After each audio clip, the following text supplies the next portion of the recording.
A loud ringing sound was heard throughout the area, which meant a new battle. The black-haired boy began to reluctantly get up from his bed.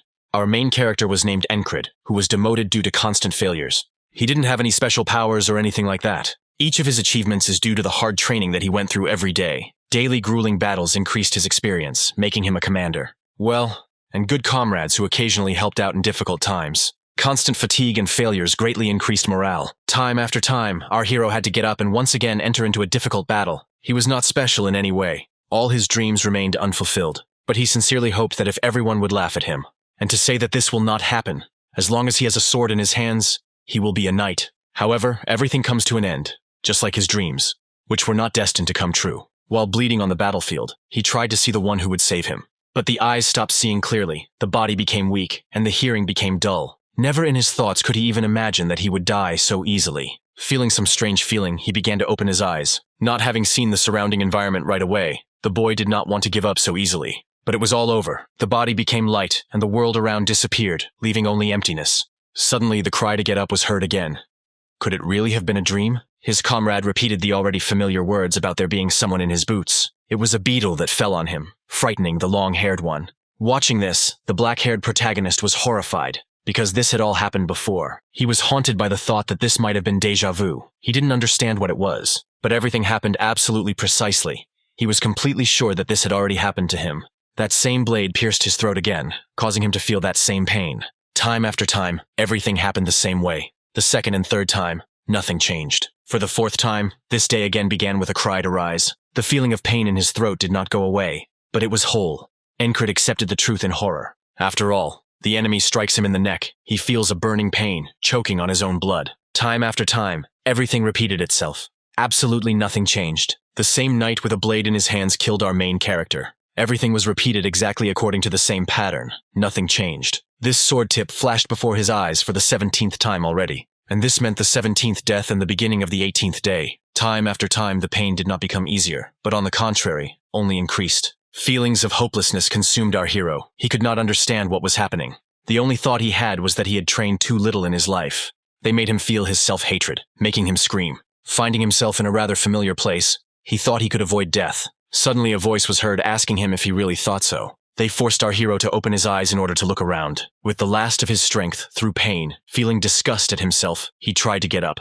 While that heavy voice continued to talk about how he was trying so hard and giving up so quickly, he also said that Encred is unable to overcome this wall. These words about his own helplessness made him angry. He was in a rage. Suddenly he heard a familiar sound indicating a rise. Opening his eyes, our hero remained immersed in his own thoughts for a few more minutes. And as soon as he stood up, his comrade noticed that he had risen too early today. Looking towards the boot, our hero suggested to his subordinate that there was a bug in it. He began to peer inside in confusion, thinking that it was a joke. However, a second later, a beetle fell out of him, and the long-haired man immediately screamed, starting to press on him, still making the same dissatisfied cry. Looking at the crushed beetle, our hero thought that he was seeing it for the 18th time. This meant that he had already experienced 17 deaths. He didn't understand how much more pain he had to go through before it would all end. Since his childhood, he trained with the sword, trying to become the strongest. His teacher was a former mercenary soldier. He ended up in the village by accident. Our hero remembered the words his teacher said on the last day of training. It was after these words that his dream of being able to become a knight was born. Every day he trained with his thoughts to become a knight who could single-handedly take on 1,000. A knight who can turn the tide of battle, an invincible hero. The knight who ends the war, people will call him the Knight of the End. So he left the village to become the knight of his dreams. The boy remembered the laughter of the men who laughed at him. After all, he was afraid of the mongrels, although he shouted at every corner about the knight. While the black-haired man bandaged his wounds, he listened to these insults in silence. He understood that his talent was not that special, but it was too early to give up just because of one mistake. After all, hard work must pay off one day, the young lad continued to think. He believed that since he had no talent, with time and effort, our hero gained experience and earned recognition from those around him for his strength and endurance. He couldn't stop thinking that he could become a knight, because he was becoming stronger every time. But this firm hope was shattered into pieces one fine day. Without any effort, his opponent was able to knock the sword out of his hands, and then deliver a precise, powerful, and fast blow with your weapon. It was a child from the village he was staying in who challenged him to a duel. He was only 12 years old, and he had taken the sword 6 months ago. The black-haired man had rubbed his hands raw and trained for over 10 years, but he turned out to be pathetic in front of this boy. It was at this moment that he realized that all these efforts were in vain.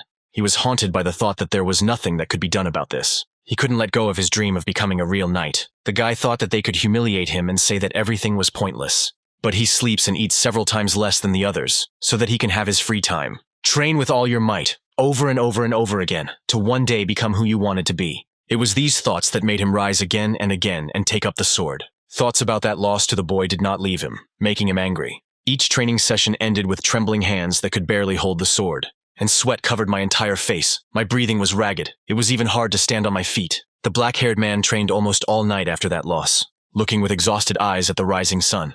Our hero began to grasp his sword again. He wanted to become stronger. Once again, swinging his sword, he began to train, because he still had to become the strongest. The training continued again, thoughts of chivalry making him take up the sword time and again, and hatred for his own talent made him shout to the whole world. But at some point, he realized that if he couldn't become a knight, he could become an experienced soldier. 3 years later, in the division of Cyprus, there were 4 platoons, 4 companies, and 4 detachments under them.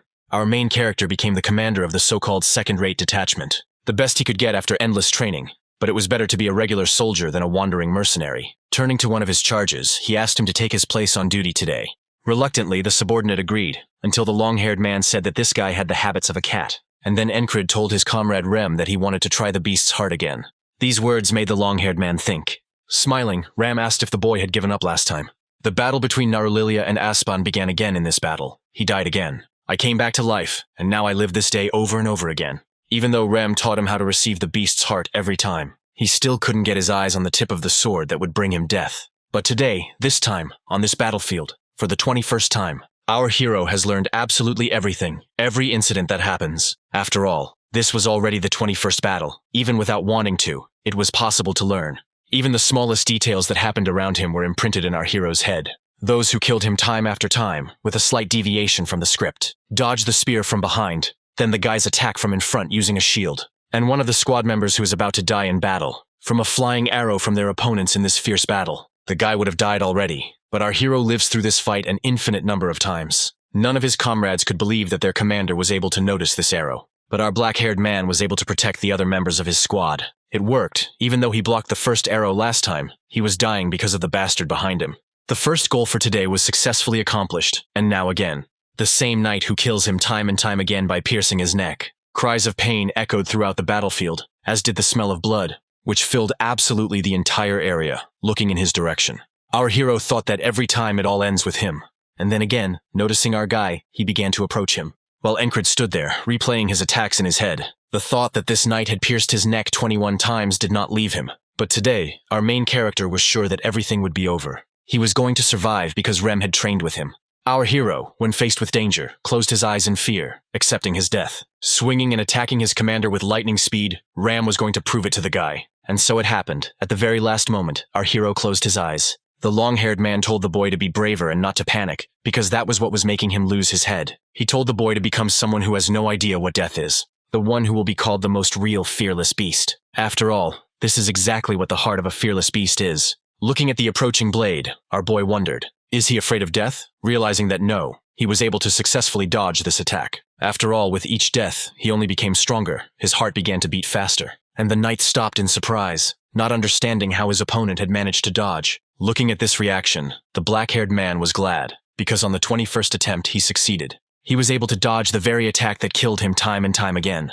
Incurable was about to take advantage of this by swinging his weapon, but his opponent also came to his senses as quickly as possible, having delivered a similar stabbing attack straight into the throat of the black-haired man. Once again, that same pain echoed throughout our hero's body, causing you to choke on your own blood and lose consciousness. The hatred of his own failure began to consume the boy again. And already for the 22nd time he heard a rather familiar sound. A terrifying voice spoke of the boy being trapped in this never-ending day. The guy was in despair. The black silhouette told the guy to get into the boat, accepting his weakness. However, the answer was immediate. Incurable refused this offer. With the same face he had when he died, he added that this would not happen, because he could. After all, he saw the tip of his weapon with his own eyes and was able to dodge it. And again, he heard the words that he woke up too early. But he didn't pay any attention to this, thinking that he was moving forward step by step. Our boy was going to fight for the 22nd time. Time after time, everything happened almost identically. Only a few things changed. And already for the 33rd time, the black-haired man saw this blow clearly, dodging before his sword could reach his neck. However, this knight was too fast, so his pressure could still be felt, as well as some attacks, which somehow, but still reached our hero. once again making you feel pain and choke on your own blood. Falling to his knees, the black-haired hero seemed to have lost all hope. The necklace around his neck was also damaged this time. The thread holding it was cut. Looking at him, the boy remembered how he worked as a mercenary. He took several orders to destroy monsters near the forest. It wasn't that he was obliged to carry them out. He just happened to come across a village where they asked him for help, and the reason he decided to help them was his dream of becoming a knight. After all, protecting the weak is the direct duty of a knight, and that is where the old man extended his hand. That same amulet or necklace of bright color. It was a funny reward for the fact that he risked his life. However, the old man insisted that he would reward him with what he was praying for so much. Looking at him, our hero thought that it was perhaps because of him that he returned every time on the same day. And all this just so that he could become a knight, because that is what he prayed for all his life. The knight, approaching our hero, said that he would be merciful to him, because he was now in pain. At that very moment, with a horrified face, our guy was thinking about shoving his mercy up his ass. Raising his head with the last of his strength, our hero was able to look at the face of this knight, seeing not a pitiful face at all, but on the contrary a terrifying smile. That same smile that meant he enjoyed killing. And again that same sound was heard, signifying a new day. Getting out of bed, our hero told Ram that he had put the bug in his shoe. His cry was interrupted again by our black-haired one, who told him to teach him the heart of the beast. A few minutes later, the training was in full swing. Ram attacked our hero with the intention of killing him, so that he would feel fear. But this time, Incurable did not close his eyes at the last moment.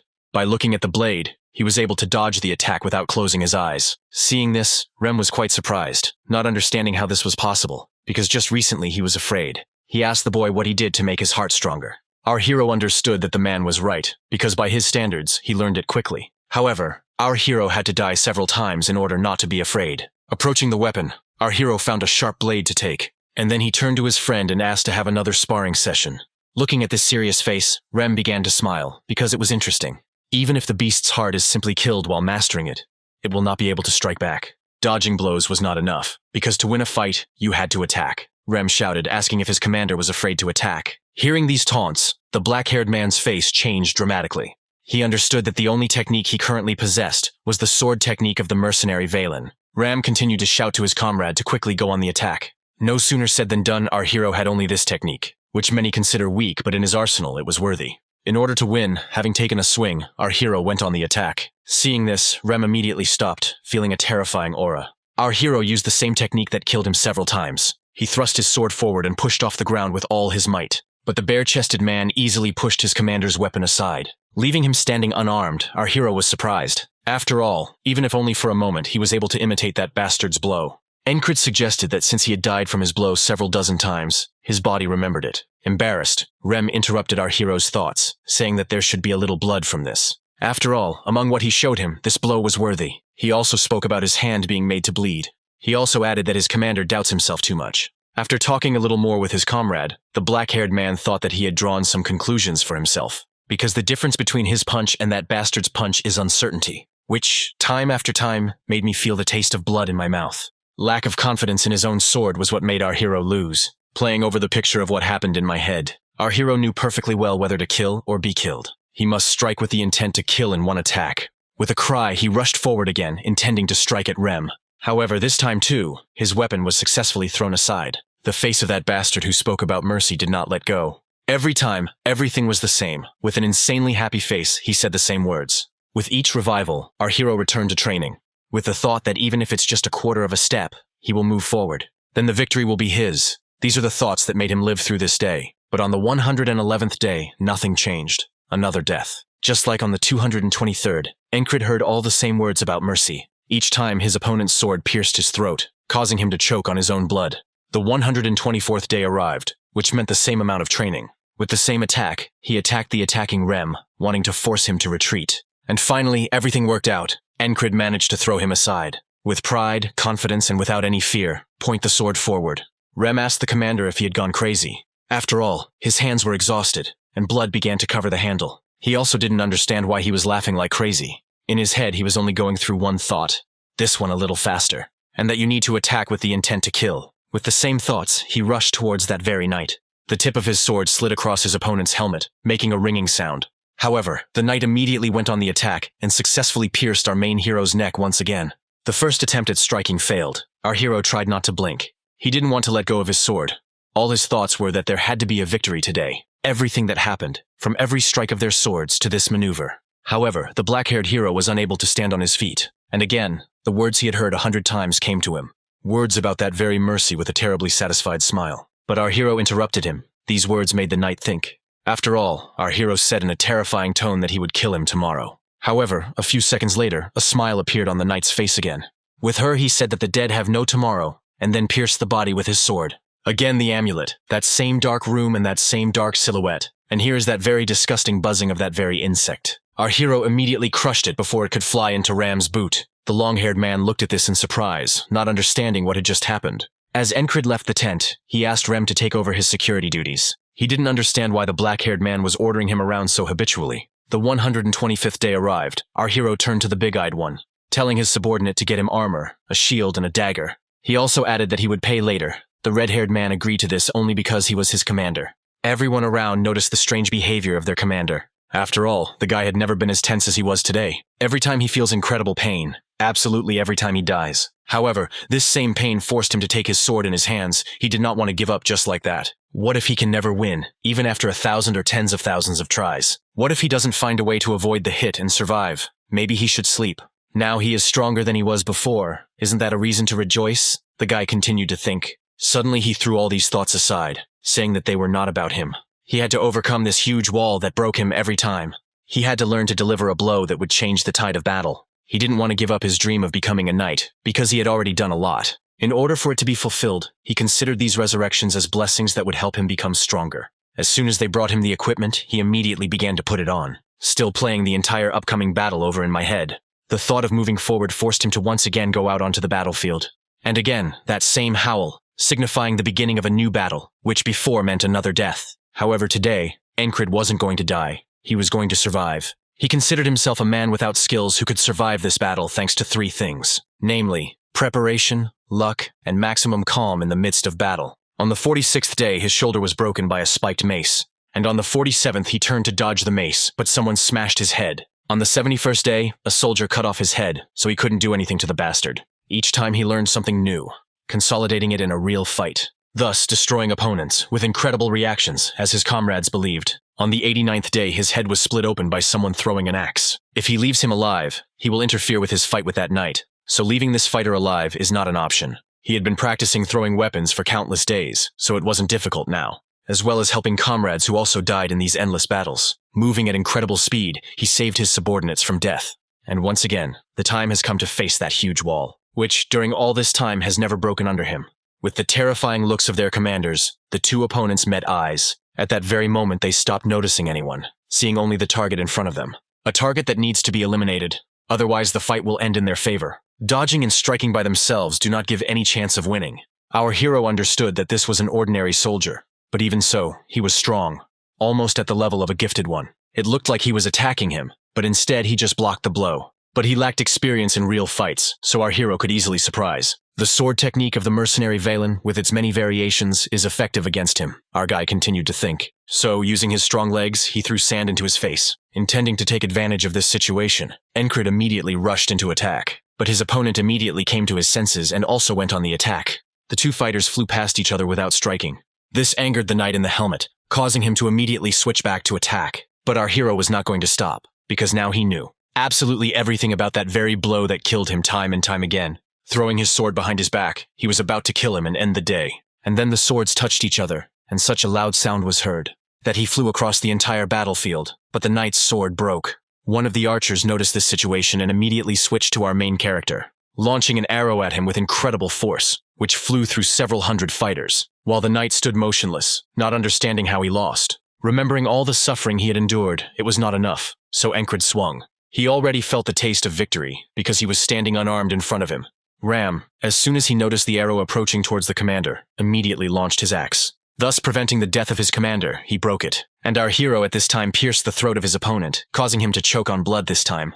Ram ran and shouted that he would kill that bastard Claw, while our hero continued to press his blade into the enemy's throat. And then he took it out. He wanted him to feel all the pain he felt every time he died, feeling hopelessness. While he was kneeling, the black-haired man was completely immersed in thought. Screams and the smell of blood filled the entire battlefield. The sun began to set. He lowered his gaze, intending to look at the facial expression. The same face that smiled every time with the joy of another murder. Raising his sword, our black-haired hero was about to end it all. having spoken the very words that he had heard hundreds of times, words about mercy. And then with a light swing of the sword, the head was separated from the body. At that very second, a smile appeared on our boy's face. He was happy. After all, he was finally able to break through this wall that broke him every time. Suddenly, something threw him to the side, some incredible blow. Some creature appeared right next to him, moving with incredible speed. Our hero immediately began to scream in pain because his bones were broken. Hearing this, his comrades rushed to help, intending to save their commander. And that creature gradually began to stand up straight,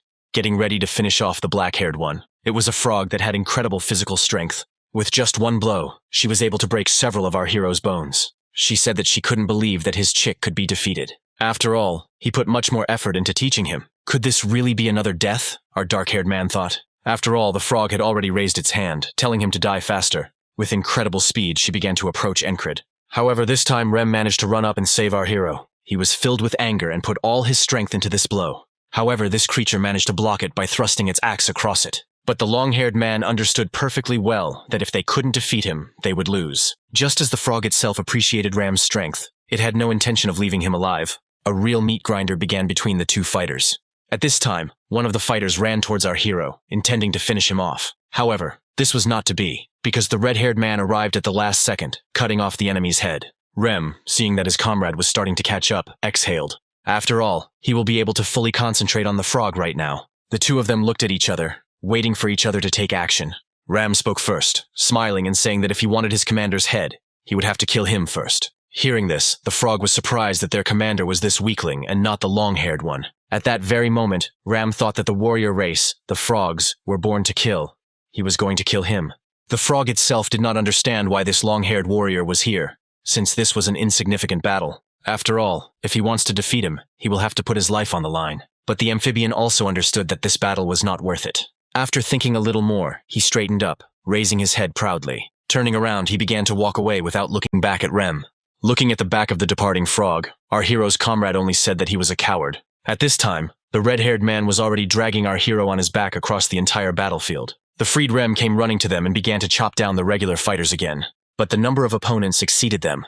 They jumped from all sides, because they found out who the commander was. But gradually the entire Encred detachment began to pull itself together, who effortlessly repelled attacks on his commander. A few seconds later, the entire squad was already assembled. They were going to carry out the commander. The black-haired boy was completely immersed in his thoughts at that moment. Suddenly, a rather wild howl was heard, followed by cries that they were retreating. Hearing this, Encred simply closed his eyes and stopped breathing. Faintly, he heard screams and the loud clatter of running soldiers. Suddenly I heard the familiar sound of water. Opening his eyes, he heard a nasty voice that said that he was simply destined to live this day, and that's it. He also added that the guy will not be able to cope with the walls that will be in his way. After all, he is destined to despair and give up. Hearing these words, Encred immediately began to stand up with all his might, thinking fate. What wall? What fate? The black-haired boy continued to think. Standing up, he said that walls exist to be overcome. One was already broken, and he could handle the rest as well. Seeing this look, the creature began to smile, saying that it would wait for the moment when these eyes, filled with ambition, would finally lose their shine. After these words, the boy opened his eyes already in his tent.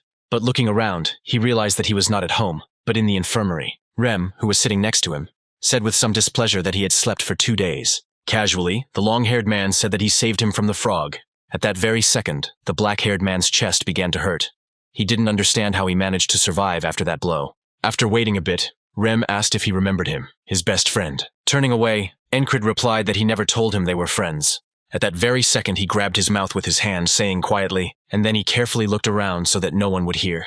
For a few more minutes, they decided who was a friend and who was a stranger. A new day of the so-called today, our boy was finally able to survive. The red-haired man said discontentedly that the commander now owed him 3 times more. Listening to this, our hero thought that he was surprised, because an ordinary soldier cannot get into the hospital. Our hero interrupted his subordinate's discontent by asking where he had been during the battle, since, as always, he was nowhere to be seen. But he immediately switched over, saying that he would give him a discount, so he only owed him twice as much. His calm was interrupted by another member of the squad, Jackson, who entered the tent. Seeing him, the boy immediately asked what was going on and let him get straight to the point. After looking around a bit, he threw something to the man lying there, and after leaving, he told him to apply it twice, during the day and in the evening. Seeing the ointment, Encred didn't understand why he gave it to him, because the guy doesn't like it when his things are used. Well, and then again there was crying from a comrade sitting next to him. It was also a member of the quarter detachment, Auden. Our hero again asked him to leave because he was not dead yet. Night fell, and our hero was still immersed in his own thoughts. Our hero wondered if they really worked in shifts, since each one was on duty near him. He even suggested that they might be worried about him. The boy was about to go to bed when suddenly another member of the squad entered the tent. The two guys' gazes met. Incurable waited until the last moment for the first words from the yellow-haired one. And so it happened. He asked in surprise why the one in the infirmary, this yellow-haired one, was also a member of the fourth squad, Ragna. Closing his eyes, our hero even smiled, because Ragna was behaving as usual. Besides him, there were two other wounded soldiers in the hospital. One platoon commander from another company, who entered into battle with our hero. And another, a soldier whose name he didn't know, who spent his time forever staring into space. Our hero thought he looked like a low-ranking soldier, not understanding how he ended up in the hospital. Suddenly his thoughts were interrupted by a noise. Likewise, the other two also paid attention to the fighter who had entered. Incurable immediately noticed the long ears, which meant that he was an elf, just like the weapon, wrapped in green mass. But as soon as the guy looked closer, he saw a rather beautiful girl, who immediately asked which of them was the commander of the 4th detachment. Our hero naturally did not answer immediately, falling into thought. There was total silence in the infirmary. The guys didn't know each other, so they didn't know who the commander of the 4th was. The short-haired man was the first to speak, asking if she was really a fairy. She immediately interrupted him, asking which group he was from, to which he replied that he was the commander of the 3rd platoon. The girl immediately asked angrily if this was really how they taught people in their unit to talk to a superior officer. The man lowered his head and apologized to her at that very second. From their conversation, Incurable realized that the new commander of the 4th company stood before him. At that very moment, he introduced himself to her, saying that he was the commander of the 4th company. She immediately said that she had heard that he worked well with difficult members of the squad, expecting assistance from him. And then, turning around, she began to leave. Our hero did not understand why she had come at all. Just before the exit, she stopped, glancing towards the ladder. After asking his name, the long-haired guy immediately asked her again. But realizing that she was serious, he began to utter some incomprehensible sounds in a trembling voice.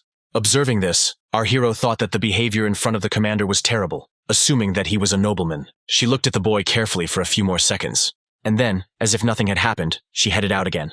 Our hero watched her actions closely, still not understanding why she came at all. The sun began to set again. Our hero once again survived another day. Looking at his hand, he thought that most of the pain had gone away, which meant that he could return to training.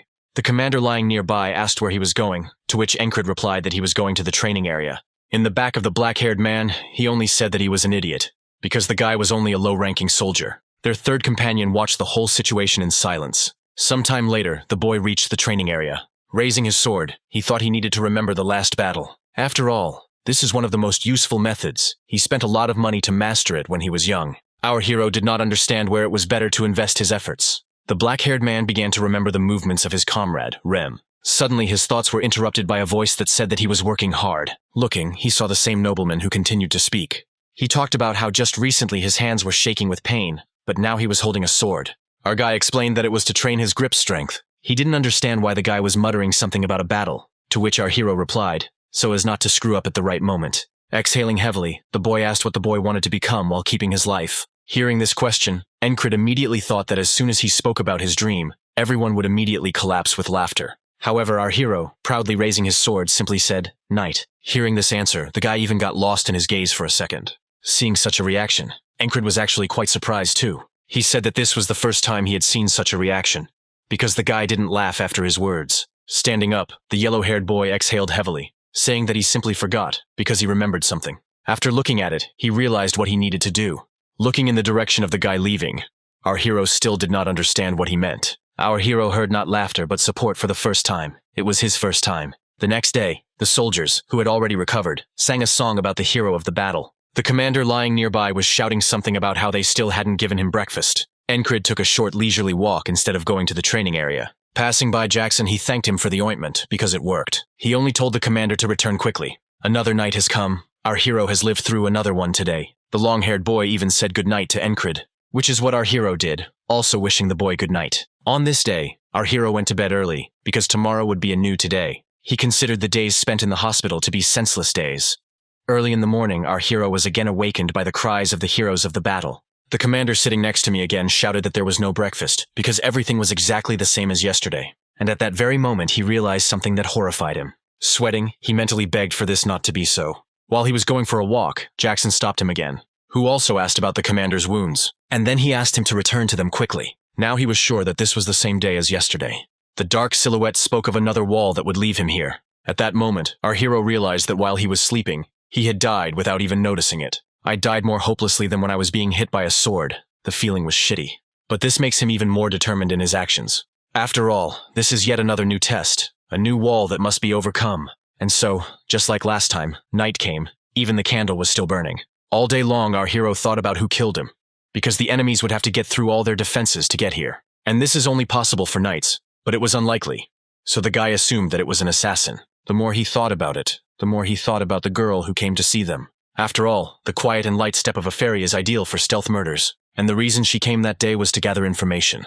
Encred needed to see to confirm his own suspicions. There was only one entrance to the infirmary, and he could prevent it by screaming and waking the other soldiers when he saw her.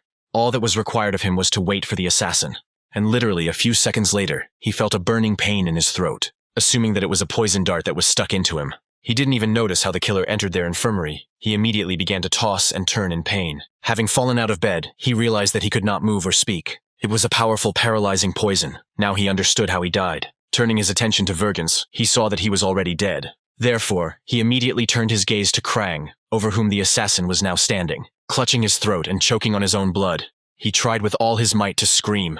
After all, there was an assassin standing in front of him, but nothing was working out for him. The sleeping yellow-voiced boy was pierced with a blade. Blood flew in all directions. Our hero clenched his teeth in anger, because he was helpless again. Suddenly he heard the tent being cut with a sword. And then another silhouette in a cloak appeared, this time in red. Observing this, our hero concluded that he was not working alone. With all his might, he tried to look closely in order to see the traitor's face. Having carefully examined the assassin who appeared, he understood that his guesses before this were completely correct, because it was her. It was the company commander who came to them to collect information. And again the next day came, or rather the previous one. But today, again, those same cries, singing about the hero of the battle, that is, about Cypriot. Sitting on the edge of the bed, our hero thought that this was already the third day today. He didn't even close his eyes, but still couldn't feel the presence. After all, even if he manages to stop the killer, he will have to immediately face the commander. He felt a complete sense of helplessness in this situation. Same fucking feeling as a few days ago in battle, with the same knight who made him live the same day 100 times. But despite this, he was still able to defeat him. Our guy continued to think. He tried with all his might to find a way to destroy this wall. He understood that he couldn't give up, but had to act. So I immediately went to my neighbor who was lying nearby. While his neighbor was angrily shouting at him, our hero realized that the killer had not yet infiltrated their base. The short-haired man continued to insult our hero, calling him by his nickname, Soldier Loser. As he left, Encred thanked the commander for worrying about him.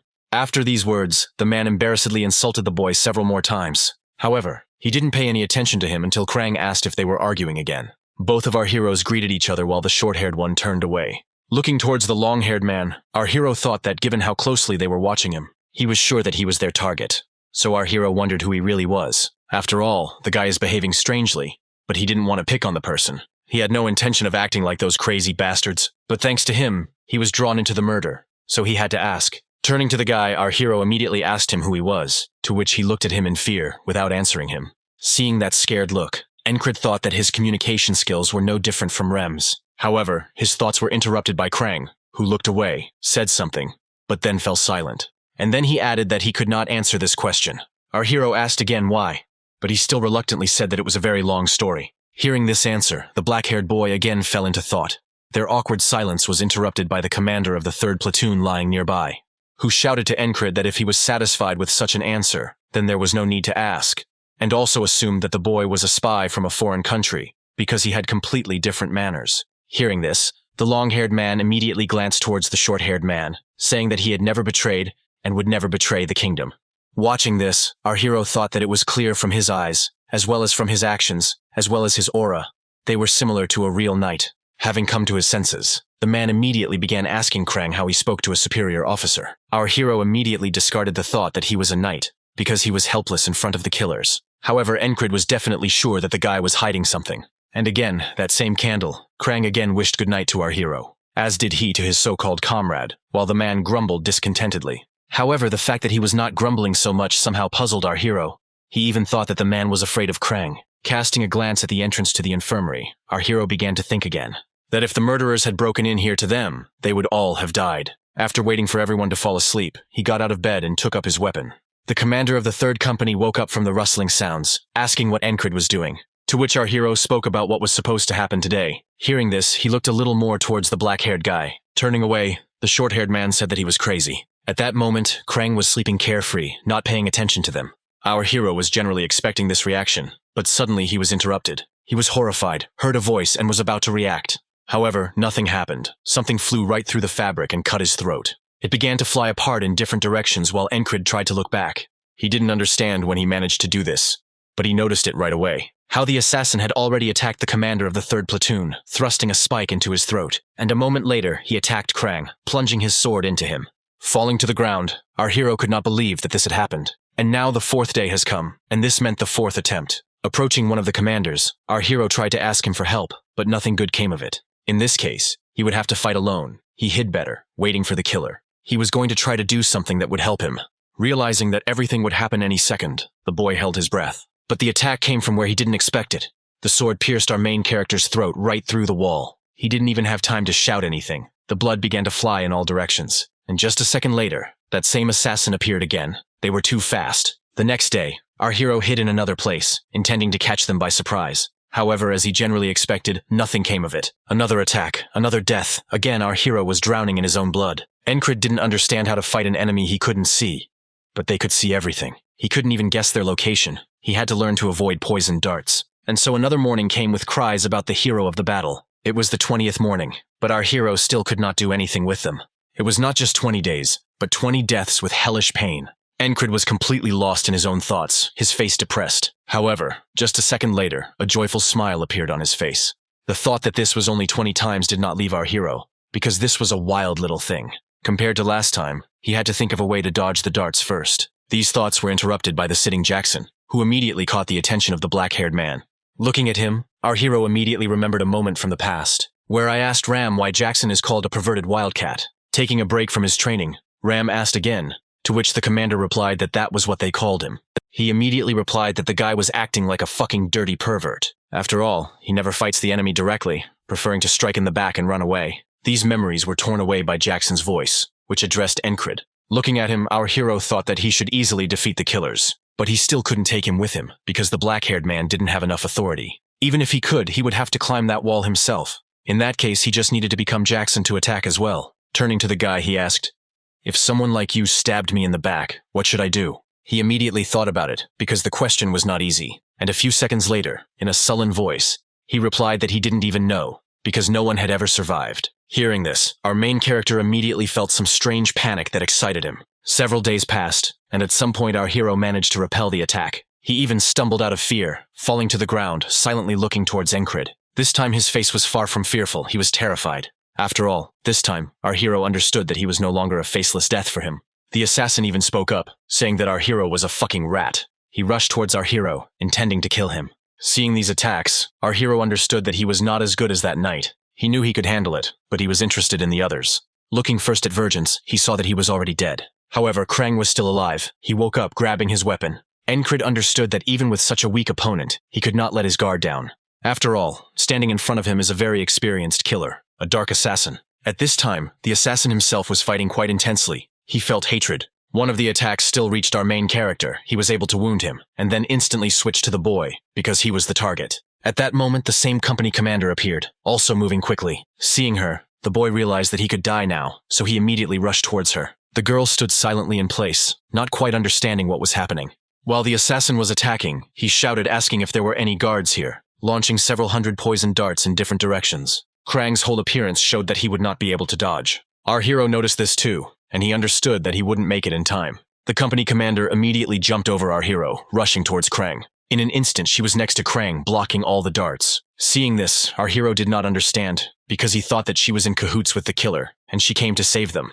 Be that as it may, Encred was going to take advantage of this chance. With incredible force, he pushed off the ground, thrusting his sword forward. The assassin understood that this attack would most likely be his last, but somehow, he managed to reflect it, redirecting the sword upward.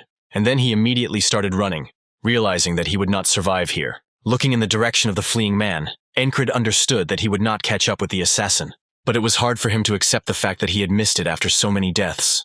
Krang approached and told Encred that this assassin had come for his soul. Hearing that our hero thought so, the guy asked again in surprise, The black-haired man explained that no one would hire an assassin for their miserable lives. While putting the weapon away, a girl standing nearby noticed the guy's intelligence. Looking at her blade, our hero thought that she had helped the assassin before, and that meant that no one was supposed to know about it. He also understood perfectly well that the girl was not going to leave witnesses. These thoughts did not leave him, so he watched her closely. This concern was interrupted by the guy, who said that he had one request. He also added that today he wants everything to go without deaths. Hearing this, our hero did not understand what was happening, because how could this be? The girl immediately bowed to Krang, saying, "As you wish." The guy noted that they shouldn't touch the man either, since he was still alive. Hearing about the antidote, Encrid assumed that she was knowledgeable about poisons. And after thinking for a bit, the boy added that they needed to remove everything from here. Our hero, hearing this, asked again whether it was necessary to make sure that no traces were left. After all, if so, there was a very simple solution to all this. And just a minute later, it was hot, because the hospital was on fire. This woke everyone up, and they immediately started collecting water and putting out the fire. The fleeing fighters also noticed 2 survivors who were near the tent. At this moment, our hero thought that there were no more traces, and they will deal with the consequences themselves, Krang and that girl commander. The duo was already moving through the night forest, the fishing guy in front proudly raising his head. The girl noted that if the commander had not intervened, he would have died, suggesting that this was why he changed his mind. The guy agreed with this assumption, saying that the black-haired guy was quite an interesting guy.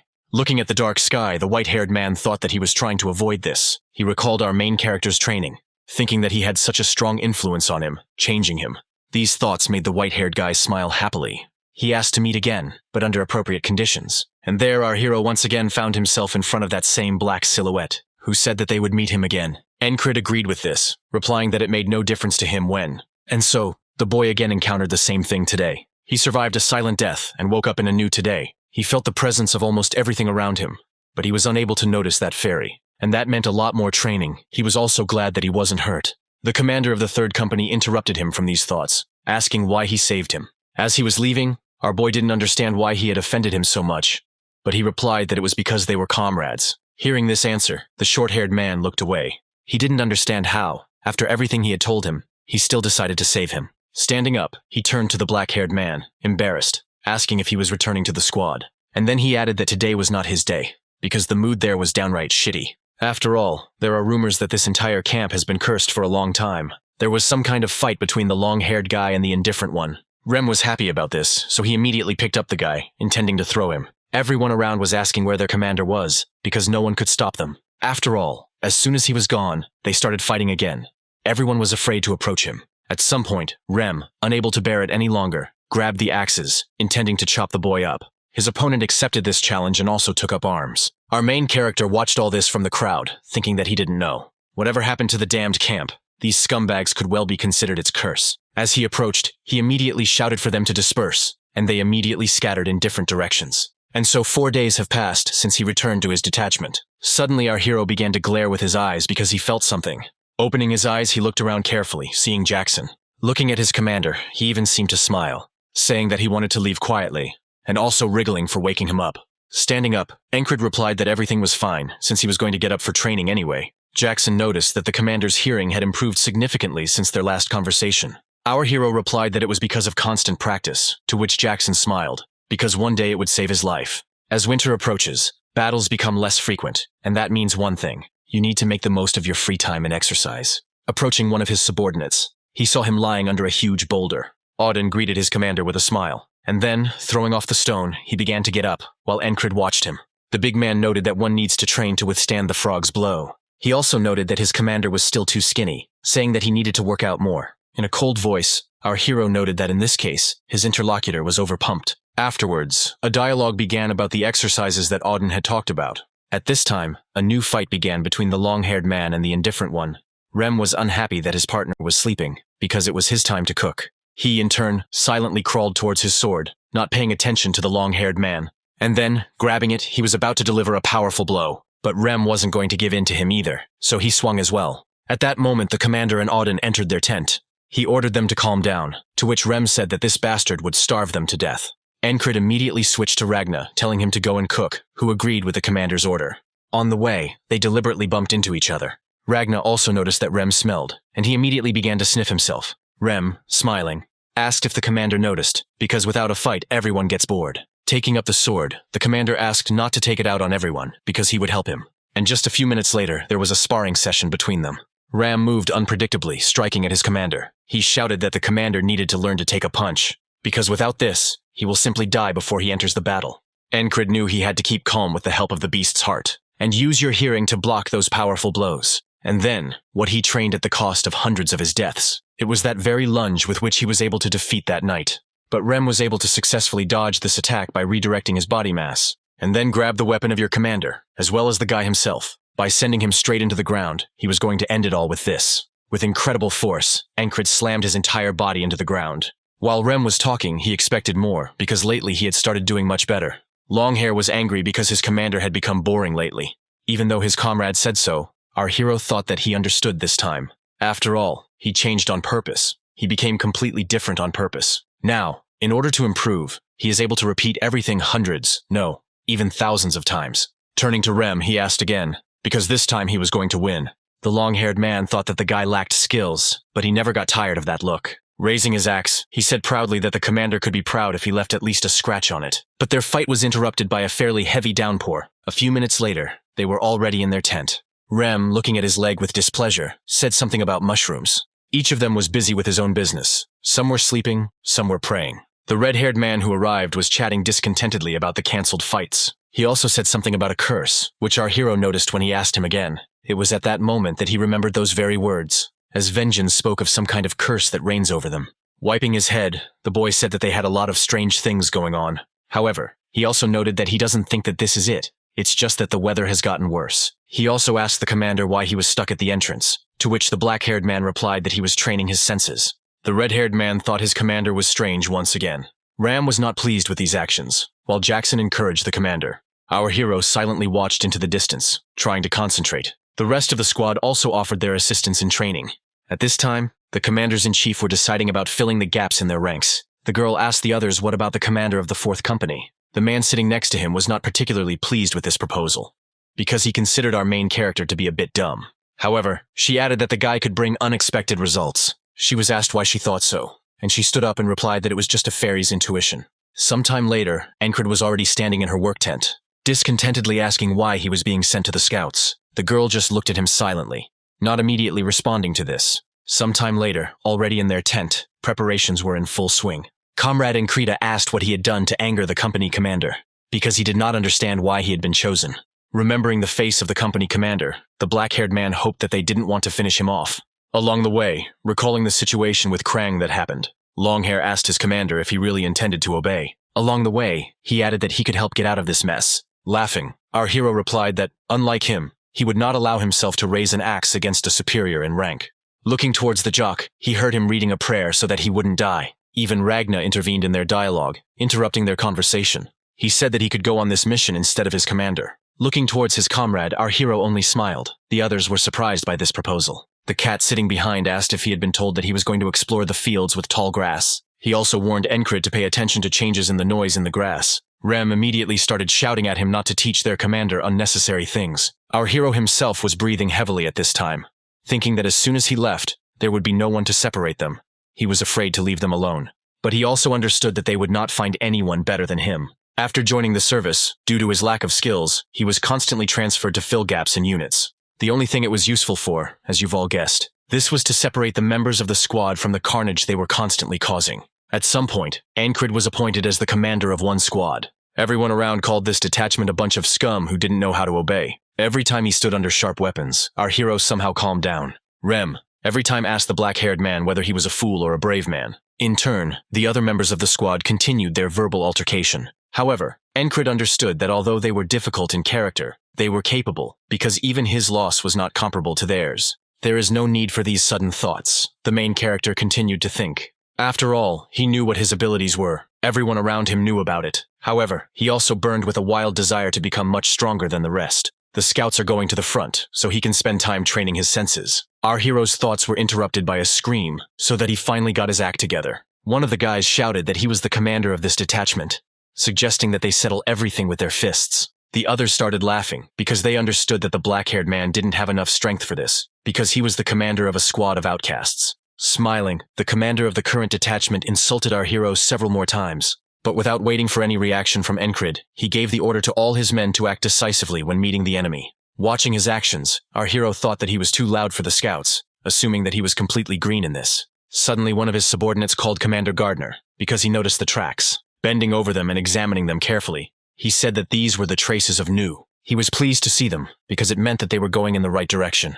At this time, our hero was thinking that they were moving in groups of at least 20 individuals. The green-haired archer, approaching our hero, exhaled heavily. He said that this was far from being Nu, but a gazelle, and then looked awkwardly in the direction of our hero. The one who said that their current commander was not the best was Henry. A former hunter from a mountain village, Henry didn't particularly bother with his commander. Our hero began to chat with him, and soon even became friends with him. Henry also explained the basics of hunting, which turned out to be quite useful as night fell. Our heroes spent the whole day searching for non-existent Nu, which means the time was wasted. The reconnaissance squad leader racked his brains all night long, because he needed at least some information. After a few more hours of wandering around, they came across something. They began to carefully examine all the surroundings, because right in front of them was what they came here for. It was a green pearl that they had to examine carefully. This area was also called a useless field overgrown with tall grass. The commander shouted that they would cross this field and find a detachment of enemy scouts and capture them, for which they would be rewarded. Henry was no longer particularly happy with this idea, since they were only supposed to conduct reconnaissance along the border. Our hero interrupted his dissatisfied chatter, saying that this was an order. Everyone immediately followed their commander, starting to make their way through the grass. Looking at his commander, our hero thought that he would quickly surrender, but he didn't even complain. The black-haired man's thoughts were interrupted by Henry, who said that there wasn't much animal droppings here, and this means that animals do not live here, which was strange, because there is a lot of food here. Suddenly, a rather loud stomp was heard, and an eerie aura arose. Our main character's face immediately became horrified because he understood that something was happening right next to him. He already felt this feeling. He immediately began to shift his gaze to look around because no one else noticed it. It was a black, huge cat that rushed past them. At that very moment, Incurable understood everything, ran up to the commander, and began to lower him to the ground, shouting for everyone to lie down. But it was too late. Several members of the squad were killed by darts. Seeing this, the commander of the scouts was horrified. He did not know what to do. After all, right in front of him were enemies who had already noticed them a long time ago. Having come to his senses, he immediately gave the order for them to flee, and his entire detachment rushed into flight. However, it was already too late. Their opponents were catching up with them and killing them. They were surrounded on all sides and had no chance of winning.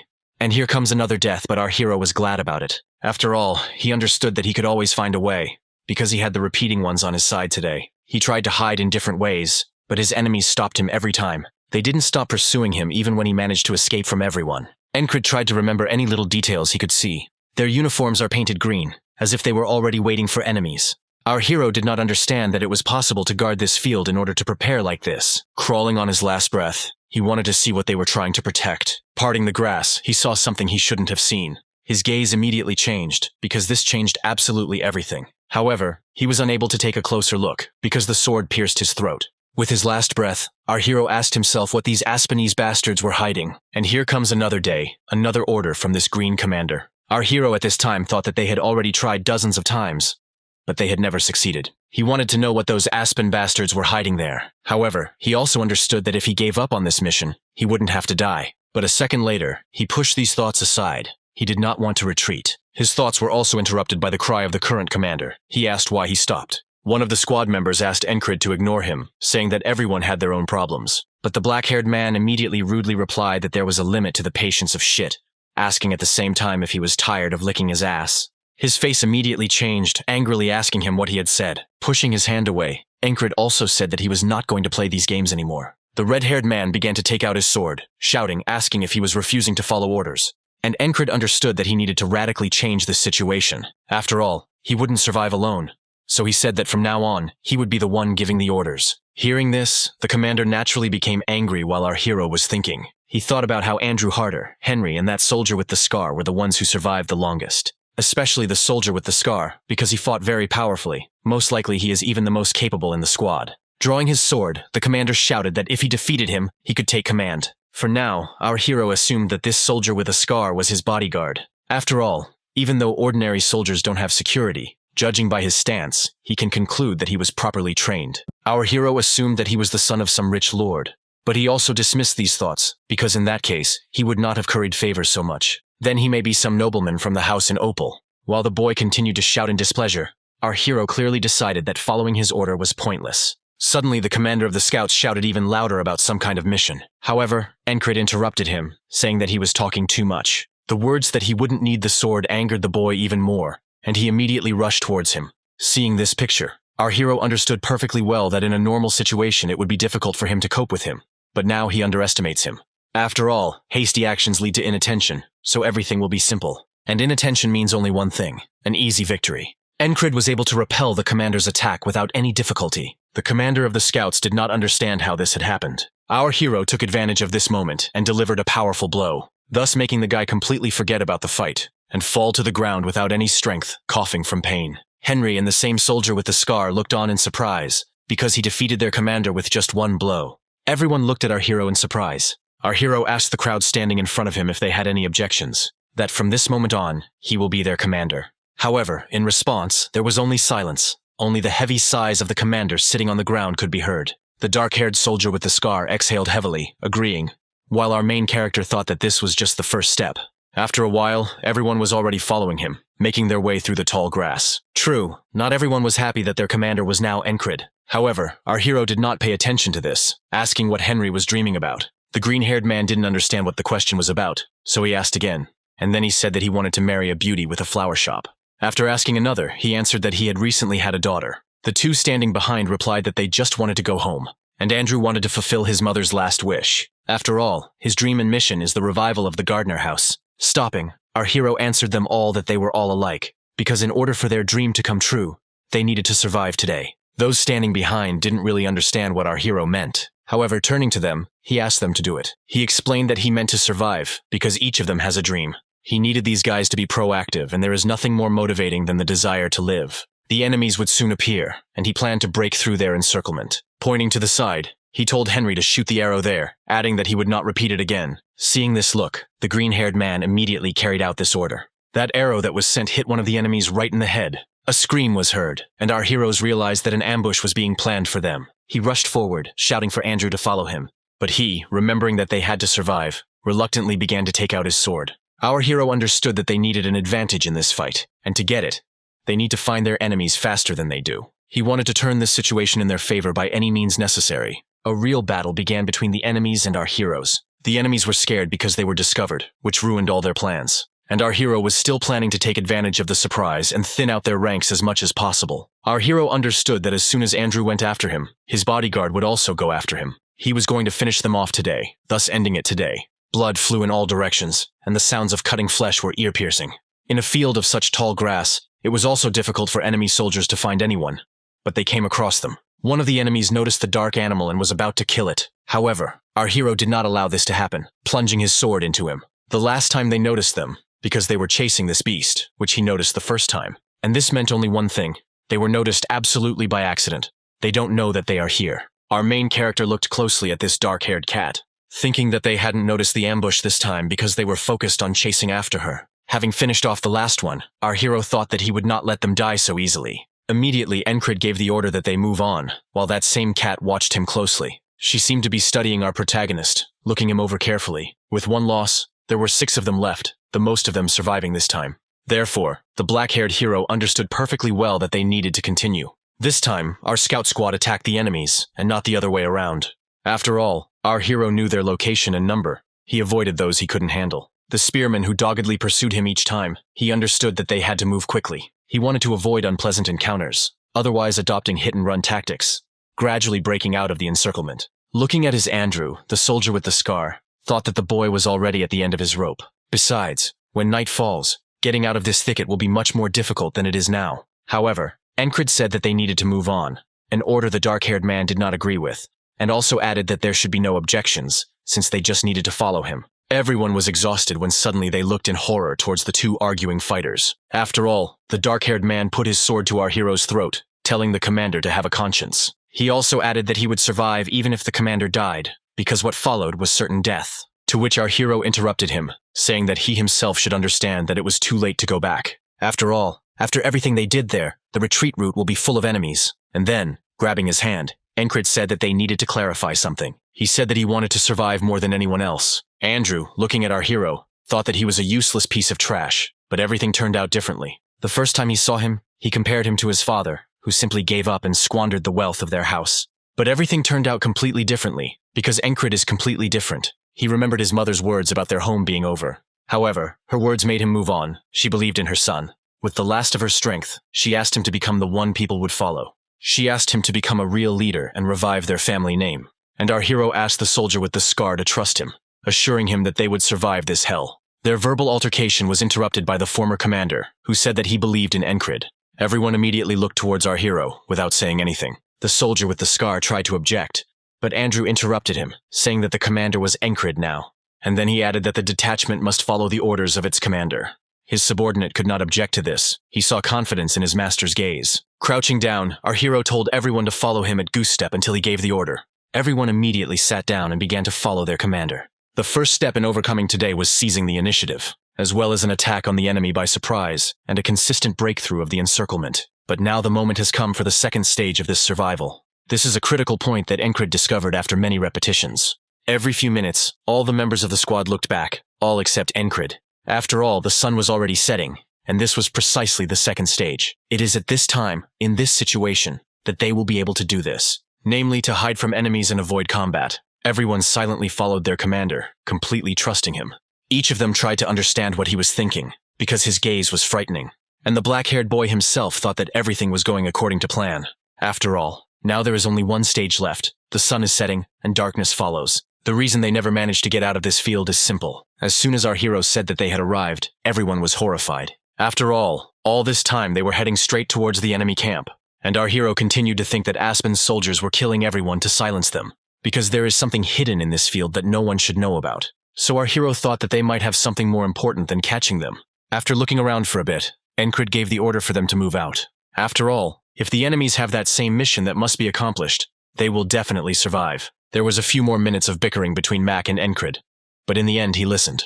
The main character tore through the awning with one powerful blow. Mac didn't understand why his commander did this, because it would give them away. But just a few seconds later he was surprised, like everyone else, because there was no one there. The soldier with the scar was horrified, because he did not understand how Encred knew everything that would happen. However, he still believed that he was crazy, because he wanted to go through the enemy camp. But even so, they still had not encountered a single enemy soldier. He didn't understand how this could even happen, because they weren't assassins to move like that. Suddenly, their commander stopped right in front of the center of the camp.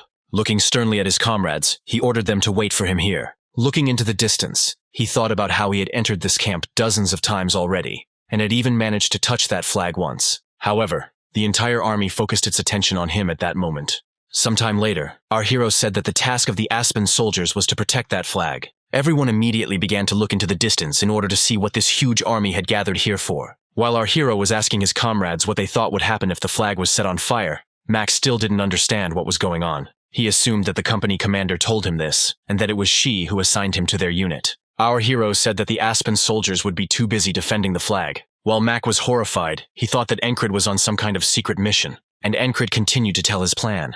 Because it was at that moment, while they were defending the flag, that they would be able to escape.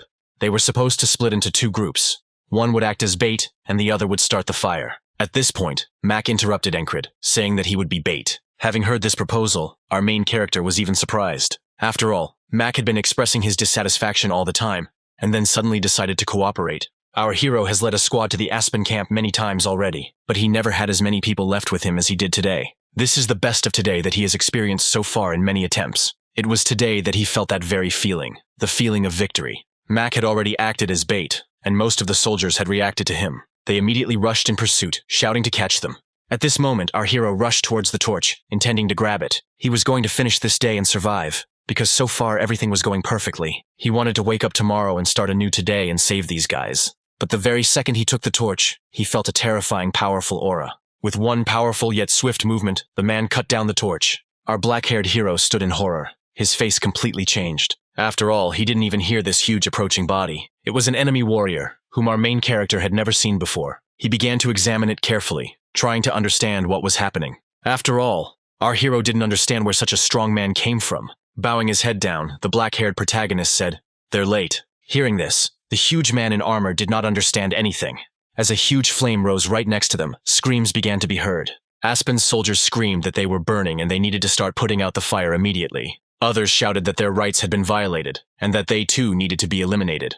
At that very moment, the soldier standing in front of Encrid shouted for them to put out the fire first. Our hero thought that everything was going perfectly according to plan. Now all that was left was to escape. All attacks always begin with a powerful leg movement, a push from the ground that directs the body forward, thereby transforming the blow. Encrid had a clear vision of where to hit. He saw a hole in his defense, and it was there that he aimed his sword, intending to deliver one powerful blow. While this big guy was busy giving orders, the black-haired one was going to take advantage of this. However, everything naturally will not be so simple, because it was at this moment that he felt the attack. Two terrible glances met each other. They were definitely enemies. And just a moment later, this big guy from Aspen successfully dodged, having managed to draw his sword from its sheath, waiting for the next attack. Our hero was horrified because his powerful and fast attack was dodged with ease. Besides, a second later he felt pain because he was wounded. Holding his wound, Encrid thought that this was his most perfect attack. However, he not only managed to dodge, but also wound him. Looking towards his opponent, he heard him calling him a weakling. Encrid understood that he couldn't defeat this man now, at least not with his current level of abilities. After all, he barely made it here, after several deaths, through numerous ambushes in the fields that killed him time after time. Our hero didn't even remember the exact number of deaths. He thought he had finally passed the test of this today, but it turned out that it was this big guy who was the real obstacle today. Looking at his wound, he also knew that he would die like a dog if he challenged him. This means that it will be necessary to take command of the squad again and run across the fields in the process of numerous repetitions today. As he began to rise, our hero began to make some strange sounds. The enemy standing in front of him did not understand this and asked why he was laughing. And our hero thought that in any case he would survive all this and finally overcome him. This expression on his face angered the big guy. He swung his arm and shouted that he would cut him into pieces and then feed him to the dogs. However, our hero was not going to give up so easily. He also took a fighting stance. As he swung, his only thought was that he would overcome today. Our hero prepared to receive this powerful attack. He was burning with a wild desire to overcome this obstacle in his path. And then two powerful attacks touched, and a loud ringing sound was heard throughout the camp. In just a moment, our hero's sword began to slide. Encrid couldn't believe his opponent was able to parry at such a moment. However, there was no time to think, because he had already swung for the next blow. With some unknown help, our hero still managed to evade this attack. And even from the next one, he didn't understand how he could hit from such awkward positions. This fighter did not give our hero a single chance to counterattack. The difference in strength between the two was too great for Encrid to win. Using a split second, he threw a dart in his direction. However, this huge swordsman also noticed this blow. He put his hand forward and blocked the throw, looking towards the black-haired man with a terrifying gaze. Seeing this, Encrid couldn't believe that he had brushed off that attack with his hand. But even now, his enemy was not going to give him a chance to rest. He was going to end this fight with a powerful lunge forward. However, by some miracle, the sword flew past the black-haired man's neck. All around, even louder cries began to be heard about a fire, because someone had spilled oil. The fire was heading straight towards the flag they had so carefully protected. The man standing behind him shouted at the commander, asking if he didn't understand what was at stake. Looking towards our hero, he understood perfectly well that the black-haired man would not give up without a fight. Looking at his face, he saw the determination of his opponent. Turning to him, he once again looked intently in Encrid's direction. And then turning around, he added that they would definitely see each other again. Well, he began to move to the side, while Encrid was still standing in a fighting stance. The black-haired man couldn't believe that this soldier was able to retreat so easily. He couldn't believe that the current obstacle wasn't him. However, clutching his sword in his hands, he pushed these thoughts aside, because even if it wasn't him, an obstacle that was worth overcoming, our hero thought that he didn't care. Because he understood perfectly well that in order for his dream to come true, he needed to improve himself. But these thoughts were interrupted by Andrew, who ran towards him screaming.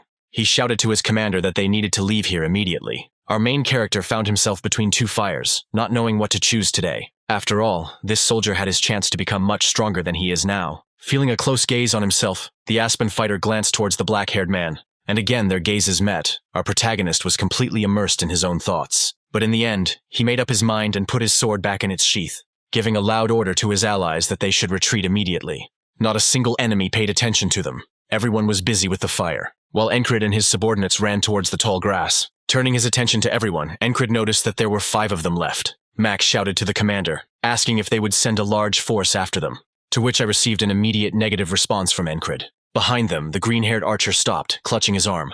Behind him, shouts from the enemy began to be heard that they needed to capture the invaders. Andrew, Encrid, and Mac immediately stood in front of their comrade, intending to protect him. Our black-haired one attacked first, cutting down his enemy. Mac followed suit, also inflicting a fatal wound. Andrew wasn't going to be left behind by the two, so he also joined the fight. After this, Encrid gave the order for them not to hesitate, but to continue running.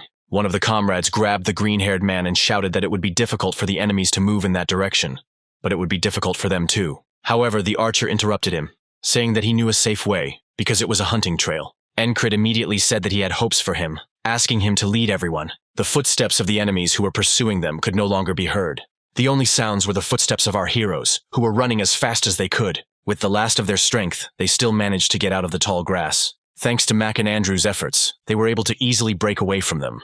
And if it weren't for Henry and his knowledge of the local trails, they wouldn't have disappeared so quickly. It took every member of the squad to get this far. And so, little by little, the sun began to rise, which meant a new today. However, this did not mean everything, because they still had to get to their camp. But after some time, everything worked out. They were able to do it. Each of them could barely stand on their feet, because just a little more and they would simply pass out. While everyone was trying to catch their breath, our main character was happy, because another day had passed, and a new day had already begun. He was glad about it, because he also managed to save 4 more. At that time, in that very camp, it was only by morning that they were able to put out the fire. One of the men asked about the flag, but the man in the robe replied that they had to do it all over again. The man with 2 scars on his face didn't expect that the famous gray dogs wouldn't be able to handle a bunch of little bastards. This man was a company commander, and he really didn't understand it, because the best of his company were patrolling the tall grass. The gray dogs are an independent company, allowed to decide for themselves how to act within the framework of an operation. The company's name is borrowed from the gray dog that lives in the Principality of Aspen. He is distinguished by his particular tenacity, and becomes strongly attached to the goal he has set his sights on. Turning to his subordinate, he asked if the boy was really strong. Mitch Harrier responded that if it weren't for the fire, it would have definitely killed him. Exhaling heavily, the man replied that it meant that the boy was just lucky, to which the platoon commander of the Gray Dogs Company responded that this would not happen again. Meanwhile, our main character was already in the tent, tending to his wounds. He was stressed by the fact that he could not overcome the obstacle. He really wanted to continue that fight, but it was probably too late. Remembering his face, he remembered his look that spoke of death. However, our boy was also serious. He was going to overcome it. Ram, lying on the bed, thought that his commander should have already returned from reconnaissance. However, there was still no news to be heard, which made him nervous. At one point, he even thought that he could die. Although the boy has become more capable, he is still the same green youth. At that moment, Ragnar began to get out of bed, yawning heavily. Before he could even open his eyes, he immediately cast a piercing glance in Rem's direction. He asked the long-haired man what he wanted from him. Without thinking twice, he immediately showed the middle finger on his hand. Without thinking twice, the white-haired man put his foot forward and also showed his little finger. A joyful smile immediately appeared on the long-haired man's face, because the boredom was over. Standing up, he angrily asked if the boy really wanted to die. He immediately began to answer him that there was a damn psycho sitting in front of him. At that moment, the commander of the 4th Company asked how our hero managed to pull all this off, to which she heard that he was just lucky. This answer did not particularly satisfy her, repeating the words of her subordinate. However, our main character only silently looked in her direction. With a heavy sigh, she agreed with him, telling him to go and rest. And at that moment, she was thinking that she had assumed that he would do something, but the result exceeded all her expectations. Looking at the back of the man leaving, she asked herself who this guy even was. Leaving the company commander, our hero was completely immersed in his own thoughts. But Andrew interrupted him, bowing and thanking Incurable because everyone understood that they survived thanks to him. He asked the departing former commander if they would meet again. However, the answer was cold. Incurable replied if they were on the same battlefield. And then they silently began to watch their commander. Each of them thought that this black-haired guy was too cool. Andrew bowed again, showing his respect and gratitude. The other survivors followed his example. As he left, our hero thought that they really did survive thanks to him. However, he asked himself if this was really his maximum. In any case, he lost 2 fighters. But if he had been stronger, he could have saved everyone. A series of similar ones today allowed him to look beyond the limit. Now it was time to stop wasting his energy. Incurable was going to follow the path of the knight he dreamed of becoming. As he approached, he heard loud screams that the psychopaths were fighting again. Coming closer, he saw Ragnar and Rem fighting each other. Looking at their facial expressions, it was the first time he had seen them like this. Because before that, during sparring, none of them had such faces. Incurable realized that the two hadn't taken him seriously in the first place. Our hero was going to make these guys make the same faces in battle with him. Loud screams were heard all around. These were the screams of the crowd that these guys were real animals. None of them could believe that they were really people. Our hero began to stare intently in their direction. It seemed as if he was about to burn through them. At this moment, Ragnar and Rem exchanged terrifying blows. Suddenly, the white-haired man noticed his commander, who continued to look silently in their direction, with the same gaze. Rem, seeing the commander, immediately smiled, saying that he should have said that he had returned. The gray-haired man immediately dispersed the crowd while Ragnar asked if Incurable was injured. The commander turned to Rem with a question. but immediately interrupted him, saying that he was at it again. After which, Encred turned to the yellow-haired man about the attack. Ragna also muttered discontentedly about how their commander was strange. Reaching for his hand, the black-haired man didn't understand and asked again. However, he began to leave. Our hero realized that the boy was going to say something, but did not. Having learned of the enemy ambush, the battalion commander deployed all the infantry closer to the field covered with tall grass. During the journey, our hero's wounds healed greatly. In his free time, he studied strategy and trained. The red-haired man asked his commander to rest, because constant training is also bad. Rem supported him, because the commander had not yet fully recovered, but was already training. And then came the next day, which meant a new today. Ragna gradually began to wake up due to some noise. Turning his attention to the neighboring bed, he saw that the commander had gone off to train again. It also made him gradually get out of bed with wild heaviness. Ragna had a good talent for fencing. It was easy to become stronger, so he found an opportunity to become a knight earlier. But why does he need this title, he thought, since he still doesn't have what he wants to do? Then why bother and waste energy to become some kind of knight? Seeing no point, he lost his goal and now marks time in one place. Watching his commander train, he carefully examined his equipment. However, at the moment of the attack, pain was felt throughout his body. He immediately fell off his feet, landing on the ground and clutching his wound. Looking at him, he thought that his commander had been trained incorrectly from the start. After all, first of all, he needed to master the basics, and then master all sorts of simplified methods, thereby instilling bad habits. You can forget about improving yourself no matter how much you train. But still, Ragna didn't understand just one thing when he looked at his commander. Why does he try so hard, pushing himself to the point of exhaustion? And so Encred, through the pain, rose again, raising his sword. However, now his subordinate interrupted him, asking why he needed this sword. The answer came immediately. Encred was going to become stronger. And when asked what would happen next, the black-haired man replied that he wanted to become a knight. Ragna said that a knight is just someone who is good at fighting, and then asked what the point of that was. However, Encred responded to this by saying that he had his own beliefs. After all, for the sake of the weak and disadvantaged, for the sake of honor, for the sake of loved ones, it is for this very reason that people take up the sword. This is the kind of knight he wants to become. Hearing this answer, the boy immediately thought about conviction and honor. He believed that physical force was just a weapon for killing. Ragna wondered what he was dreaming about, because he didn't understand what a knight or a sword meant. He could not know this until he had set out on this path, so he turned again to the commander. Encred looked up from his training again, turning his attention to his subordinate, who asked him if he wanted to learn how to wield a sword. Naturally, his commander immediately responded positively. At that moment, Ragna was already thinking that he shouldn't have mentioned this, because it was just extra stress for him. However, after looking towards the black-haired man, he thought again.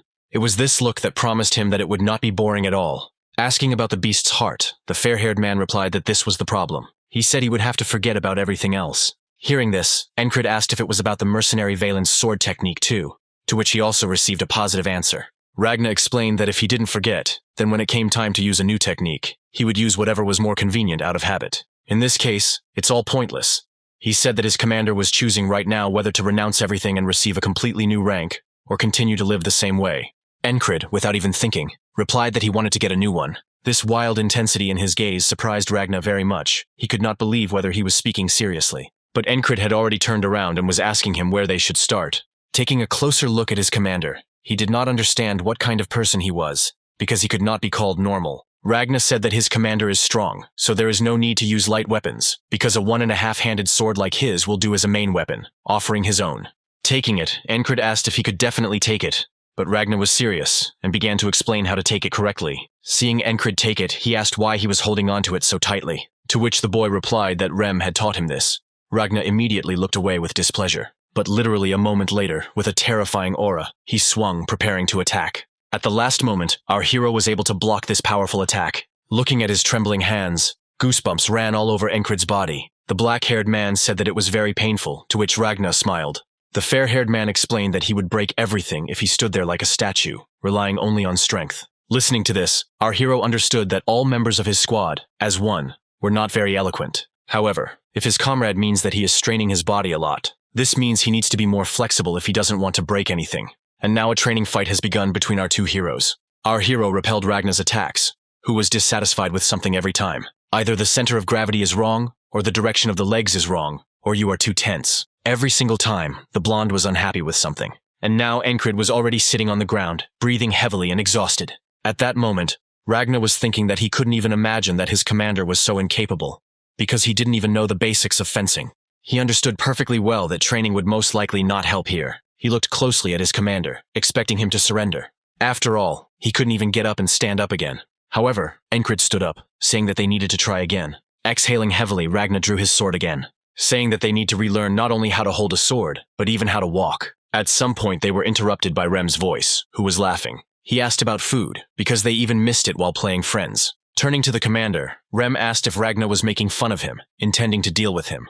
After examining his subordinate, Incurable asked why he was dressed like that, to which Rem immediately responded, saying that he responded to the call. He also said that now everyone is gathering in full swing. After all, their enemy is approaching right now, which means the battle has begun. Literally a few minutes later, everyone was already gathered. The same ferry stood in front of a huge number of fighters. Our main hero's detachment was also in this position. At that moment, Ragnar was thinking that he had probably started this training in vain, because now he had an unfamiliar sword in his hands, and because of this, he could get confused and not be able to fight at full strength. He was worried about his commander, because he could die because of this. He intended not to stray too far from him today. At this time, our hero was thinking that he wanted to learn fencing some more. Noticing the formation of his opponents, he thought that it was too strange. At that moment, one of the opponents raised his hand, saying that it was the end.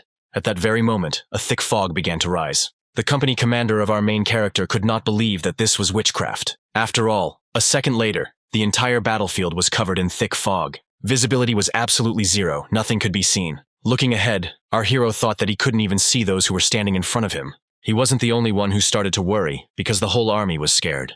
At that very moment, our hero was about to use his hearing. Each of his so-called comrades heard strange sounds.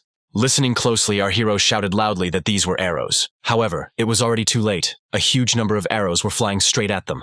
Due to the fog, they were unable to defend, allowing this attack to pass. At that moment, the fairy could not believe that the enemy had chosen such tactics. She screamed for everyone to raise their shields because they had been tricked. The enemy sorcerer himself laughed loudly at that moment. He was glad because he was able to refine this spell. In addition, the flag allowed his allies to see their enemies. He continued to laugh loudly. The sorcerer was pleased with himself. However, his comrade standing next to him thought that everything could have been much simpler if it weren't for him. He meant our main character, who almost ruined their plans. Thanks to the flag, he could see that same black-haired man, holding the sword in his hands. Incurable thought that his body was too tense. He was angry because he couldn't learn anything from Ragnar's lesson. He remembered his words that it would be better for him not to engage in battle until he learned the new technique, because in this case he will simply die. Our hero closed his eyes and replayed these words, understanding perfectly well what all this means in this situation. The sounds of battle were heard right in front of him, and he felt great. At that moment, Ragnar appeared from behind and asked Incurable to retreat. However, our hero understood everything perfectly. After all, if everything doesn't work out the first time, he will have a chance. He deliberately attacked one of the spears, and his opponent was even surprised by this. After all, his opponent's face was not at all frightened. On the contrary, a smile began to appear on his face. This bestial, insane look frightened him. Incurable was glad because he would be able to return to training with Ragnar. And then the same day came, the day of training. He understood perfectly well that the teacher from Ragnar was so-so. After all, from the position of a genius, everything was easy for him. But Incurable was different. However, our hero understood perfectly well that the boy was not trying to reproach him. He wants to teach him, he just doesn't understand how to do it. When he asked, he did not receive any sensible answers from him, because he himself did not know. But Incurable remembered everything perfectly. This was his best ability. He was going to get used to the movements and the sword. After all, every today is a constant practice. Each time it got better, but the body was still wooden. But there was nothing wrong with that, because he could have died. And start over, go back to training. Each time he practiced the same way, repeating everything. Naturally, with each passing day, everything was getting better. It was already the 30th day today. The movements became flexible over time. On the 30th day, Ragnar praised Incurable's movements for the first time. He also explained that the commander should use a blade for protection. He asked to maintain a minimum distance between the enemy. After all, blocking an attack and increasing your line of attack is what fencing is all about. Each time, our hero replayed his words in his head. He had to picture his opponent in his head. At some point, he already felt lightness in his legs. He was able to dodge most of the attacks, slowly, but today things began to change. One day, our hero was even able to parry a sword. Ragnar was very surprised by this and started asking loudly about it. It was all slow, but not without success. At some point, Ragnar could no longer find fault with anything. Little by little, these small steps began to add up. Our hero began to gradually move forward. He smiled as he died, because he was very happy. He was well aware that he had definitely become much better. After all, he was already dodging powerful attacks without any difficulty. And at some point he even started trying to attack Ragnar. He swung, wanting to try to do the same as his current teacher, which by the way made him very surprised. After all, today was already the 100th time he was able to attack Ragnar. It was on this day that his subordinate's view changed. With horror on his face, he asked his commander who he was. Encred noticed this change in his gaze perfectly. Abilities that seemed to have reached their limits. We have just broken through to a new level, and now Ragna again shouts excitedly towards the commander running away into the fog. Encred successfully dodged the attacks that were aimed at him. The black-haired man was determined to reach this place. With all his might, he tried to run as far as possible. He was glad that he was finally able to take the path of a knight. It was on this day that he was going to end today. However, again another failure, another death. But Encred was not going to be disappointed by this. After all, with each passing day he became stronger and faster. He was almost going crazy with joy, because every day is a new today. And so Ragna again asks the commander if he really wants to learn fencing, to which he hears another positive response. After all, in order to become stronger, he was ready to die more than once. And so Ragna, seeing the abilities of his commander, said only that he needed combat experience. More than 200 so-called todays have already passed. As Ragna said, Encred began to gain combat experience. Each time he was going to test how much further he could break through. At some point, he even began to use willpower in his legs, so that its speed would be incredible. He wanted to see how far he could go. With the strength gained and new knowledge acquired, light as it seemed, but at the same time powerful movements, Encred chopped down his enemies left and right, not giving them a chance. He remembered where the enemy was behind the fog and at what moment he would jump out. Even without seeing anything, he could hit a couple of people. The enemies were frightened by these quick movements. After all, they heard, but at some point they stopped seeing the enemy. Suddenly, Encred appeared out of nowhere, cutting them down. Those standing behind did not understand what was happening in front. The crossbowmen aimed into the void because they found themselves in the same situation as their opponents. Encred remembered Ragna's words about eyes, legs, and arms. After all, the eyes look ahead and anticipate, and the legs move, and the hands bring what they started to the very end. Encred's face was crazy. He was happy about it, because it was different. The feeling was completely different. He couldn't believe that he was still so far from mastering the basics. He mentally asked his enemies to attack him, more and more. After all, only in this case will he be able to become stronger. And then at some point he was surrounded. The enemy asked if he really thought he could go further. After all, he was already surrounded by many opponents. Raising his head, Encred asked them for more. He asked them to fight with swords, because that was not enough for him. Seeing this face, the crossbowman was horrified, because a psychopath stood before him. Immediately, a huge number of rods pierced Encred's body. At some point, the rough voice of that same dark silhouette was heard. Who said that the boy was a fool, because he himself threw himself into the arms of death? He asked the guy if he had really gone completely crazy. And here's another one today. Encred woke up again in his tent. He had not seen this creature for a long time, thinking that it had appeared only to insult him. Ram asked the guy why he was flying in the clouds. Looking in his direction, our hero began to remember. After all, every time the fog overtook them, he was the first to shout about witchcraft, a formation of an enemy army that had no strategic importance. The same thing happened in the field when they were defending the flag. Our hero asked Rem about witchcraft, to which Rem immediately asked if the guy knew the difference between magic and witchcraft. Encred heard, but didn't know the differences, and Rem explained that a guide is needed for witchcraft. After all, without it there would be no magic, Encred immediately thought. Rem was from the west. That's where the witchcraft came from. That's why he knew about it, because he had already seen it. Having listened to Rem's story to the end, our hero began to leave, saying that it was time for him to go and train. And here is another training session with Ragna, who this time began to talk about the 5 styles of sword. A genius 500 years ago, at the age of 9, killed 12 robbers with 1 poker. The nobles found out about him and accepted him into their family. And after that, this genius received a new name, Dionysus Onyak. From the age of 10, his limbs began to lose strength, and at 12, his body was paralyzed. However, this did not stop him from dividing fencing into before and after. There were 5 of them in total. Dionysus rewrote the entire history of the sword. Soon, with his help, the Onyak family became the strongest in the empire. Ragna explained that he had mastered one technique for the northern heavy sword. It was the heart of a beast, but he forgot the name. He explained that he was concentrating his attention on just one point. He was going to explain the main idea of it. Our hero, not understanding, looked in his direction, while he swung, sending the sword towards him. A few seconds later, a scratch appeared on Encred's neck. The blow was much faster than that of Rem's axe. Encred thought about how he almost died while Ragna asked if Encred felt anything. They were interrupted by Rem's displeased cry, who asked Ragna if he really tried to kill the commander. The blonde man explained that mortal danger increases concentration. After listening to these two, Encred became convinced that everyone in the squad was explaining shittily. A verbal altercation gradually began between the two. Neither of them was going to give in to the other. Our hero interrupted their squabble, saying that it was time for them to go to the draft. Ragna asked the commander to experience this feeling in battle. After all, if you can successfully master concentration on one point, the unnecessary environment will disappear. And it is at this moment that he will feel that the sword will begin to move in the desired direction. Our hero thought that the heart of the beast and concentration are two opposite techniques. After all, one makes you calm down, and the other, on the contrary, makes you tense up. He was also haunted by thoughts about the sorcerer's flag. After all, only by getting rid of the witchcraft will he be able to repel the enemy's one-sided attacks. A new challenging target has been added to the battlefield. After all, the first thing to do was to break the enemy flag. If Rem or Ragna had been with him, they would have been able to reach him easily. However, now they were not around. He was alone.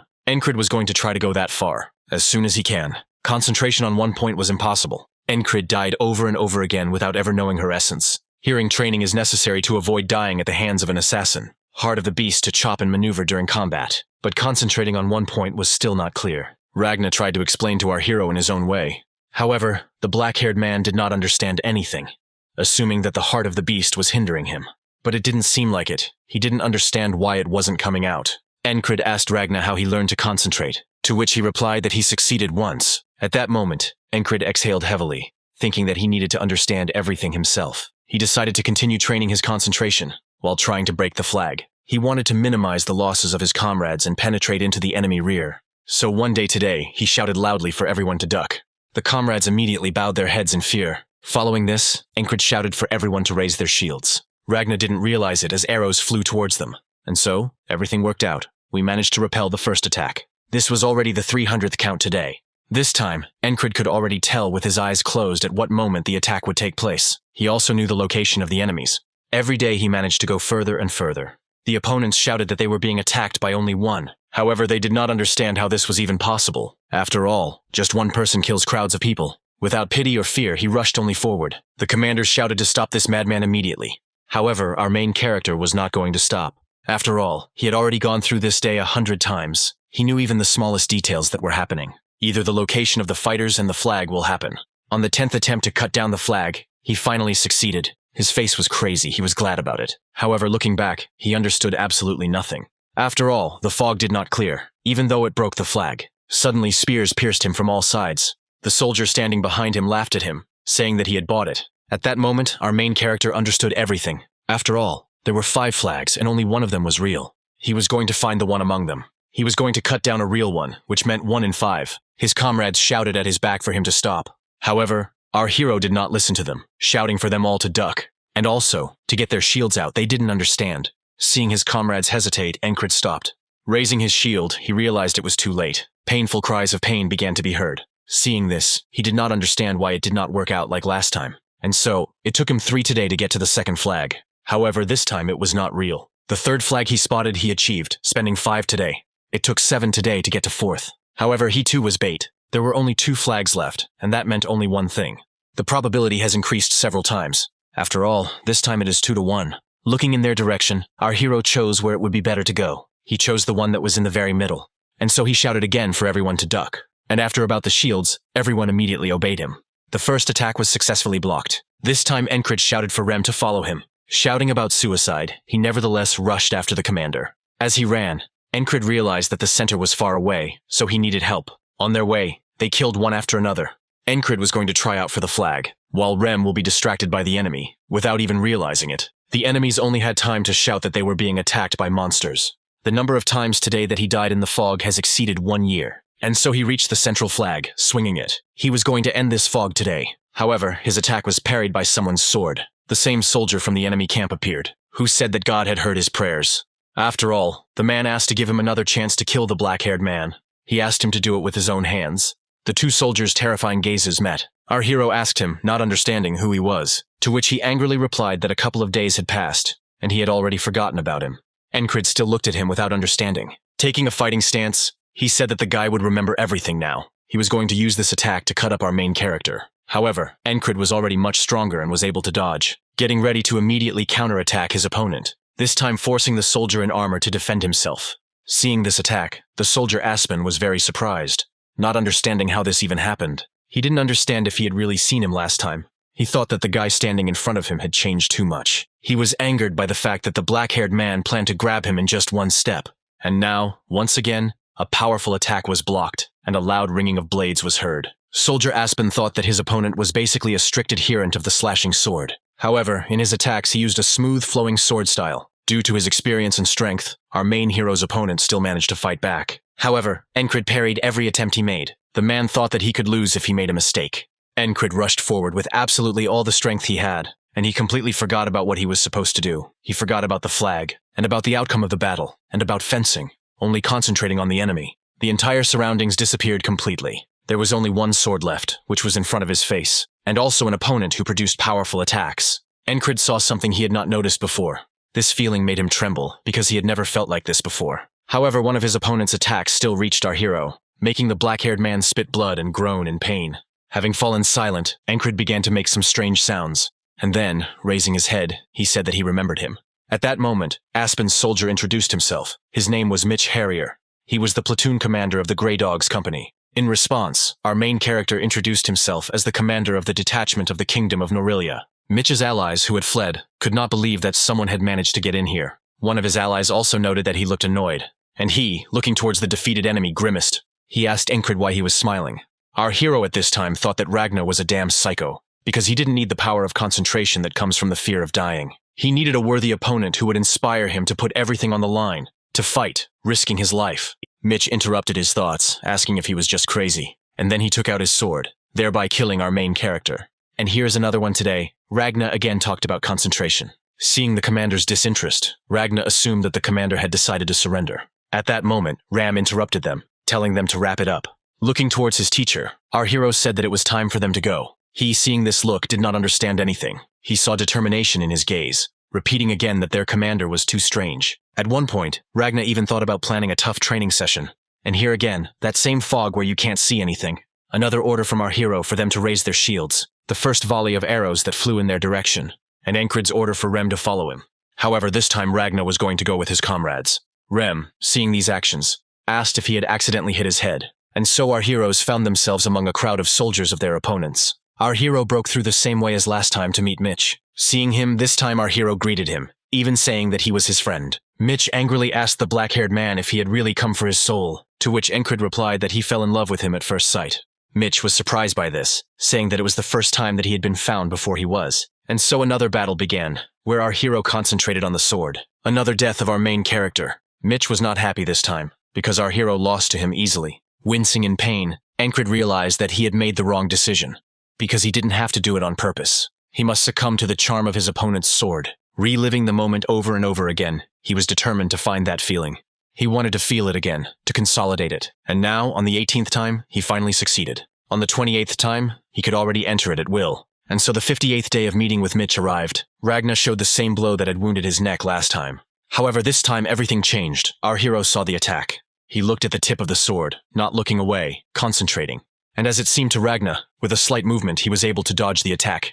The blond man's face immediately changed. He couldn't believe his eyes. He couldn't believe that Encrid was able to strike with one point of concentration. He didn't understand how this happened. It didn't let him go. And our hero thought that the body had become one with the whole sword, and his strength and skill had increased beyond recognition. Ragnar didn't understand where his commander was going, to which Encrid replied that he needed to meet with the company commander. It was today that he was going to step over this wall, ending today. Already in the fairy's office, our hero talked about witchcraft, saying that he remembered what he saw during reconnaissance. Hearing this, the girl silently continued to listen to Encrid, while he was talking about some kind of sorcerer who was in that camp. In order to win this battle, Encrid passed on all the information he knew. And now another battle begins with that very fog. Another commander ducks and raises his shields. Once again, Rem and Ragnar distract the enemies from Aspan. Our heroes can only hope for the talent of the military leader, but his duty was different, Encrid thought. He was going to deal with him, he wanted to overcome him. And now Mitch is saying again that this is the same guy from the camp. But our hero interrupted him, addressing him by name, which surprised Mitch. As Encrid took his stance, he said that he wanted to fight him. And then, shouting that he would defeat him today, he rushed towards the soldier. However, Mitch was able to dodge this powerful and fast attack, instantly counterattacking him. However, his attack was also blocked. Thinking that the bastard standing in front of him was a brat, he swung again. But Encrid was much faster. He was already making his attack. Having forced the big guy to defend himself, he barely managed to do it. At the last moment, he parried the attack and then, again, he swung. The powerful clash of two attacks caused a loud ringing sound throughout the area. As their swords touched, Mitch asked if he had hidden his talent in that fight, to which Encrid replied that it just happened that way. Mitch immediately asked about the name of our main character, to which he immediately received it. And at that very moment, he was able to send Encrid's sword upward. He swung and said that he would definitely remember this name. However, our hero interrupted him, saying that he might not remember, because he himself would remind him if he forgot. And then I used the very concentration that I had learned. This time he saw everything perfectly. He could use it at will, shifting your center of gravity to your right leg, making a preparatory movement for the oblique cut. The technique he took away from today, the experience gained from repetition. Putting it all together, Encrid saw a clear picture before him.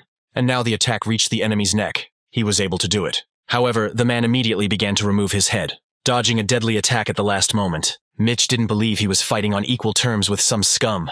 This made him very angry. He couldn't believe it. After all, his slashing and flowing sword is close to the sword style that everyone is taught. However, for this case he had a secret technique. Mitch, the commander from Aspen, was going to use a circular cut. However, our hero did not look away, because he saw everything. His technique that had defeated him so many times because he couldn't predict the start of the attack and its trajectory. But now everything has changed. Now he has seen everything. At that moment a smile appeared on his face. He was glad to meet. And then there was such a powerful contact that even the fog around them was dispersed by the flow of wind. Mitch couldn't believe that this Encrid had figured this all out in advance. The Harrier family is one of the 3 key families that dominate the Duchy of Aspena. His family is a symbol of military power. He gathered under his wing all who showed talent for martial arts. By the age of 15, Mitch could easily defeat 2 adult soldiers. And by the age of 18, he had defeated enough swordsmen in duels to fill an entire village. And by the age of 22, his name had become famous throughout the city. He relied only on his abilities and became one of the strongest members of the Grey Dogs. One could count on one's fingers the number of opponents worthy of him. He didn't understand why he had to train until he was exhausted, why he had to swing a sword until his palms bled. After all, everything can be learned after a couple of repetitions. He thought that he was satisfied with his talent, but he was too self-confident, and so he woke up and allowed himself to be wounded. Encrid used all his strength to carry out this attack, and then he immediately took out his sword, preparing to launch another attack. However, for some reason he stopped when he saw him groaning in pain. His face was horrified because he couldn't believe it. In front of him stood an ordinary soldier who was able to defeat him in a sword fight. Mitch was angry because he had been careless and had placed too much hope in that attack. He told Encrid that he was inferior to him in everything. But at that very moment our hero interrupted him, saying that he was right. But victory was still his. Mitch agreed with these words, clenching his teeth. Encrid prepared to finish off his opponent while he stood motionless. Finally, the black-haired man said that he had fun, while Mitch was thinking about what if he hadn't been so frivolous and had put in more effort. Suddenly his thoughts were interrupted by a shout for Mitch to be protected. With a powerful blow, the yellow-haired commander was able to throw back our main hero. Immediately, his ally ran up to the commander, asking his commander to wake up.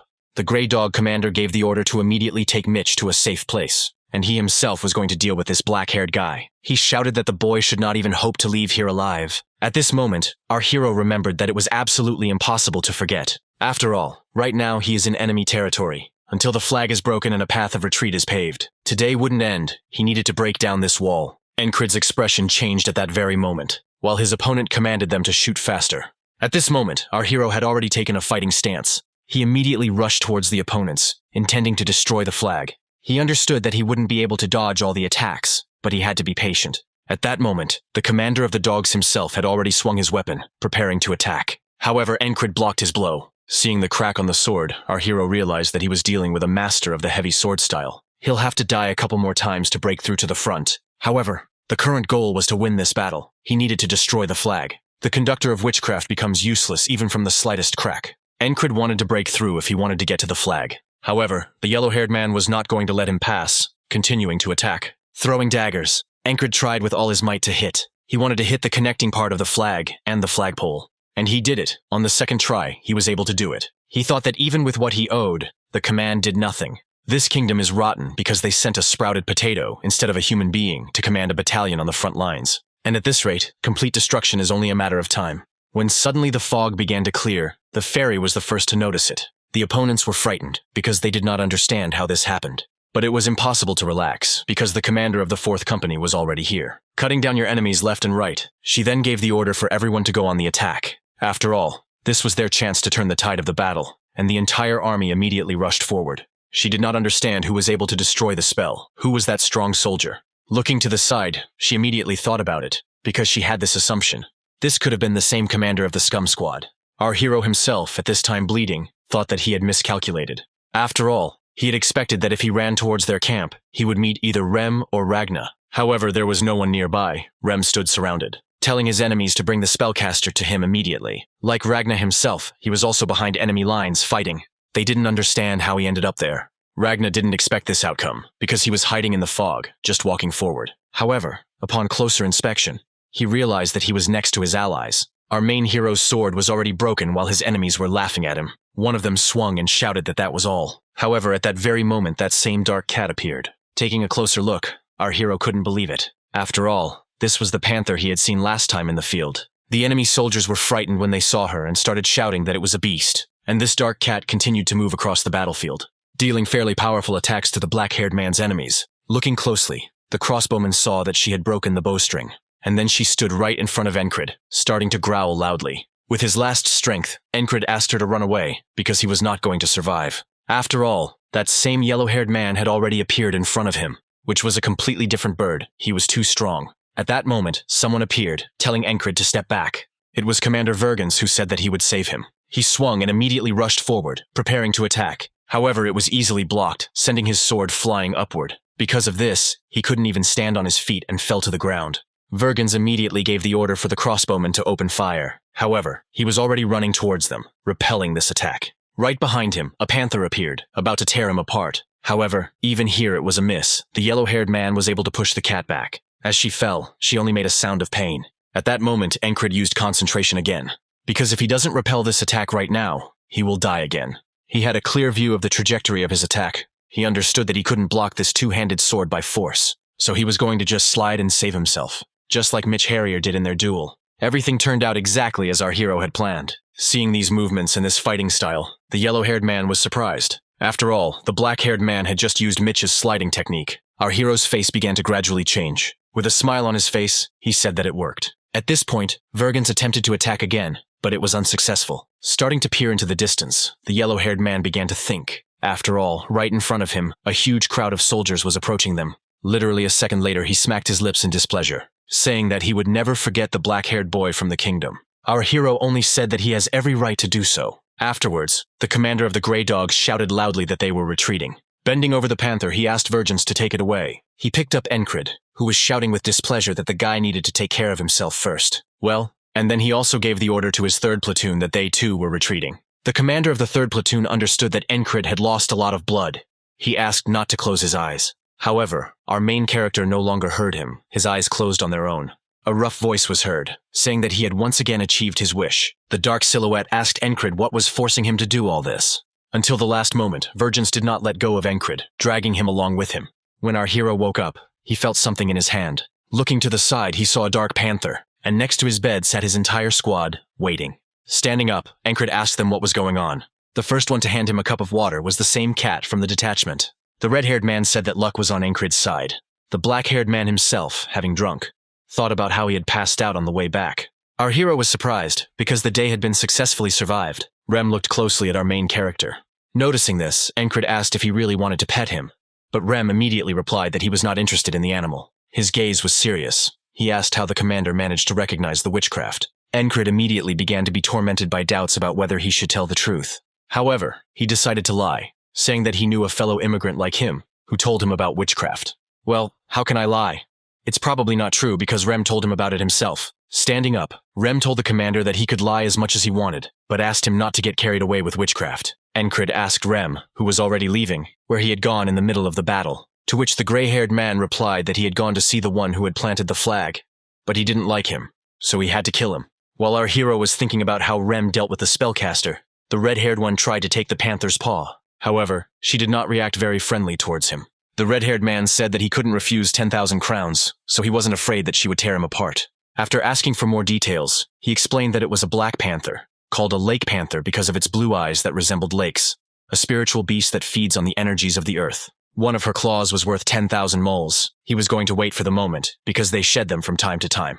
Our hero was told that after his fogless shutdown, the advantage was on the side of his allies. But they had to return without an obvious victory. After that, several days passed without any withdrawal of troops or other sorties, and the slide that he made last time will most likely not be repeated. Having started to warm up, our hero tried to do it in moderation so that the wounds would not come apart. When he came in, Ragnar told our hero not to overdo it, so he suggested that he just sleep. Rem immediately interrupted him, telling him not to teach the commander bad things. Our hero approached Ragnar, saying that he was interested in something about fencing. He explained that he easily used a technique that he had never trained in his life. Rem chimed in, saying that this happens, Ragnar noted that with concentration the gaze becomes sharper. However, he also noted that the guy was lucky, because with his skills, he would have to repeat something a couple of hundred times to master it. At that moment, our main character realized everything. After all, he didn't just learn what was repeated today, he became stronger through his own efforts, despite his meager talents. Thanks to this, he was able to become stronger. At that very moment he interrupted his arguing comrades, saying that he wanted to have a duel with them. Although they considered themselves not very smart, they understood that the commander was in a bad condition. They repeated several more times that it was impossible with such wounds, but the fairy interrupted them, asking if the broken conductor of witchcraft was his business. Naturally, Incurable assumed that sooner or later the leadership would have questions, but he did not understand why the commander in particular had to tell the truth. He explained that he saw him during reconnaissance, and he had some knowledge of witchcraft. When asked how he knew which one was real, Incurable only replied that he had marked it. After this answer, the girl began to leave, saying that she also came here to see him. And she also spoke slowly, as if it seemed to her, they are connected to him by one destiny. Incurable didn't understand what fate she was talking about, and what she meant at all. However, his thoughts were immediately interrupted by Ragnar and Rem, who said that their commander was no slouch. The red-haired man joined them, saying that now he knows with whom to open a salon for noble ladies. Suddenly he switched gears, saying that he had urgent news. After all, a squire from the knightly order arrived. The incurable division was called the Cypress Division in honor of a knight who belonged to the knightly order. Knights are talented craftsmen who are rare even on the continent, so only they can do it. Esquire, a subordinate and disciple in one person, following the knight. Having received the knight's recognition, the squire becomes a junior knight and on the last step of the Phantom Summit. There is a knight who has surpassed the human limit. Usually esquires do not participate in the slaughter without a knight, so their guest on the battlefield is going to become a junior knight.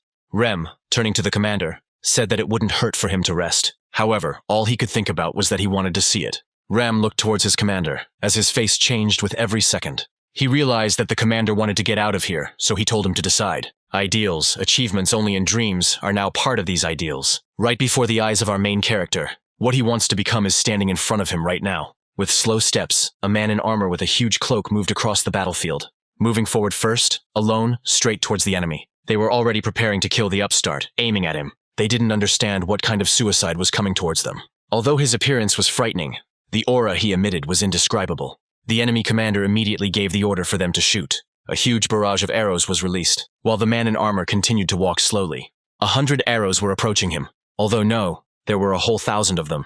However, he didn't even flinch when he looked at them. And then he crouched down, grabbing his weapon.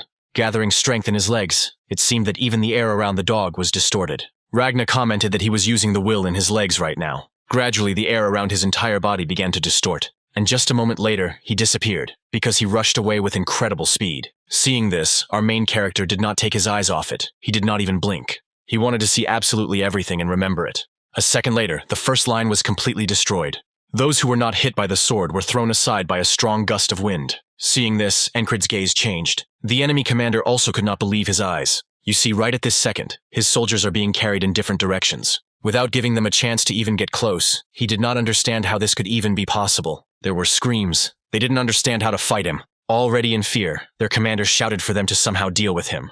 But a moment later, his head flew off his shoulders. Just a few seconds later, the enemy commander was killed. Seeing this, Incurable couldn't take his eyes off it. Rem, seeing it, praised it, also adding that it was not for nothing that he was called an expert. Ragnar, in turn, thought that he would soon do the same, but he did not finish his thought. Our kitty thought that the enemy had 5 chances to kill the squire.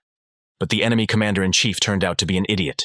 The other two were glad they didn't even have to engage in combat. Incurable analyzed his movements, thinking that he was using a dancing sword and a heavy one.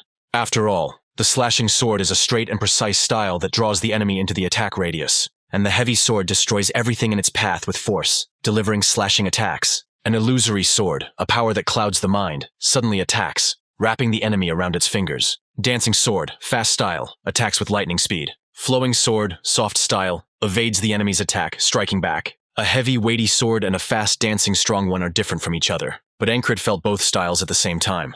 Although the principle of each fencing style differs from each other, they all have absolutely the same origins from the past. If you learn all the elements of the 5 sword styles, perceiving the sword as a living being. However, his thoughts were interrupted. At that moment, our hero began to think. He understood that he had not chosen an easy path, and around them there were cries of attack on the enemy. At that very second, Rem looked towards his commander. Just like Ragnar, because they knew about his dream.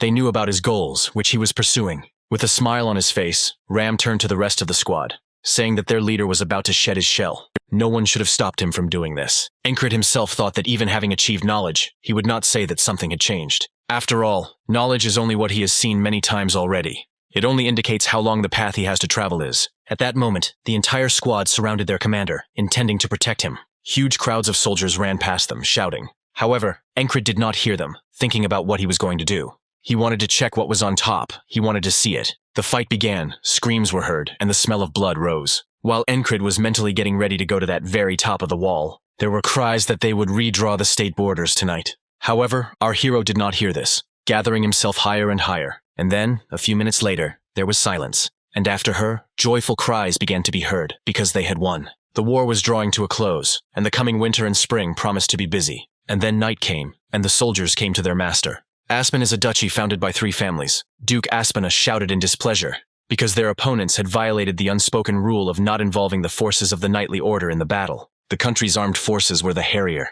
Management policy was on the Ekins family, who explained that they called the knight because of General Frog, so they had no excuse. There was a discussion between them about Frog for a few more minutes. However, they referred to the fact that this would not have happened if the witchcraft had not been destroyed. The Duke shouted that the Grey Dogs must be punished for what happened, to which the fair-haired man replied that they wouldn't leave it that easily. After a protracted battle and Aspen's retreat, the detachment moved back. That's basically where they came from, a fortified city of the royal colony. Border Guard is a military town on the border with Aspen, where 1/5 of the population is made up of the stationed army. The commanders standing there shouted that everyone would be awarded. Our protagonist was rewarded for breaking the spell. The others, seeing this, could not believe that this scum was able to do this. After all, everyone around considered the black-haired man a weakling. They thought that he simply appropriated the merits of his subordinates. For a few more seconds they continued to insult him and laugh. However, behind them stood Mac, who ordered them to shut up in a rude tone. Andrew joined in almost immediately, saying that they had no right to gossip about him. All the members of the squad, all the close comrades smiled. After all, they considered him a truly outstanding person. Taking the bag with the reward, Incurable went to his squad. The red-haired man immediately began asking where the commander would spend the money, suggesting a good establishment. However, our hero immediately interrupted him, telling him to take him to the most skilled blacksmith in the city. A few seconds later, disgruntled cries could be heard. After all, the commander was going to spend all the money on an ordinary sword. But our hero did not listen to him, because to become a knight, you needed a good sword. Incurable was going to take the exam for a promotion because he was tired of sitting as a low-ranking soldier. Norulia uses a ranking system to boost the morale of its soldiers, and strong soldiers who go beyond the ranks are considered special. And the essence of the whole system is that the attitude towards a soldier changes in accordance with his rank. To rise, you need to fight in a duel and defeat 3 soldiers of the corresponding rank. So for the assembled soldiers, the spectacle becomes a difference that can be argued about. And now that day has come. The man coming out told our hero that he is a scumbag who decided to challenge the middle rank. Upon seeing him, our hero immediately recognized him, because he was a former famous mercenary, one of the strongest of the middle rank. At this point, bets were in full swing. Someone asked who had decided to bet on the commander of the scum, to which the red-haired man responded with a smile, saying that they would find out how the winner would be determined. Incurable knew that this fight was not to the death, so he only had one chance. He looked straight ahead and was on the alert, because mediocre abilities are the limit of efforts. The previous him would not have even dared to challenge the majority of those gathered here. However, everything changed. He thought that he needed to fight as if death itself was in front of him. And so the fight began. His opponent joyfully shouted that he was finished. Our hero was going to use the strike he had mastered during the last battle, because if it worked, he would be able to find his blind spot. However, with just one blow, he pushed the enemy back. His sword flew somewhere up, straight into the sky. Incurable didn't understand what just happened. Well, since that happened, he decided to just finish off the loudmouth. He immediately fell to the ground, showing no signs of life. Looking at him, Incurable didn't understand why he was so weak. The red-haired man stood in shock while they shouted at him that he had set everything up, because they knew about his power. The boy couldn't believe his eyes, his mouth wide open at the power of Incurable. Looking at his weapon, Incurable knew that his opponent was no weakling, but he didn't understand why he had defeated him so easily. And here is the next opponent, who said that his victory was accidental, while our hero was still thinking about what he had done wrong. In front of him stood a soldier from a detachment of heavy infantry, nicknamed behind their backs the Elite. Spins the tip of the spear to distract and strike suddenly. However, even here, Incurable was able to cut off the tip with ease. With a dull face, the black-haired man thought it was a trick. Although, judging by his face, it was unlikely. He couldn't believe that he had to hit back. Well, since that was the case, he decided to just kick him. However, here too, he went too far with the force. No one could believe that the scum had won again. However, everyone clearly understood that twice was no longer an accident. No one dared to go out, because they considered it shameful to go out and lose. The commander of the 3rd platoon insulted the others, because they insulted Encred, and now they tucked their tails between their legs. Andrew was going to challenge him, having trained with Mac day and night, but his subordinate immediately told him not to even try. He said that since their last meeting he had become too strong, because now even Mac himself would have a hard time defeating him. Andrew immediately calmed down, sitting up straight and not moving. Rem turned to one of the observers and told him to come out, kicking him forward, because he was the one who had poured shit on his commander the most. Encred noticed this cry about someone not chickening out. He thought about it, because until now he had to fight with all his strength, so he couldn't understand. The big one on the head, whom he saw for the first time today, and after him there was a fairly strong assassin, and not long ago he fought Mitch Harrier, and also daily sparring with subordinates who are also strong. Encred realized that he had fought difficult battles before. After all, his previous teacher told him to never look down on his opponent. He always thought that he would not need advice, but he could not even imagine that the day would come when he would consider the enemy a weakling. Right now, there was a disgruntled opponent standing in front of him, shouting at Encred to think about the duel. However, our hero immediately looked at him, interrupting all his confidence. He said he just thought it was all too funny. After all, right now he could suppress his opponent. And here comes another powerful attack, which his opponent felt with his whole body. Narulia is called the Land of Knights and honors only the strongest. Right here and now, Encred was thinking about what he could do. He will be able to declare himself while he was thinking, accidentally destroying the enemy's sword. Swinging again, looking at the frightened soldier.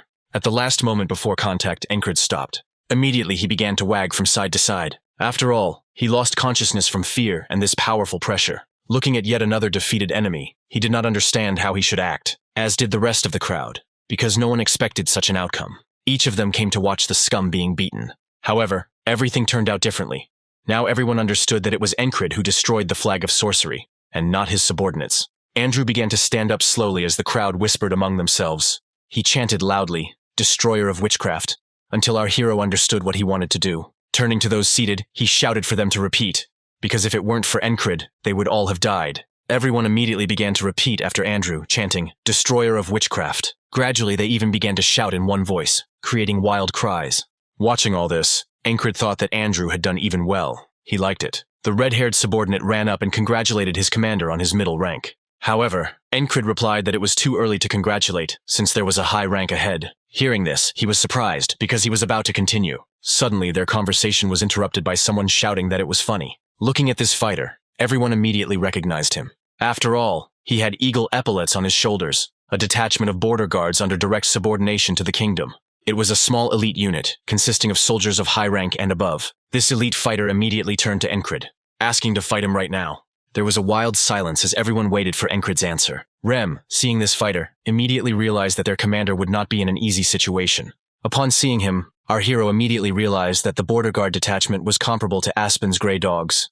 Back then, this guy in front of him could rival Mitch Harrier. Our hero was happy because he would be able to fight without repetition with a soldier of his level. He was curious about what this would lead to, so he told him to attack. Seeing this determination, the eyes of the elite squad member sparkled. He thought the guy was very interesting, because it was much better here than watching. Somehow the entire crowd ended up on our protagonist's side, asking him to take down the elite squad. They started chanting about the witchcraft breaker again.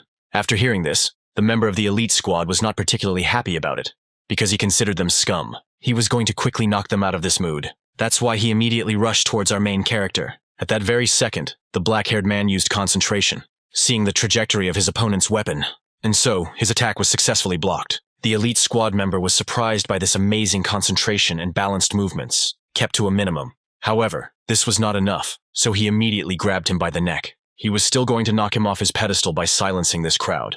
But Encred wasn't so simple either. He immediately grabbed the hand, throwing his sword overhead, preparing to deliver a devastating blow. Seeing this, the man realized that he could die right now. He saw no pity in his opponent's eyes.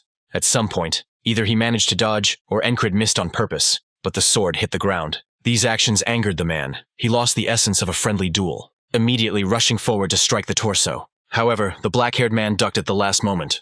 Thus, the sword of the elite squad member appeared in front of his face. He grabbed the sharp blade with his hand, thus pulling the opponent's center of gravity towards himself, hitting him with his foot. Both opponents jumped back, but Encred was unarmed. His opponent was going to take advantage of this, but the black-haired man was not going to give up either. He took out his daggers. Now this fight was clearly not for life, but to the death. At the last moment, the commander of the 4th Company appeared. Thus, as it seemed, cutting even the air, throwing the two back. She told them to stop, because one more step and it would lead to the murder of an ally. Looking in her direction, our main character sighed heavily. while his opponent felt the blade near his throat. After all, our main hero's entire squad was already here. Ram only said that he was very lucky that the company commander intervened.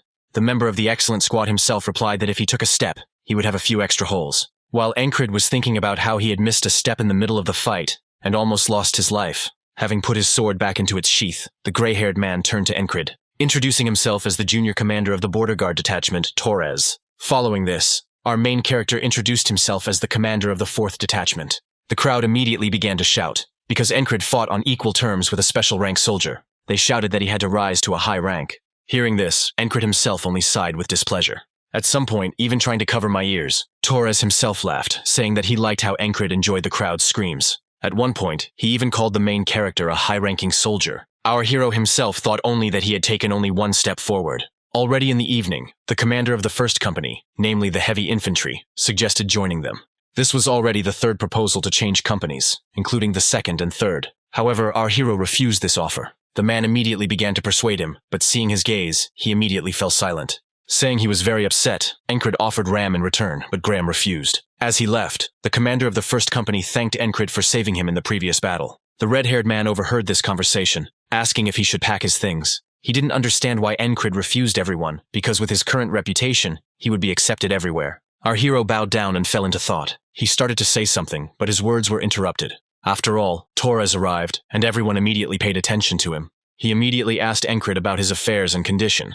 However, without waiting for an answer, he said that he would get straight to the point. He offered to join the border guard unit. The border guard is directly subordinate to the kingdom, which is even more prestigious than the 1st company. Our main character thought, looking at his comrades, Rem thought that in the past, Encred had never even dreamed of such a thing, and he had refused the others, but only a fool would miss such a chance. And Torres continued, saying that after a couple of blows he felt absolutely everything. He understood that Encred was thirsty for battles. The man explained, telling about the hellish training. After all, to join them means to reach the limit of one's strength. At that moment, Rem exhaled heavily because it was clear. Just like Ragne, who pretended to be asleep, each of them understood perfectly well what their commander would answer. After all, such a chance doesn't just lie around on the road. 1 in 1,000 gets it. Torres looked silently towards his former opponent. Who said that there is hellish training and battles here? You won't find a better place. Besides, he thought that he was not thirsty for a limit. He was going to step over it. And now time goes by, it's almost winter. Rem lay under the blanket, shivering and cursing the cold. He asked the commander to bring a hot stone. However, the jock immediately pulled the blanket off, saying that they needed to move so as not to freeze. And then he offered Encred training in hand-to-hand combat. Encred agreed, but after the service, as he walked, he again became immersed in his own thoughts. He hadn't heard the cries of women and merchants for a long time. When there was no fighting, they patrolled the streets to keep order in the city. He met Jack and Bo, the guards. Hearing their names, our hero thought that he had heard these names somewhere before. However, he didn't pay any attention to this and went on patrol. As they walked, the guys happily told each other that it was an honor to patrol with Encred. Jack even suggested a duel, to which he received consent. For a few more minutes, they happily discussed Encred. At the moment, switching to the fact that this winter is too cold, it seemed that everything was absolutely the same, without incident. However, our hero's gaze was drawn to a man in a robe, who stumbled right at that very second. Our hero tried to catch him. However, at that very second he took out his blade. Encred naturally noticed this. However, it was already too late, because it pierced his body. Spitting blood, he did not understand what was happening.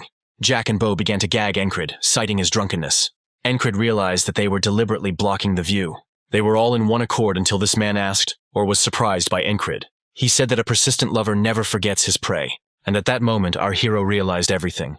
After all, Aspen sent a killer after him in revenge for the destroyed witchcraft. As soon as the dagger was pulled out, the boy immediately fell to his knees. Jack told Bo that it was time for them to go back. Bo immediately shouted to Rotten that they were coming back. And then our hero remembered that Christ had mentioned the reconnaissance soldiers who had been wounded by the curse. It was a pretext to leave intelligence and collude with Aspen. Even as he was dying, our hero thought that there were 4 of them. Passers-by began to pay attention to the lying Encred. However, it was already too late, because our main character, he was already dead, and loud screams began to be heard. When Encred woke up, he thought that this would be fun, and here is another good trembling morning. Another proposal for fist training. Our hero immediately turned to Auden. I asked him about training and hardening the body. Auden explained that it helps to meet any situation in full combat readiness. Hearing this, Encred asked to be taught. After all, he saw him take out his sword, but he didn't have time to react. His body froze and he was unable to dodge. And so the training began. Hard training. While Encred was training, he thought about his next plan. And now comes another meeting with the traitors. Encred was going to attack them all in turn. That's why I didn't reveal it right away, even when answering their questions. And here are more words about how cold this winter is. Encred thought that thanks to Auden, he was now in his best form. And right now, there will be an assassination attempt. After all, he began to show that very silhouette. In that very robe, Encred had already created a plan. Therefore, gathering all the strength in his hands, he instantly raised them, delivering 2 powerful attacks at once to Jack and Bo. Bo couldn't believe that Encred had noticed their attempt. Encred knew that it was 2 to 1. Either he would run away or join the fight. However, to do this, it was necessary to get rid of the traitors. The man in the robe reacted quite quickly, and just a moment later pain was felt in Encred's chest. He didn't understand what that sound was, or where the pain was coming from. However, when he turned his gaze, he saw a throwing knife, which flew through the crowd from such a great distance. Our main character appreciated this, because in front of him is a true master of his craft. And here are more words about production, hinting at Aspen. As he died, our hero thought about what had happened. And then again, the granny noticed a soldier lying on the ground.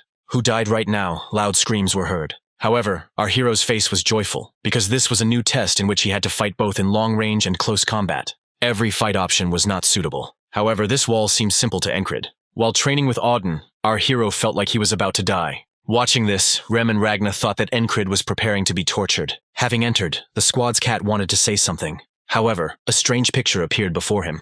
His face immediately changed. At this time, our hero thought that he just needed to knock the knife away. However, it was far superior to ordinary knives in sharpness and speed. Seeing the drawing, the subordinate asked if it was a whistling dagger, explaining that it is named for the sound it produces when thrown. Having said that, it is better to avoid such opponents. Hearing this, our hero thought, after all, no matter how skillful his opponent was, it is enough to just stop it in advance. And once again our hero threw off 2 traitors. Another disgruntled cry from Bohm. Encred used him as a human shield. However, he didn't have time, because the dagger hit him again, just like in the yellow-haired one. And at the same time at Jack, standing behind, Encred couldn't believe that in such a short moment, his opponent managed to throw 3. Looking into the distance, he saw a contented face looking at him. And right at that second he was smiling. And again there are screams in the street that someone has been killed. And then again, the killer came up and bowed down. While our hero was thinking that he didn't care about his comrades, and the same words hinting at Aspen, to which our hero replied that he could only be happy. Hearing this, the half-elf asked why he was joking before dying, and then he began to take out his daggers. This time our hero admitted that he had been too frivolous. However, at the same time I was glad, because a wall is a wall. And then again, a rough voice asks if Encred is having fun, which said that a curse is a curse. This joy from him is commensurate with despair. However, Encred didn't think so at all, because he considered it a blessing. This time he asked Jackson to tell him about the whistling dagger. Jackson didn't answer right away, looking towards the commander. And then he began to tell about him, everything he knew. Its trajectory was difficult for the human eye to follow. Our hero insisted that he needed to see him. Hearing this, the squad's cat again looked at Encred without understanding. His gaze showed all the seriousness in his words. Once again, the squad member thought they had a strange leader. Jackson explained that the trajectory was determined by the fingertips. Encred asked if he would be able to notice it, to which Jackson replied that she was too tough for stone throwers. However, almost immediately, he asked if he could teach me how to throw knives. Encred was surprised, because it was unexpected. Jackson is the most secretive in the squad. Naturally, he answered him positively. And here's another day on a noisy street. More happy words from Jack and Baum. Encred himself was thinking about Jackson's story about the throw being a moment. It was necessary to concentrate all the strength of the body in the moment and throw. The same applied to dodging. Walking down the street, he peered into the distance, to see that very silhouette of a half-elf. Noticing him, Encred immediately took out his sword, cutting off Jack's head first. And after him, attack Baum. In the same way, cutting it, making it feel pain. Seeing this, passers-by screamed in fear. After all, 2 people were killed right in front of them. The half-elf himself stopped at that moment. Encred saw he was waiting for the right moment. He thought that if he protected his heart, he could avoid instant death. He focused on his fingers, and then another sound, and a dagger stuck into the hand. Suddenly pain ran through my whole body. After all, the next attack again hit the target. He was too fast for Encred. However, he was glad because he was able to notice. A ray of light flashed for a split second. He was sure that if he saw it a couple more times, we'll be able to dodge them, or even reflect them. The half-elf himself asked the guy how he guessed. However, Encred only replied with a mad face that they would see each other again. This boy just started talking about his lover. However, our hero interrupted him, finishing the sentence. The elf didn't understand how he guessed about Aspen. And our hero just smiled madly at this, and here is another day, trying to move faster. Another instant death for Jack. And after him and his comrade Baum, everything went the same way. More screams of murder right on the city streets. Encred himself at that moment thought that he had already stopped. He was no longer someone who could only dream. After all, now he could do it with his own hands if he put in enough effort. And here's another throw from this killer. But this time our hero saw everything perfectly. and even his frightened face, which he could not hide. Incurable was about to launch a frontal attack, to get close to him in close combat. However, at the last moment he fell for the trick, because of which he was again hit with a powerful attack. Bleeding, Incurable fell to his knees, thinking that he could control the moment by catching the enemy's movements. This time he pulled the dagger from his own body. Looking at the dagger, he thought that this weapon was just awesome. The main character dreamed of getting it. One day he even started learning to throw them. Jackson, seeing this, asked what the commander was doing, to which the black-haired man replied that later he would have whistling daggers. He was learning to throw them. The quickly made dagger spun and exploded. It flew right past Jackson's cheek, who wasn't particularly happy about it. An awkward silence fell between the two heroes. It's already the 8th today, and here comes another attack. Incurable no longer fell for the throwing time tricks. However, he felt another piercing pain throughout his body. After all, they attacked him right from behind his back, delivering an attack. Now Incurable understood why Rotten was needed here. On the 10th try, Incurable was already throwing daggers freely, killing Rotten, who was standing on the tower first. And at that very moment I heard the laughter of the half-elf, who was shouting that one shouldn't be distracted during the battle. Another death, another new today, another training session. Incurable had already hit where he aimed. Jackson was very surprised to see this. Our hero explained how he does it by asking the professional if he needed to improve anything. Taking a dagger from a fruit, Jackson said enough, asking where he learned to throw knives. Our hero understood that it was impossible to say that it was from him, so he responded on the battlefield, watching the thrower. Jackson thought that to achieve such a level simply by observing, one must be a genius. And then he immediately asked if the commander knew about the style of the bullet blade, explaining that this is a weapon-throwing technique, once created by the amazing hired killer Georg. It received this name by analogy with a whistling dagger. Georg sought to create a secret blade that would not even leave a sound. But it was difficult to use, so it was transformed into the current whistling dagger. Jackson, seeing this reaction, could not believe that Incurable had never heard of this. After all, he explained that his posture indicated that he was a master of the whistling dagger. And here is another acquaintance with Jack and Bomb. They didn't understand where Incurable was going, because they were supposed to guard the market. He commanded them with his rank to follow him. After exchanging glances, they all reluctantly decided to go after the current commander. The market was a stage prepared by the killers. He saw no point in playing along with them. Our hero interrupted their chatter, asking what they got for spying.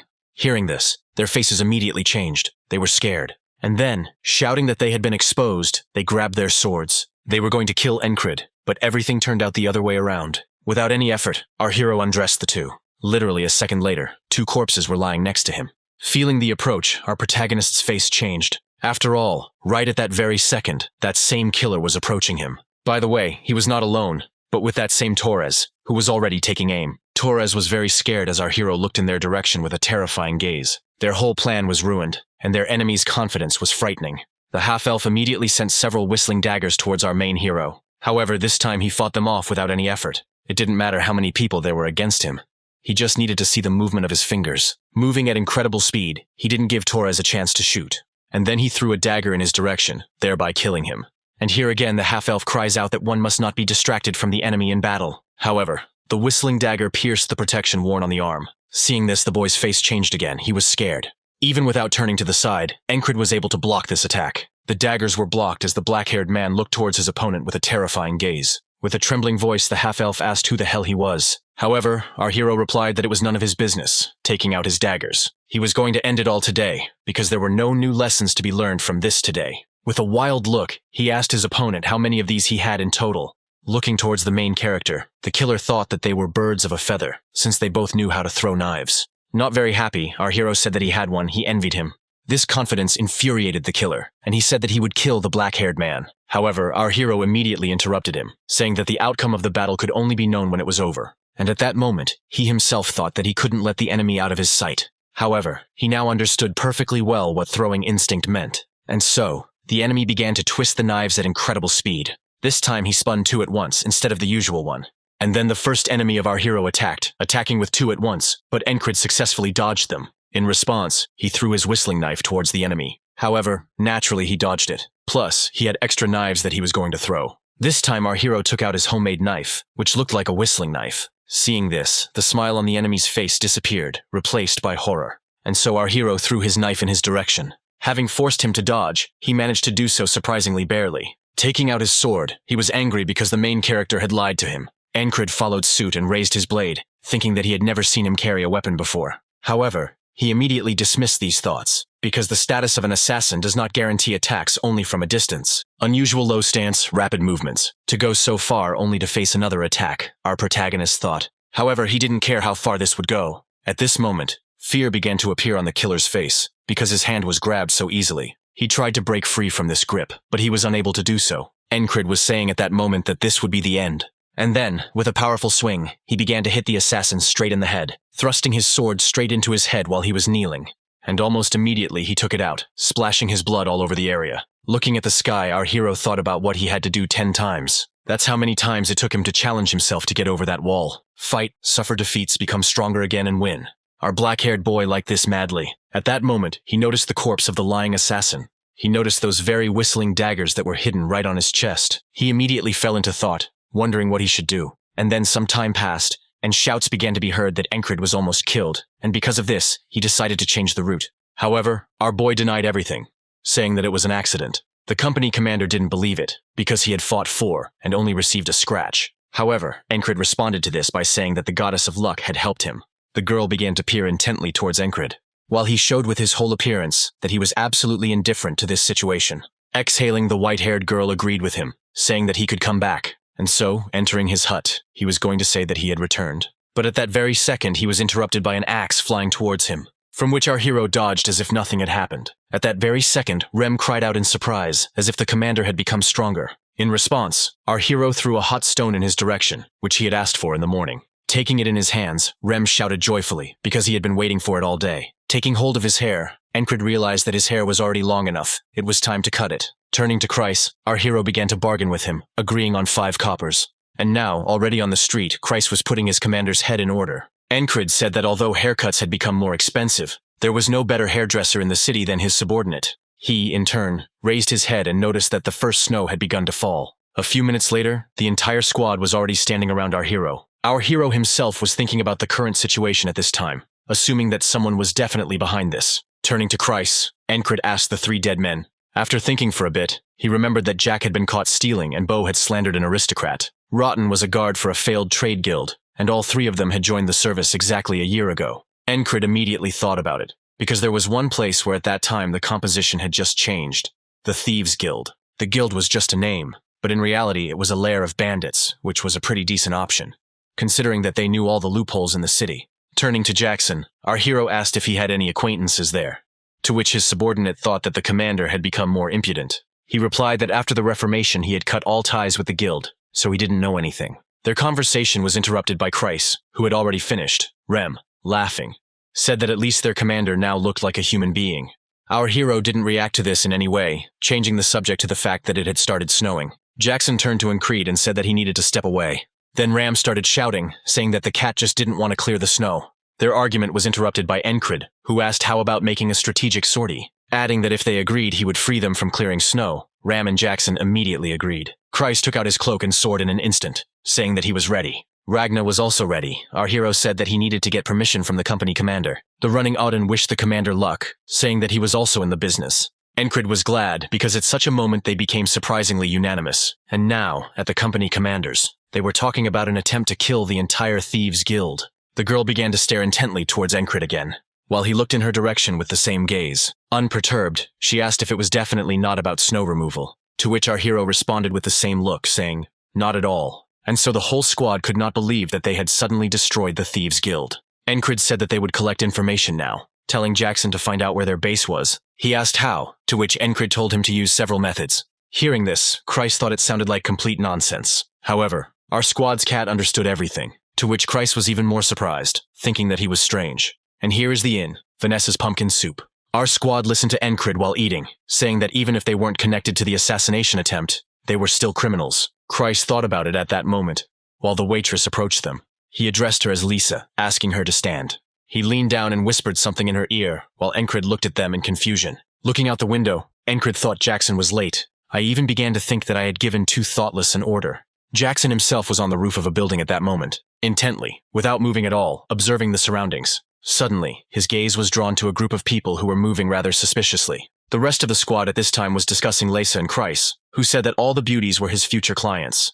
And so, Jackson entered the tavern, began to talk about what he had found, but did not finish. After all, what presented itself to his eyes was not a particularly honest picture. He was completely covered in snow, and his face was red from the cold, while the rest of the squad sat in a warm place, eating food. However, Encred did not lose his head and immediately gave him a bone with meat. Jackson asked why waste time when he could perform right now. Rem joined the dialogue, saying that he didn't want to because it was cold there. As Encred stood up, he said that there was heavy snowfall, which would greatly reduce their mobility. It was necessary to approach the matter in a balanced manner, so he added that they would speak as soon as it was over, looking out the window. And then he immediately said that it wouldn't end, they needed to move on, and so our entire detachment set out and began to walk through the streets. Rem kept saying that he was cold and didn't like being outside. Passing by one man who seemed poor at first glance, no one looked in his direction.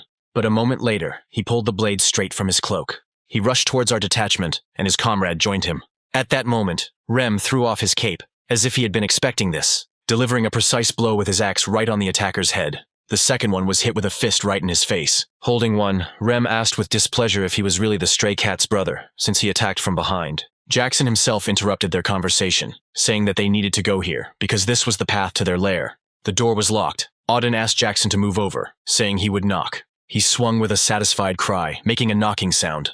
And then, having dealt a powerful blow, he destroyed the wooden door. With a smile, he said that they had opened the door, and everyone could come in. Looking at this, our heroes thought that knocking was a little different. However, without paying much attention to this, they entered their lair. Encred said that talking was out of the question, since they needed to be subdued by force first. After walking forward a little, they noticed a huge door in front of them. They discussed among themselves a little more, and then moved on. One of the men, sitting inside this room, said that he had been racking his brains for a long time. They say they reported a failed assassination, but their prey came to them. One of the men reported that he didn't know, since his subordinates were with him, but his commander, laughing, said that they were just small fry. At that very moment, Auden smashed another door with a shout, "Knock knock!" He enjoyed destroying everything, knowing that nothing would happen for it. The commander of the thieves silently watched their actions, doing nothing. Ram's cry was interrupted by Encred, who said, "He who has never killed a weak person in his life. Who is ready to go to prison obediently?" Encred said, drawing his sword. And having stuck it into the ground, he also added, like, "Who doesn't want to die? Lay down your weapons and cross that line, otherwise they will kill everyone." Rem immediately asked his commander, because he wanted to suppress them by force. But Encred replied that he changed his mind. At that moment, I myself was thinking that he was very cool at that moment. The commander of the thieves, cowering in anger, asked if the pathetic soldier was really looking down on them. Auden turned to the commander and said that they would not listen until they set an example. Taking out his blade, Encred asked who was the strongest in their guild. The commander said with a smile that it would be fun, adding that the strongest swordsman in their guild was Wyvern. He gave orders to his subordinate to fight him. As he approached, he asked Encred if he could withstand his sword. After all, since his infancy he had never lost to anyone, and it was with these words that he rushed to attack. However, a moment later his attack was repelled, and after her, Encred pierced his shoulder with his sword. Encred recognized this technique, because he had recently been at the same level. At that very moment, the face of the Thieves' Guild commander became covered in sweat. While the strongest of the guild was writhing in pain, our hero looked towards the commander. And then, raising it, he added that he was giving them one last chance, otherwise they would all die. His subordinates stood there with stony faces at that moment. They all thought that their commander was showing off right now. A deathly silence fell, and everyone fell into thought. And then the first sound was heard. It was the sound of an iron mace falling. One of the men raised his hand and said that he surrendered. At that very moment, the enraged commander took out his weapon and began to scream, swinging, intending to kill his subordinate. However, a dagger that flew into his head prevented him from doing this. Our hero threw a whistling knife in his direction. Covered in blood, he began to fall to the ground. And now the second member of the squad was defeated. Ram gritted his teeth and thought that his commander was a little cool. Like the rest of the squad, they were glad that their Encred had become stronger. Even Jackson mentally praised Encred. However, these thoughts made Rem and Ragna furious. Seeing these reactions, Encred started to smile, because now he definitely looked cool. Immediately the crowd began to fall to their knees, shouting that they were surrendering. Rem, turning to the commander, said that it would be easier to kill them than to carry them around later. However, one bald man, with a trembling voice, asked for mercy, saying that among them there are those who can barely make ends meet. So he offered his life instead of the others. His name was Jiplin. Our hero, looking in his direction, asked Jiplin from the Jiplin Guild. However, the bald man immediately pointed to the lying man, saying that he was the boss after all. But at the same time, Jiplin is he. Our hero kept poking from side to side for a long time. Kreis explained to Encred, who was seething with thoughts, that the murdered man had done it on purpose, so that if he was caught, he could blame it all on his subordinate. He explained that, apart from the captain, no one had done anything serious. And then everyone tried to protect Jiplin, starting to shed tears, asking to kill them instead of him. Rem immediately started pointing in their direction, shouting at the commander to look at these poor people he was about to kill. And suddenly Jiplin offered to exchange their lives for the contents of the warehouse. There was immediate silence, and Kreis's face lit up. Sometime later, Auden went in search of treasure.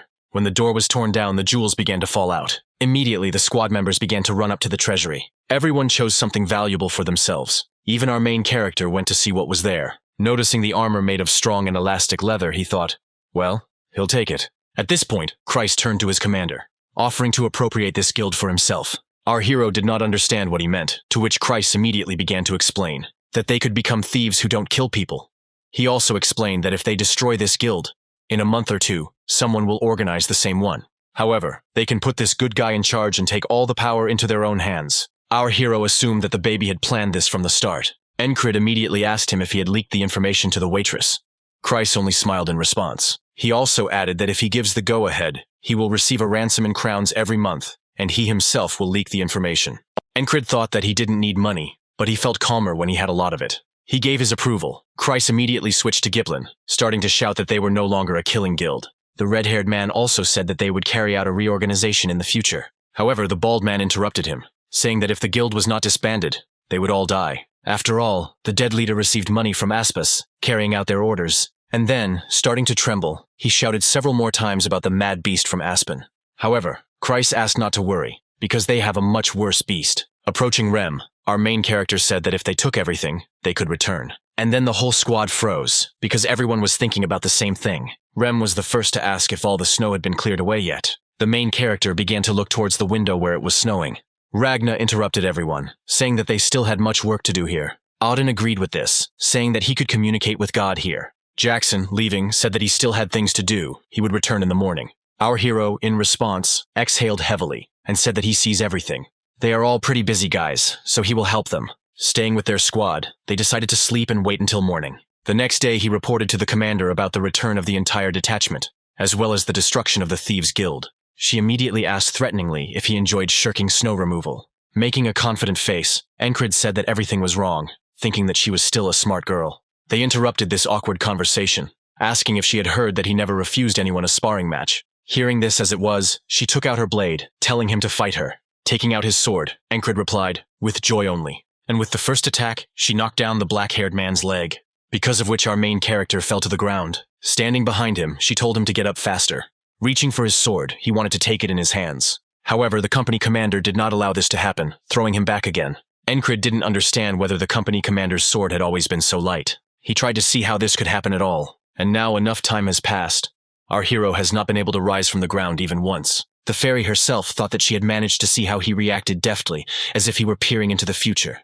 And sometimes, as now, he could not predict a single blow. She thought he was too weird a guy. Looking up at the sky, she said, "It's snowing again." As she left, she remarked that she would keep an eye on him. At this time, our hero himself was thinking about how, after so much training, he still hadn't learned to control his body. Now he understood what he was missing right now. He was going to go to Auden to learn hand-to-hand combat. At this time, Auden himself was squatting with a huge tree. Speaking about the basics of hand-to-hand combat, this is a trained body that has been hardened by training. He explained to our hero about his training, adding at the end that he would have to die a couple of times. However, this did not frighten Encrid at all. After all, this is precisely what he was more of a specialist in than anyone else. And now, just a moment later, he was squatting with a huge boulder, thinking that he was about to die, while Auden explained that it was for the sake of the basis of the isolation technique. The muscles are ready to explode from the overwhelming force. Smiling, he asked the commander to hold on for 10 seconds.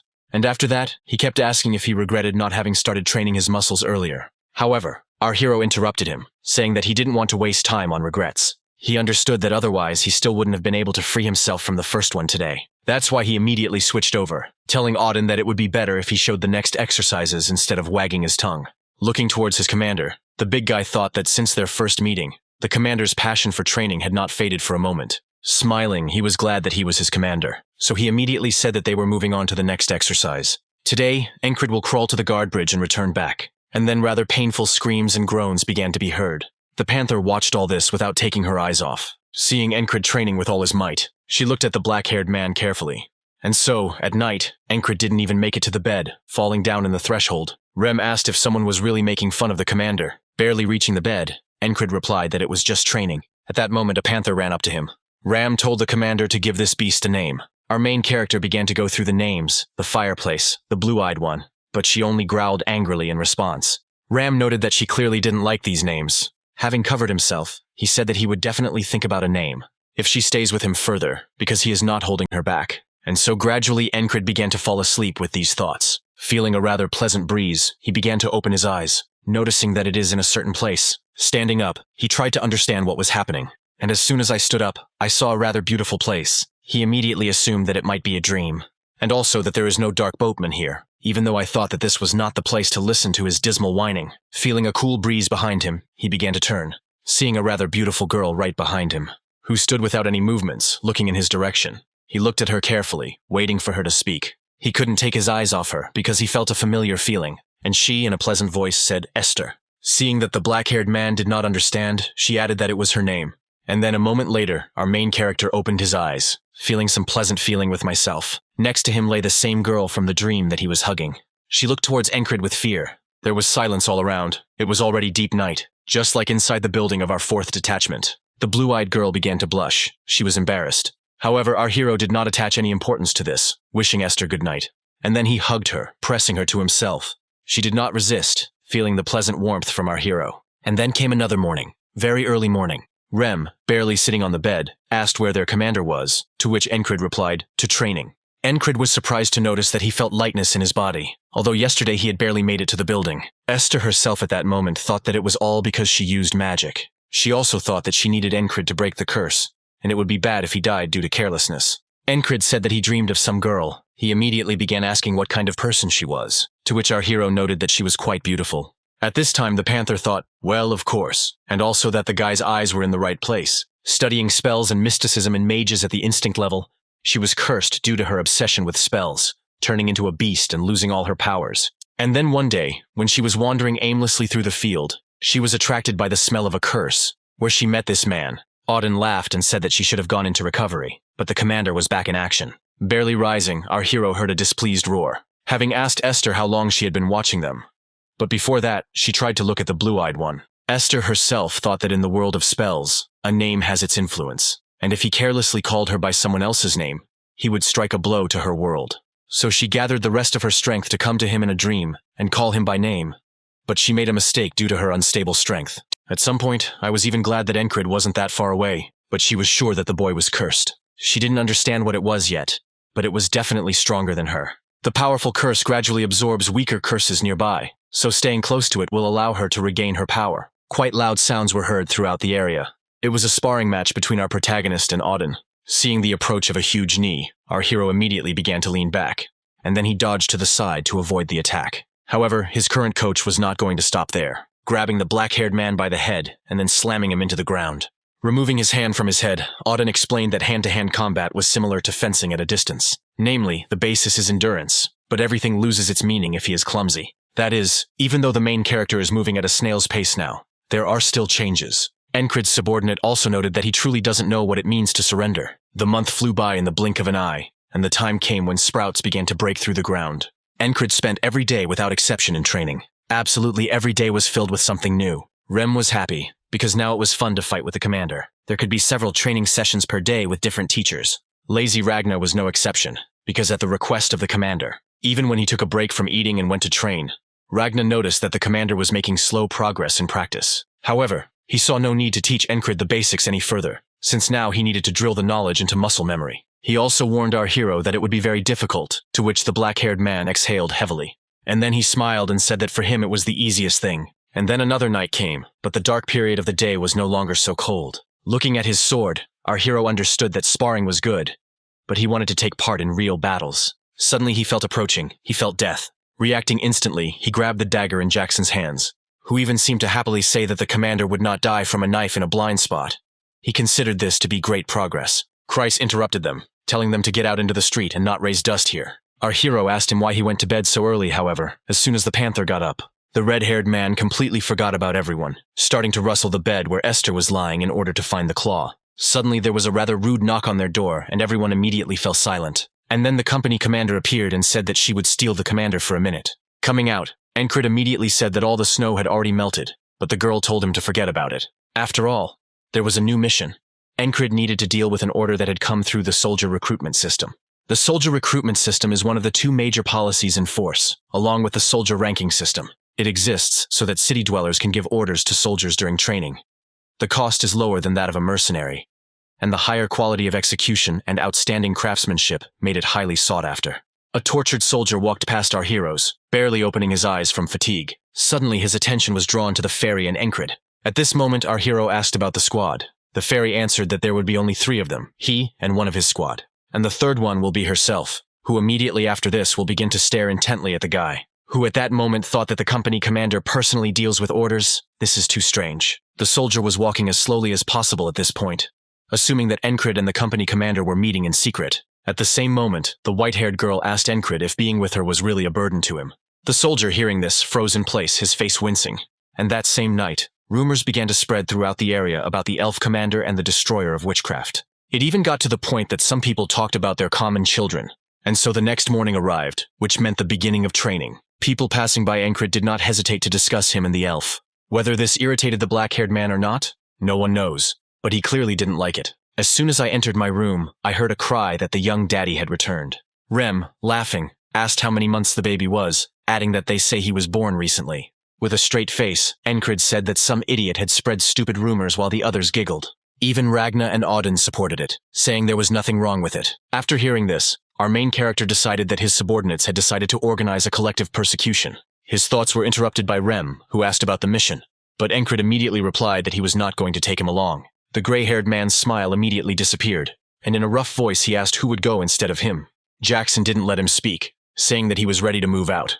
Encred immediately turned around and began walking towards the door with his subordinate. Rem began to threaten with displeasure that he would throw an axe, while Encred, walking, said that if he got angry, he would really throw it at the customer, so he would never take him with him. Already on the street, Jackson realized that they took him along because he would not create unnecessary problems. He also asked if he could give advice as someone with more experience. Without waiting for an answer, he immediately asked her not to develop deep feelings for the woman, because this would result in a deep wound.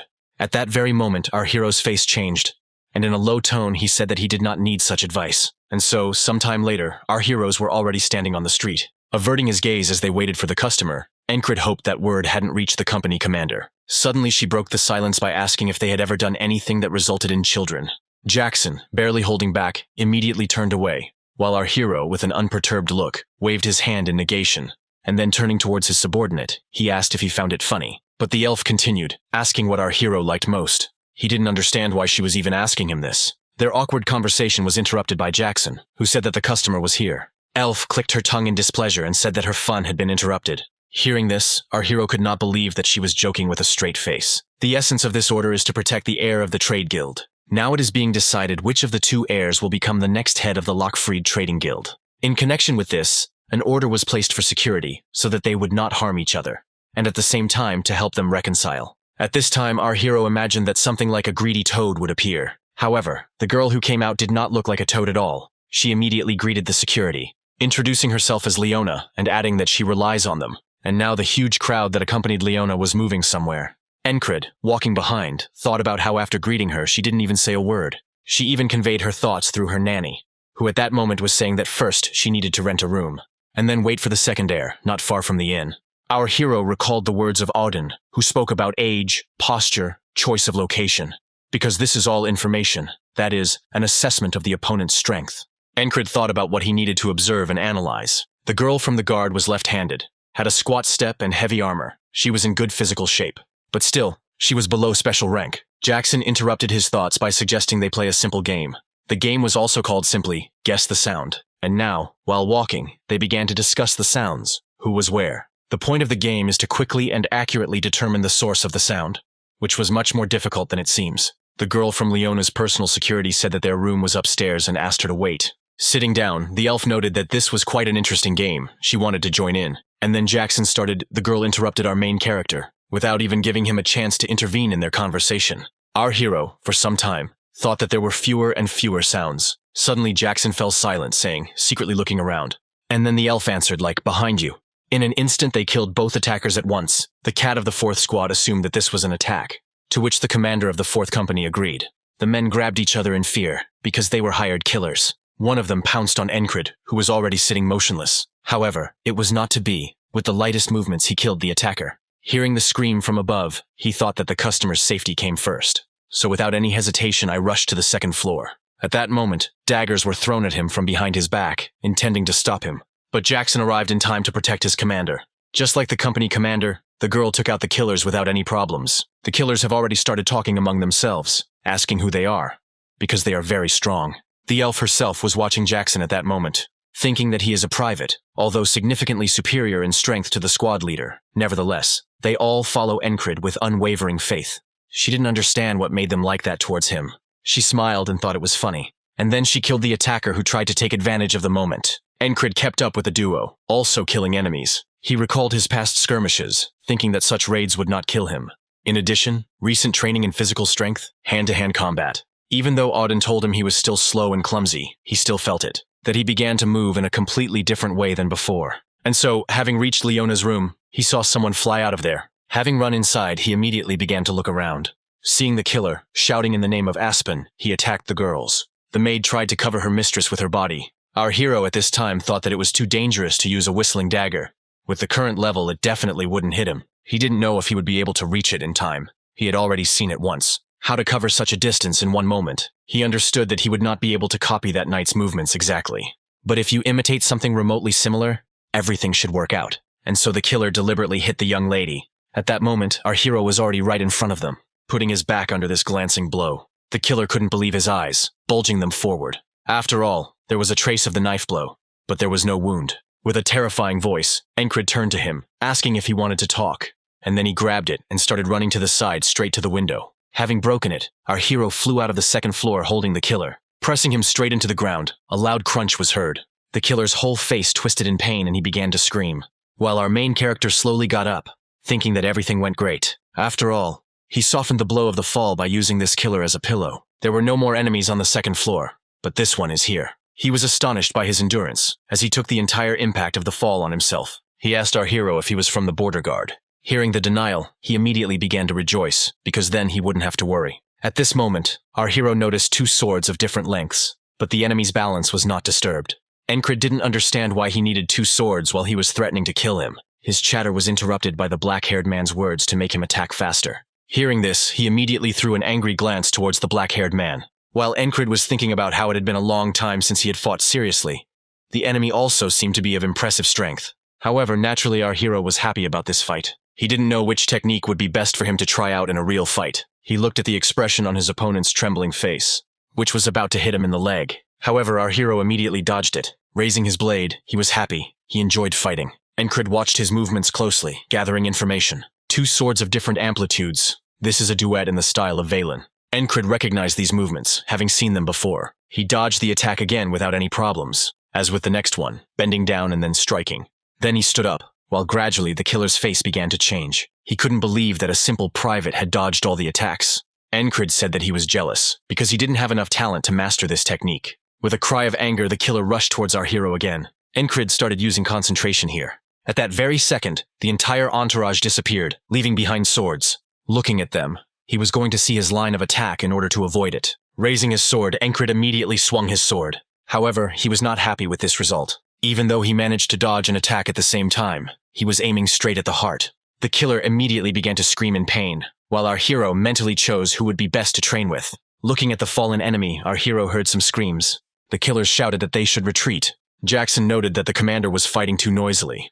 Pointing towards the enemies, our hero asked if they would catch them, to which Jackson responded without any emotion, saying that their mission did not include eliminating criminals. Their job is security, and since they escaped, the customer is safe. The girl interrupted the conversation and praised Incurable, who immediately asked if she was safe. She threw her head back, hearing this question, and became thoughtful.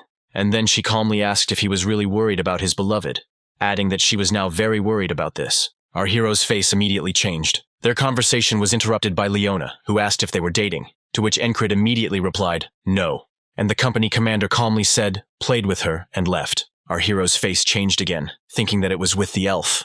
Afterwards, she immediately approached Incurable and asked his name. Upon learning this, she thanked him for his protection, saying that she would pay for the injury later. However, she immediately heard a refusal. Our hero noted that it was a duty. Seeing this seriousness, Leona could not say anything in response. Our heroes handed over several of the captured to the local army, and just in case, they were sent reinforcements. Encrid was puzzled about the killers, because among them there was even a talented guy, having begun to suspect the second claimant to the inheritance. His thoughts were interrupted by a crash on the stairs. It was Leona. She said that the guy woke up very early, to which our hero replied that he was not sleeping, but was on guard. Sitting down at the same table with the black-haired man, the girl turned to him, telling him to come to her, because she would give him a chance to become a bodyguard for the Lockfried Guild, noting that they had a thriving, medium-sized guild. In addition, the guild's main customers are wasteland shepherds living on bad land. The Hunters organization is a black leather guild dedicated to capturing dragons. Geisha Ranger guarding the glacier. Moreover, if someone steals and sells a trade route map that shows the trade routes of the entire continent, and locally produced goods, then with the proceeds she will provide herself with a comfortable old age. The girl thought that she needed people to help her. People like Encrid, who saved her without taking anything for it. She understood that anyone would want to join their guild, and he was definitely no exception. However, almost immediately I heard a refusal. She didn't understand why, because he didn't even think about it for a second. Jackson interrupted their conversation, saying that it was unsightly to cling to a person even after a refusal. The elf who was descending supported him. Realizing that now Leone definitely had no chance, she began to get up. Having added that the second heir would arrive in the morning and she needed to prepare, she took her leave. While the company commander and Jackson were approaching our hero, Jackson immediately said that the commander needed to get rid of the habit of throwing flirtatious glances. The elf also intervened in their conversation, saying that he was a traitor because he had wounded her. Gritting his teeth in anger, Encrid knew he was fed up. So he changed with an imperturbable face, adding that his tastes had changed. Jackson's expression immediately changed as well, as did the elf, who couldn't believe that Encrid had parried. Behind them, the crowd began to discuss that the detachment commander had betrayed the company commander. Seeing that look on Encrid's face, she smiled. Jackson and Elf left, leaving our hero alone with himself. And so it gradually began to get light, and our hero went to the tavern, where Kreis loudly shouted that he had heard that after a day of dating, he spent the night with the customer. The others, hearing this, immediately began to discuss Encrid. And then the red-haired man added that he didn't come here to laugh, but because of Giplin, because they need to be looked after. Our hero asked Kreis to take care of one thing. He thought about the need to catch those escaped vagabonds. The previous head of the Lockfried Trade Guild was Renos Lockfried. He was an outstanding businessman and a worthy man. He believed that his adopted daughter Leona, with her recklessness and wisdom, he was the perfect candidate for the role of heir, but he could not make a choice because he could not abandon his own son. As a result, the previous head died without clarifying the legacy, and so Renos Lockfried's own son arrived in the city. Inside the carriage, they reported to him that the assassination attempt had failed. The heir looked away with displeasure. The man assured that he would do everything to resolve the issue. Asking the heir if their agreement was still valid, he heard an immediate positive answer. The other man did not react to their conversation in any way, and so the heir and his followers entered the building. Our heroes immediately turned their attention to them. While he was waving his hand, he said that it was too dusty here. Our hero noticed one guy. After all, seeing the black-haired man, he immediately realized that he was strong.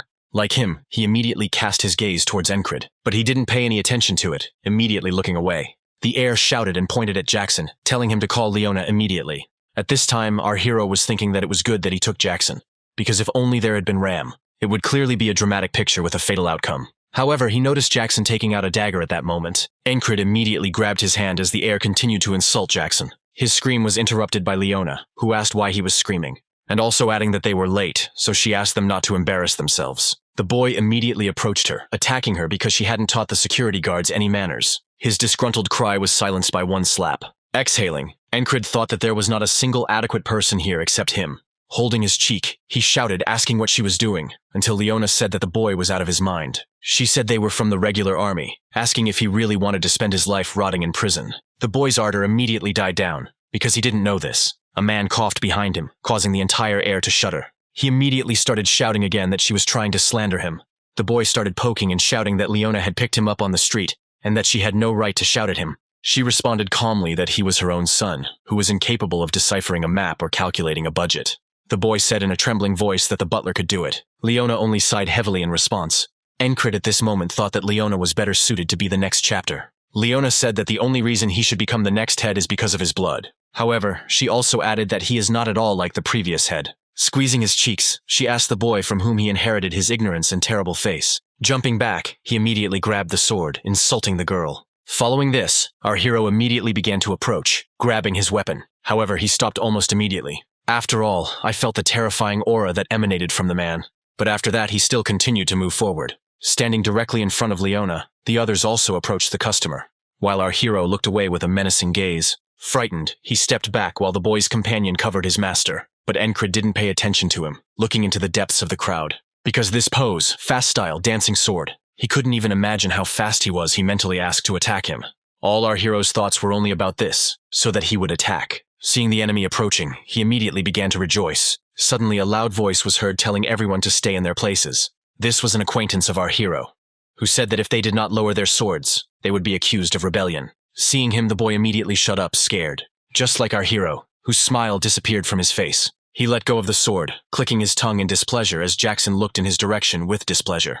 Remembering the commander's words that he was the only sane one here, he thought to himself that the commander here was the most abnormal of all. The man from the border guard said that the attackers were from another country, so they would take matters into their own hands. He also noted that the attackers said that they were acting on orders from the trade guild, looking in the direction of the guy. A man stood up to defend him, asking if the testimony mentioned which guild had ordered Leon's hit. These words made the commander of the border guard detachment smile. Leona interrupted their conversation, suggesting that they find the culprit again. He added that during the 2 days that the investigation was ongoing, both heirs would spend time in custody. Watching this, our hero wondered why the girl was doing this. The commander noted that the captured were small fry, but the girl was not satisfied with this answer. She said there were other targets for interrogation who fled the crime scene, assuming that there was a captain among them.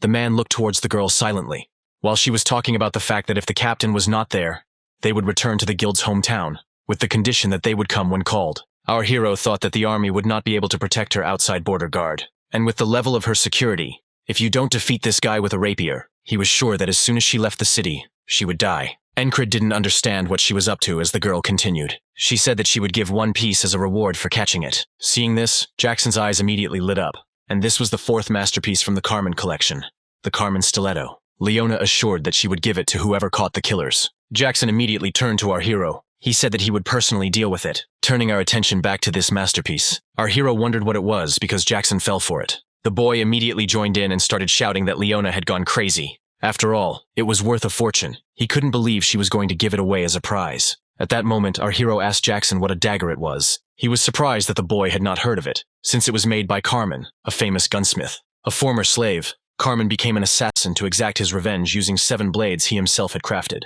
The 4th of them is just a stiletto, because there are even those who are ready to part with their lives to get his weapon, Jackson said. At that moment, the head of the border guard gave the order that they were all taken into custody for 2 days. Our hero, turning back to Jackson, told him not to worry. After all, he had already given orders to Christ to find and catch them.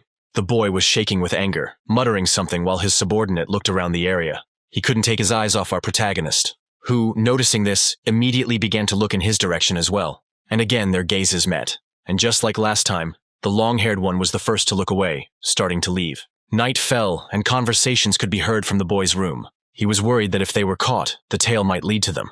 One man suggested waiting, because if they couldn't decide, then one of the two would become the heir, and the right to choose would go to the investors. He wasn't afraid of this, because he had already sent letters to everyone. Our hero was training outside at this time, according to the same principles that Auden told him, throwing off a huge boulder, which raised a fairly loud cry. Our hero sat down to rest while Torres asked Encred if he was tired of conducting boring training sessions. With a smile, he said that this was a unique time to laze around. However, Encred did not think so because time is unfair. After all, for a genius and a mediocrity it flows differently. It was because of this that he could not waste his own time. He wanted to make his much higher. Torres' partner turned to him and said that perhaps they were lazy. He was silent for a few seconds, and then he shouted Encred's name, telling him to stop. He suggested that they have a duel, since last time he didn't take him seriously. And the fight ended in a draw. He wanted to fix it. At that very second, a smile appeared on our hero's face, and then loud screams were heard throughout the area. Torres swung his weapon to attack. Although both were hit, Torres received the mortal wound. Everyone joyfully shouted that their junior commander was strong. However, this was not enough, so Encred asked again. One of the men stood up and said he would be next. The heir observed all this and called them barbarians. One of the border guards threw our hero over himself, slamming the black-haired man straight into the ground. The same swordsman also watched along with his master. At this time, our hero asked to show this throw again. The swordsman thought that even though he had lost, his pride was not hurt. On the contrary, he is like a child who has discovered a new, exciting game. Moreover, he knows that he is much stronger than him, but does not hide his desire to win. The guard of the direct heir of the guild thought, and so again he lost, while the swordsman began to think again. After all, Encred couldn't counterattack until he tried the unfamiliar technique on himself 3 or 4 times. His intuition in battle was very weak, but after these attempts, he won by copying her. Just like they defeated him. There were happy shouts. Torres was the loudest. The elf told Leon that wherever he goes, he charms everyone, and she asked if they were dating, to which she refused, adding that they were married. Hearing the discussions about Encred and the elf's marriage, the guy's face changed. Their conversation was interrupted by the question of whether they could join. Our hero immediately paid attention to him. After all, it was that same swordsman who became interested in Encred. Torres, seeing him, became wary, because he could have planned something. The swordsman himself thought that Encred was not particularly outstanding, but he wanted to teach him so much that he couldn't hold back the urge. One of the border guards, smiling, told him to sit in the corner and watch. However, Encred immediately said no. Smiling and sweating, he said that he had been waiting for him. The man looked in his direction for a few more seconds. He began to smile gradually, glad to hear this. Everyone immediately tensed up, just like Jackson. He kept watching him all the time. After all, this guy was threatening, even just by picking him up. An ordinary wooden stick, Jackson understood that the enemy was difficult. Grabbing the dagger, he thought about being ready. After all, his commander could be killed in this battle. However, Encred himself did not think about this at all. He couldn't wait for the fight to start. Looking at his opponent, he understood perfectly well that he was much stronger than him. He felt a wild tension that pierced his body. It's as if he's standing on a battlefield, not in a friendly atmosphere. And so, his opponent began to make the first attack. Immediately using concentration, our hero saw. He could see his line of attack perfectly well. Even though it was changing, he knew it was the neck. And if you break his line and bring your own, then it is possible. But his thoughts were interrupted. After all, he felt goosebumps all over his body. In one small moment, he was killed. The whole crowd immediately fell silent, because everyone understood perfectly well that he was monstrously strong. The man said that although the guy was able to calculate the trajectory, he was too slow. And our hero himself was happy, because the dancing sword was much faster and more impressive than he imagined. Encred thought he had become stronger, but he was wrong. After all, it was an infinitely distant and impressively high wall. Without any emotion, he looked towards the departing person. Suddenly he started smiling. Taking a fighting stance, he asked again. Turning around, the man said that he was amazed by his attitude. And again, rather painful sounds began to be heard. Everyone was already asleep, while our hero kept asking for another try. Everyone was asleep except the company commander, who did not close his eyes. Watching Encred, the man tried to understand. After all, any swordsman loses heart in the face of a superior opponent, and the man made it clear that there was a difference in strength between them. He showed this huge gap that separates them. However, he still got up. His spirit was not broken. Jackson, who was watching this, thought that the commander's body was too slow. He couldn't overcome this wall now. He thought that in this case, he should be taught everything in order. Looking at Encred's trembling body, the man suggested ending it there, since he already wanted to sleep. Gritting his teeth and sweating, the black-haired man looked at the ground. As the man was leaving, Encred said that he was shocked. With a wildly joyful face, he spoke of how amazed he was by his sword, and swore that he would someday possess it. Seeing this face, the man began to smile, thinking that the guy was much more amazing. He felt sorry, because if he had a little more talent, he could have done it. The next day, Commander Torres was informed that the escaped mercenaries had been caught. That guy was Kreis, who brought 3 killers to their knees. In his mind, our hero praised his baby, and he spread his hands, as if he understood that the commander was praising him. Leona turned to Encred and thanked him for his help, assuming that they were his subordinates. Torres immediately approached one and began questioning him. The baby began to look away, trembling. The man bent down and began to slowly pronounce the words syllable by syllable. Everyone froze in anticipation of his answer, because right now the fate of many was being decided. The captured man said that the customer was the Aspena Guild. The man swore he didn't know the exact information while the kid was sweating profusely. Leona approached and asked if everything would continue as they had agreed. Torres was surprised by this reaction from the girl, because everyone here thought that they would say that this fool ordered them. However, the girl replied that she herself had hoped for this outcome. Scratching his head, Torres let out a heavy sigh, saying that they should arrest the criminals. They also lifted the arrest on the Lockfried Guild.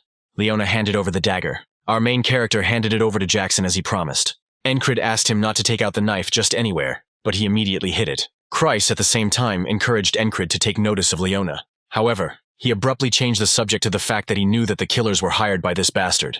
But what did Aspen have to do with it? They found them last night and arrested them in a mob. A man in a cloak approached him, asking if he was the head of the guild, or rather Chris. He also added that he was accompanying Mr. Leon. Hearing this, our hero immediately fell into thought, not understanding what the girl was trying to achieve, because she could have acted differently and remained in the black. At that very moment, she happily said, "It's good that Follett is not a criminal," adding that if this were the case, the reputation of the previous head of the guild would be ruined. And at that moment, it dawned on our main character why she protected the guy. Interrupting her, he asked if she was absolutely sure she could handle it further. After all, they wouldn't be able to protect her once they left the city. But she replied that everything had already been decided. A huge crowd of people appeared right in front of them. There was one man walking in front with what seemed to be an army behind him. It was Captain Mattis of the Lockfried Trade Guild garrison, who announced that by a unanimous decision of the investors, Mrs. Leona had been elected as the new head of the guild. As soon as she got off the cart, they immediately fell to one knee, greeting the girl. Our hero at this time was thinking that she had deliberately arranged a 2-day arrest in order to gather investors and organize a vote. Now Encred understood why Kreis had said she was a dangerous woman.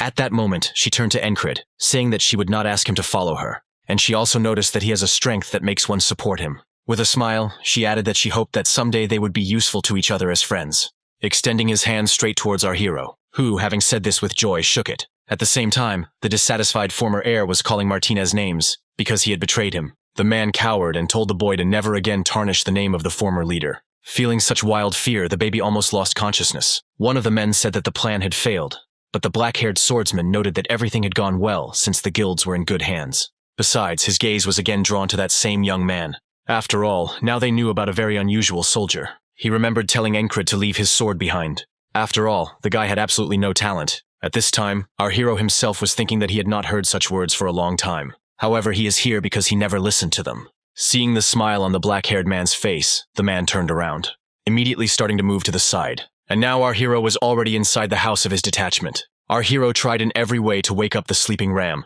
who, sniffling, said that the commander would still choose the cat. However, Encred immediately interrupted him, saying that he was the one he needed. The man immediately perked up and jumped out of his bed. While training, our hero asked himself what was needed for a dancing sword. The first is prudence, which is the most effective line of attack, and also one of the most important parts. It is an explosive physical force that circulates smoothly throughout the body, which will allow you to injure your opponent quickly and strongly. Our boy's face changed when he saw the blood. After all, he wounded Rem right on the neck, causing a scratch. Even the long-haired barbarian stopped and began to feel his neck. Encred stood with an unwavering face, having become faster than Rem. Rem himself interrupted the commander's thoughts, saying that he knew how to surprise. After all, in this case, since he became faster, he can speed up a little. Seeing and hearing this, Encred could not believe his eyes and ears. But it was too late, because his subordinate attacked. At the last moment, the black-haired man still managed to block the attack, but he felt it with his whole body. But Rem wasn't going to stop either, sending the next sudden, quick attack towards the commander. And Encred managed to evade it, probably with God's help. Watching this, the black-haired man's entire body was tense. After all, before the axe was like a whip, but now it moves at the speed of light. But our boy wasn't going to stop there, so he counterattacked him. Our hero still has a long way to go to become who he wants to become. During the evening training, he felt a wild thirst for blood, for murder. That's why I instantly blocked the attack on reflexes. It was Jackson, who immediately praised the commander's vision and hearing, adding that these trainings were no longer necessary. And then he began to leave, which surprised the commander of the 4th detachment. Encred lowered his head and thought that this was exactly why Rem was teasing him. However, these thoughts sent a wild pain through his neck. He immediately began to choke, trying to take in as much air as possible. And Jackson said that it was a thirst for murder. This is what is called an aura that comes from the desire to kill your opponent. A technique that allows you to track it through sensation, going beyond the 5 senses, the door of the 6th sense. This is exactly what the squad's cat was going to teach his commander in gratitude for the stiletto. At that very moment, the boy's face lit up, because he loved to learn new things. Jackson explained that the door to the 6th sense is the territory of instincts, and it was impossible to rely solely on hearing and sight. He gave an example of orientation on the terrain or kinesthesia, or the hunting instinct of a predator. They feel all this on an instinctive level if they constantly fight, sharpening their senses like a blade. Instincts will begin to anticipate the thirst for murder, of course, Jackson added, saying that it will be difficult at first. But he also talked about how if he trained constantly, it would open the door to his 6th sense. And so the night came. Encred went to his house. Rem said that the commander had changed somehow. He immediately began to look at his muscles, but Rem didn't mean that. Auden noticed that the commander was smiling much more, but Ragnar replied that this was not it either. To which Kreis shouted loudly and with a smile that Encred had become even crazier. Everyone immediately agreed with the red-haired man. Our hero himself joked that he was the only normal one among them. However, Jackson himself asked himself when the commander would realize that his madness surpassed all of them. It was already late at night, and Rem noticed how the little animal was going back to the commander. While she was examining Encred's body, she thought that he had trained to the point of exhaustion again. The black-haired man never missed a day without his killer training. If it weren't for her magic, he would have collapsed from exhaustion long ago. But that's impossible. She couldn't let him die, because then she wouldn't be able to break her curse, Esther thought. Touching the clothes of his so-called master, she also gave her a dark aura. And here is another training session, just like the one repeated today. Everyday repetition, repetition, and only repetition. The black-haired commander was not at all bored, because he knows that these repetitions bring the joy of progress. And here we are at another training session with Jackson. Incurable could already discern his location. In any situation, he answered about his location. Absolutely in any situation, under any circumstances and workload. The rest of the 4th squad also observed all this. Ram started first, saying that he took back what he said about changing. After all, their commander hadn't made any progress at all. Auden said that it was all strange, because he clearly remembered how one day the commander suddenly gained strength. Ragna confirmed his words. Ram and Jackson thought about it, because Incurable needed real fights. The gray-haired man even suggested hunting some monsters. All 4 of them got together and poisoned our hero on the battlefield. Talking about him going to test his improved abilities, one man handed our hero a piece of paper, telling him to look at the assignment here. Taking it, the black-haired man read it carefully. It was a dungeon exploration quest. When she came in, the girl spoke anxiously about some stubborn guy, who, upon seeing the soldier, immediately began to shout for him to come down faster, pointing to what was underneath his floor in the house. Seeing this, our hero was surprised, because it was an underground cave in the very center of the city. Taking torches, both men began to descend. Looking around, Incurable was sure that the cave was made by human hands. The cave was of impressive size, so it would not be surprising to encounter a monster here. At some point, our hero stopped and began to peer carefully into the distance. After all, right in front of him there were 6 huge passages. The black-haired boy immediately realized that someone had deliberately dug a labyrinth here. Standing in front of one passage, our hero heard some sounds, telling the man to stand here while he checked everything from the front. However, as soon as he entered one of the passages, he felt something, which made him stop immediately, because he saw a bright light in the distance. Most likely it was not light but heat, which was approaching at an incredible speed. And so our hero lay in his bed, not understanding anything, but he only understood that he died burned. His perception of magicians was too unambiguous. He remembered how they said that one should rejoice if one died in a battle with a magician, but if one survived, the consequences were dire. He also realized that this was a magical trap. Incurable immediately began to think about how to overcome this wall. And now, once again, they hand him that same piece of paper. Our hero even began to think about calling for help, because this wall did not at all look like one that could be jumped over. He also understood that this stubborn old man could go there alone. After thinking a little more, Incurable froze in a stupor. And then he immediately rushed off somewhere to the side at full speed. Having burst into the house without knocking, he immediately began shouting at the girl to ask where her father was, to which she also shouted and replied that he had already gone down. Without any hesitation, Incurable immediately rushed down. He understood that he had no time at all to think. He tried with all his might to make it in time, and then, in the distance, the silhouette of the old man with the torch appeared. Seeing him, the black-haired boy immediately shouted at him to stop. Not understanding, the man stopped, entering one of the passages. However, it was already too late because one of his legs was beyond the entrance. And again, there is the same heat that was there last time. Everything is the same. Our hero tried to save the old man. However, he also got hit by this powerful volley of magic. Incurable thought that he needed to find a way as soon as possible. But first, you had to go to the owner of the shop, warning him not to go there under any circumstances. Our hero's thoughts were interrupted by a dark silhouette turning towards him. He said that the guy should have felt, even if only for a moment, how his flesh burned and his body turned into ashes. And then he asked if he really was going to step into that flame again anyway. Incurable himself immediately described the sensation of burning, akin to hundreds of thousands of needles simultaneously piercing his body. Having fallen silent, he immediately began to rise sharply. He added that allowing an innocent person to die would be an even greater torment for him. After all, that's what being a knight is all about. Having risen, Incurable immediately flew out of the building of his squad. Rem began to ask where Incurable was, to which the boy immediately explained. The gray-haired man didn't understand why the boots would turn into monsters, but he didn't attach any importance to it. Already at the old man, the black-haired man thought that it would be possible to simply not let him dig the hole and forget about it. But it was impossible to leave such a dangerous thing unattended. So turning to the old man, he said that he would go there alone. Already walking inside, he even thought about hiring a magic specialist, even though it would take months. It was an unknown trap without a single clue, and there was also a high probability that someone would die during the expedition, which would be equivalent to our hero taking his subordinates. So he put those thoughts aside, deciding one thing for himself: he wanted to gather as much information as possible. Looking around, he assumed that one of the passages would not have a trap, so he would have to go into each one and die. Incurable hoped that there was a much better option. At times I even started looking for some hints. He asked himself how many times he had already died, and what he felt each time he died. The thought that he had lost even began to pop into his head. He tried to remember when she appeared in his head, starting to kill different options from my past. At some point, he remembered the thirst for killing that Jackson had taught him, feeling the approach of danger. His gaze changed in that same second. After all, right now he felt something he had never felt before. As soon as he started to cross the line, as soon as he crossed over, stepping on only one foot, he felt the approach of a wild danger, which cut his body in half. However, Incurable was not despondent, but smiled broadly, because he felt the thirst to kill the trap. And here it was again, another day. But this time Encrid was inspired, boldly, without any hesitation, approaching this dungeon. He understood that the key to breaking through today was to recognize the thirst for killing the trap. The boy understood perfectly well that there was no point in rushing. After all, it was necessary to enter the tunnels one by one until he felt a clear thirst for murder. And so, approaching one such passage, he examined it carefully, realizing that he had not been here yet, and did not feel anything from it. At some point, he even believed that this was the right path, starting to slowly lower his leg beyond the entrance line, after starting to walk towards another passage. After all, it was here that that very blade rushed past. Looking into the distance, he felt death. As soon as he steps beyond the line of this long entrance, that huge blade will appear again and cut him in half. Looking into the distance, our main character realized something. He realized that it was not the desire to kill, but simply the memory of death. A man interrupted him from behind, asking why he was wandering from side to side. However, our main character immediately switched to the other side, thinking about feeling the thirst for murder again.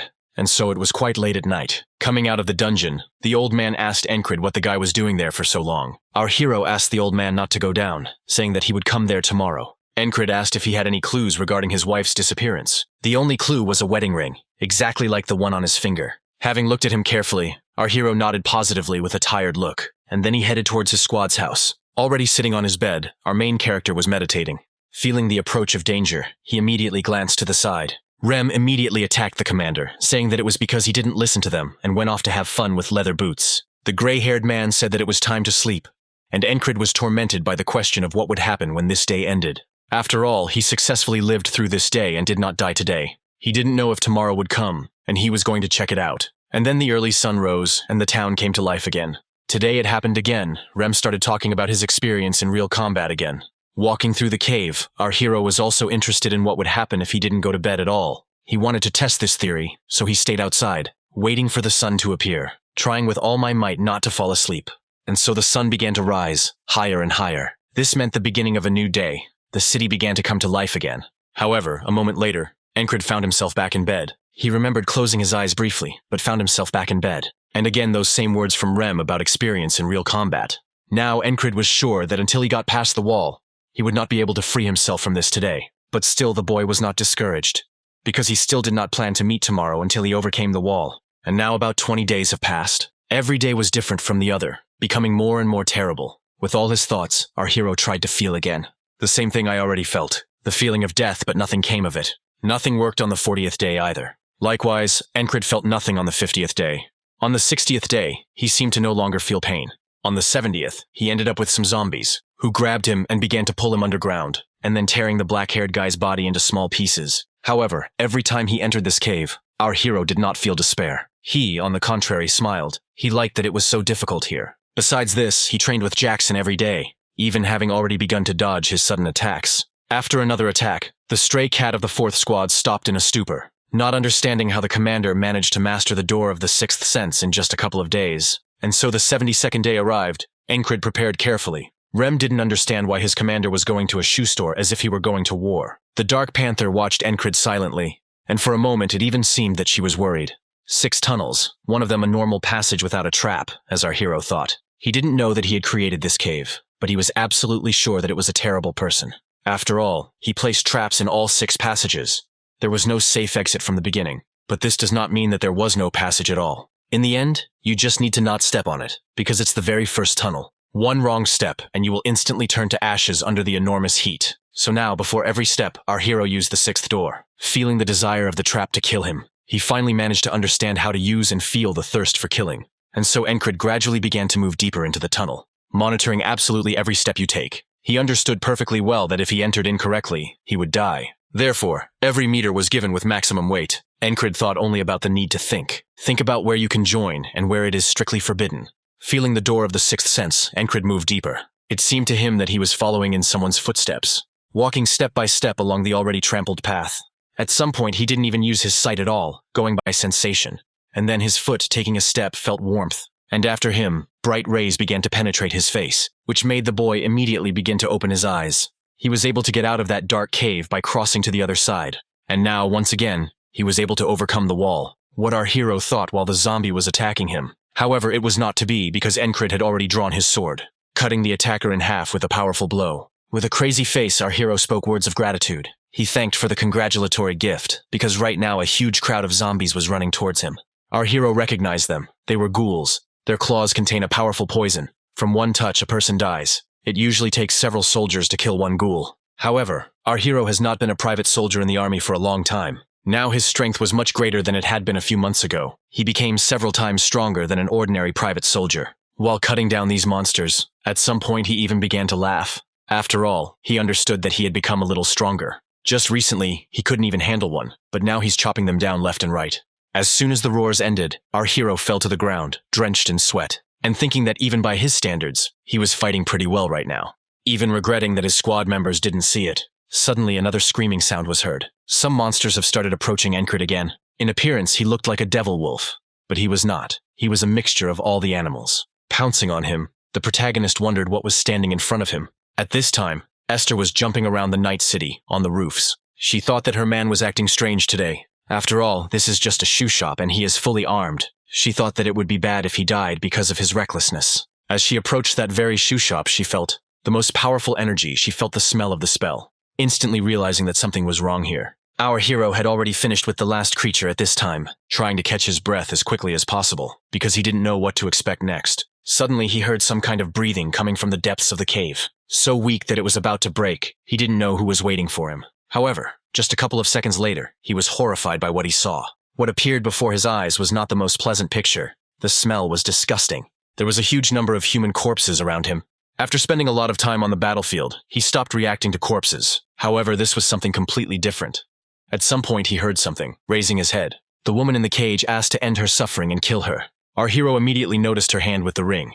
Remembering how the old man told about his wife and the ring, his gaze instantly changed. He was eager to kill the one who did this. And then there was laughter, which indicated that he was pleasantly surprised. After all, now he can make a friend of Varmilo until the end. Our hero immediately asked the corpses, to which they made him understand that the killer was standing in front of him. The man in the cape explained that all the waste around turned out to be defective, and the child behind him, this Varmilo, he shouted that this was a real masterpiece. He also said that our hero would also become a masterpiece. Our hero himself at this time bowed his head, thinking, after all, there was a magician standing in front of him, and they always said that one should run away from such people. However, he had no intention of running away. He was eager to kill him, even if he had to give his life tens of thousands of times for it. And then he immediately launched a whistling dagger in his direction. However, he did not achieve his goal, because he crashed into an invisible wall. But Encred had no intention of staying in one place, rushing forward with his sword drawn. However, he also touched this invisible wall that surrounded the magician. As a result, this same incomprehensible force threw him aside, but Encred managed to group himself and land on his feet. Our hero's Black Panther watched all this from behind the wall. As she approached here, she already understood that Encred's opponent was a mage. She also understood that her strength was still low. However, if you collect it all, an enemy of his level will be defeated. The magician himself had already raised his finger, aiming at our hero, launching what seemed at first glance to be a wind in his direction. However, this attack would have killed the guy as soon as it hit him. At the last moment, Encred managed to realize this and managed to dodge. Our hero did not feel the thirst for murder from this magician. He did not understand what was happening, so I immediately switched to concentration, which showed the trajectory of movements, namely the line of attacks. One day, Encred asked the squad members how to resist a mage, to which Rem replied that he needed to shoot an arrow. Jackson, kill him now. The mage won't notice him. Auden, grab him tightly and wring his neck. Our hero remembered each answer as he approached the magician. After all, as Ragna said, everything living will die if you cut it down. And so Encred saw a frightened face under his green cloak, swinging his huge sword right at him. Our hero already understood that the magician had erected a transparent shield, and if he could not break it with a dagger, he would cut it with force. The magician laughed and shouted that the guy wouldn't succeed. Some invisible force also appeared. The panther looked angrily at the fighters. Seeing the expression on our protagonist's face, she seemed to calm down because she realized that her man would win. The energy she sent to Encred achieved its goal. The black-haired man's entire body began to shine with a bright light, because of which he was able to easily cut through the mage's shield. And then the bastard himself, wiping the smile off his face. The sword passed right through, and the whole area was covered in the blood of this bastard. And the gust of wind that arose from this swing seemed to destroy the entire cave. The main character's gaze was stern, because he was not going to leave this magician alive. After this powerful attack, a fairly loud sound was heard. Looking at his sword, our hero noticed that it was cracked. However, this was no reason to be discouraged, because it was just a sword. At the moment of impact, the recoil was so high that Encred thought he would be torn apart. However, after checking himself, there was not a single scratch on him, suggesting that the armor was too good. And then his attention was again drawn to the old man's wife. He began to look in her direction attentively. Life had already left her body. She was dead. There wasn't even that weak breathing like at the beginning. And so our main character mastered the door of the sixth sense, and also destroyed the magician with one blow. However, he did not feel any joy or happiness, leaving this bastard to rot here further. As soon as the black-haired man left, Esther entered the room. She thought that the man in front of her was a stupid magician. After all, he created a golem from flesh to preserve the physical abilities of the magician, but did not use it. She was just one spell away from awakening and was about to take it. And now our hero was already with the company commander, to whom he reported everything that had happened. She thought that if all this came to light, there would be real chaos. Our hero interrupted her thoughts, saying that everything should be kept a secret, and she asked again in surprise, because then no one would know about his feat. However, the boy said that people's lives are above all else. At that time, several people were working with shovels in that very den. The people surrounding the building did not understand what was happening there, assuming that they were filling up the thieves' cave. Even the old man didn't know the truth, because he was told about thieves, not monsters. He also handed over the payment to our protagonist. Opening the reward, he saw shoes. The old man noticed that the guy's boots were very worn out. In a sad voice, he said that all he had to do was wait for his wife. Our hero, hearing this, became even more despondent, and the old man, bending down, said that it would be shameless on his part, but he asked to find her. Incurable slowly raised his gaze and looked at him, and then he replied with a smile that he would try to do it. Already in the evening, he sat, looking at the city, thinking. He wondered if hope indefinitely was the best option, or if it was better to learn the painful truth. Looking at his sword, he also wondered if when he became a knight, he would be able to prevent such things. However, he did not yet know the answer to this question. There was only one thing left to do, to try. And with this thought, he left his sword and walked away. And already the next day, our hero stood in front of a crowd of monsters. Incurable and Rem's faces clearly showed that they were bored, while behind them, soldiers shouted that they needed to remain calm. Immediately after defeating the magician, he was tasked with exterminating monsters. But he didn't feel like he was getting stronger. While on this mission, he did not understand whether he had become stronger. The soldiers clearly had a hard time killing these monsters, until Rem interrupted the commander's thoughts with a loud laugh. He said that his boss had somehow completely withered away. Throwing down his shield and grabbing his axe, he said with a smile that he would sort it out. And then he rushed straight at the crowd of monsters. With a loud cry, he began to cut down the creatures, while the rest of the soldiers shouted in displeasure, because he left the formation. Immediately, the commander of these soldiers shouted towards our hero, telling him to do something with this psycho. But our hero had already rushed towards Rem, drawing his sword. The soldiers shouted that he had succumbed to the influence of a bad detachment. Incurable kept up with Rem, also cutting down the monsters. Hearing this cry, Rem shouted back at them to call things by their proper names, since it was they who had succumbed to the commander's influence. In response, our hero said that this was not something to tell the squad's chief psychopath, and then he made a fairly powerful swing. Having cut down several more monsters, Rem did not want to lag behind the commander. The soldiers watching this thought that they had been recaptured, and then the last whine was heard, the last one was killed.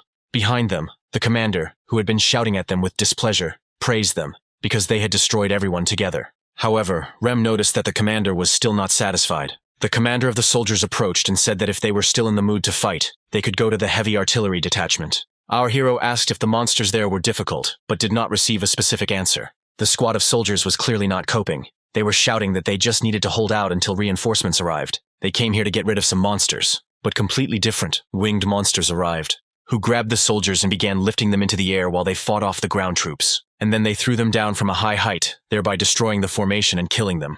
Their ranks gradually began to crumble. They understood that they could not hold out for long. Rem, seeing this, said that it must be painful. These were flying harpies, quite strong monsters. Our hero immediately began to remember a moment from the past, a detachment of mercenaries where he temporarily settled. It was these very monsters that destroyed him. They were good guys, even strong ones. However, even the entire squad was unable to cope with them. Incurable didn't want to let anyone else die. He wanted to save everyone. One of these creatures flew towards him while Ram went in the other direction. Her roar was loud and terrifying enough. Because of him, ordinary soldiers began to cover their ears, because he was too loud. Our hero recalled that the cry of harpies drives people crazy. The flying monster was going to use the main character's bag, but our hero had experienced so many deaths that he didn't care about this roar. With one blow, he cut the harpy to pieces, making her growl not with anger but with pain. She fell to the ground, still making painful sounds.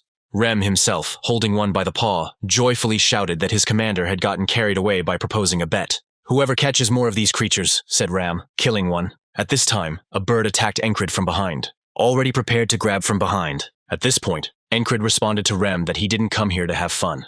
And then with a quick movement, he dodged the monster's attempt to grab him, swinging, and again cutting it with a powerful movement. The rest of the crowd began to discuss Rem and the Witchbreaker, as their strength was impressive. Rem's face brightened, because there were strong monsters here. Even though Encrid said he wasn't interested, Rem felt it. How much the commander wants to kill monsters more than he does. Thoris, who was watching this, was not pleased, because Encrid had become stronger again. One of his subordinates asked if it was okay that they had come to help, and were now just watching. However, Thors responded by asking if he couldn't see that they were absolutely not needed here. Even though our heroes killed the harpies, their numbers did not decrease. At some point, one of them even knocked out our hero's sword. With incredible speed, the sword began to move away to the side. The monsters were going to take advantage of this moment, because the enemy was unarmed. However, Encrid was not only strong as a swordsman, but also as an assassin. He launched one of the whistling daggers straight at the harpy's head. Having killed one, the second one was still advancing on him. The black-haired boy immediately rushed towards her, straight towards his sword. Her claws were already right at his face. However, Encrid managed to get to his weapon, instantly, delivering a chopping blow as quickly as possible. At some point they began to rise higher and higher. The standing soldiers couldn't believe that these two were able to scare the monsters. They thought that it wasn't people who came to save them. At that moment, the main character himself was looking at the corpses of the monsters, remembering how the harpies killed a squad of mercenaries, even though they weren't the same ones. He recalled one of the men saying that it was all because of his weakness. After all, the entire squad died saving our main character. It was extremely painful for him to remember this. However, now he has changed. Now he is saving, and not him. Torres asked if it was time for them to leave. The commander of the soldiers shouted that the reinforcements could leave. However, our hero answered with a smile on his face that it was too early to return. Torres, hearing this, like his entire squad, thought that he was a real psycho. Already in the city, they were discussing among themselves how Encrid was saved by a detachment of heavy artillery. People passing by saw how diligently the black-haired man was studying. They now considered our hero strong, even saying that they should start training too.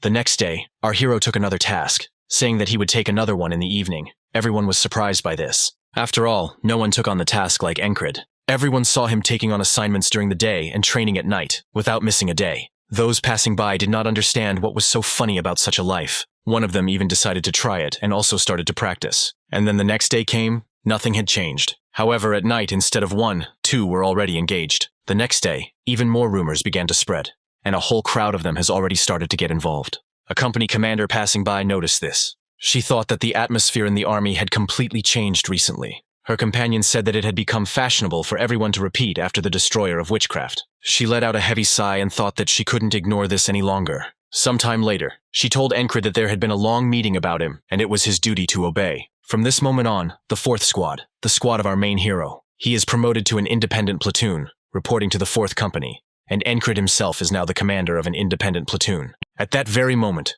our hero said that he had 5 people under his command. They could not be a platoon. But the elf replied that he would provide the staff. Our hero himself thought that now there would be more work, even though he would be freed from his main job. At that very second, the elf added that he would now have more time for training. Hearing this, although it was not noticeable, Encrid was glad. And then bowing, he promised that he would faithfully carry out the duties assigned to him. The elf also said that it was a pity to let him go just like that, offering a sparring match. Raising her hand, she began to take a fighting stance, having said that their hands will be used as weapons. After the previous defeat in a duel with the company commander, he put all his efforts into learning hand-to-hand combat from Auden. It was a very tough training. Throwing down his sword, Encrid immediately agreed. He was going to test his progress by getting into a fighting stance. And then there was silence. Everyone prepared for battle. Our hero began to remember the words of his subordinate, who said that hand-to-hand combat is similar to fencing in its distance, and in that the basis is endurance. But everything lost its meaning if he was not agile. And so, the girl's first attack was blocked. Speed was important, more important than in sword fighting. Superior body size to the enemy was also important. Thanks to this, you can knock your opponent off his feet. By slamming it into the ground, it happened. Encrid was able to do it. Sitting on the girl, he said that victory was his. She only asked if he was absolutely sure about this.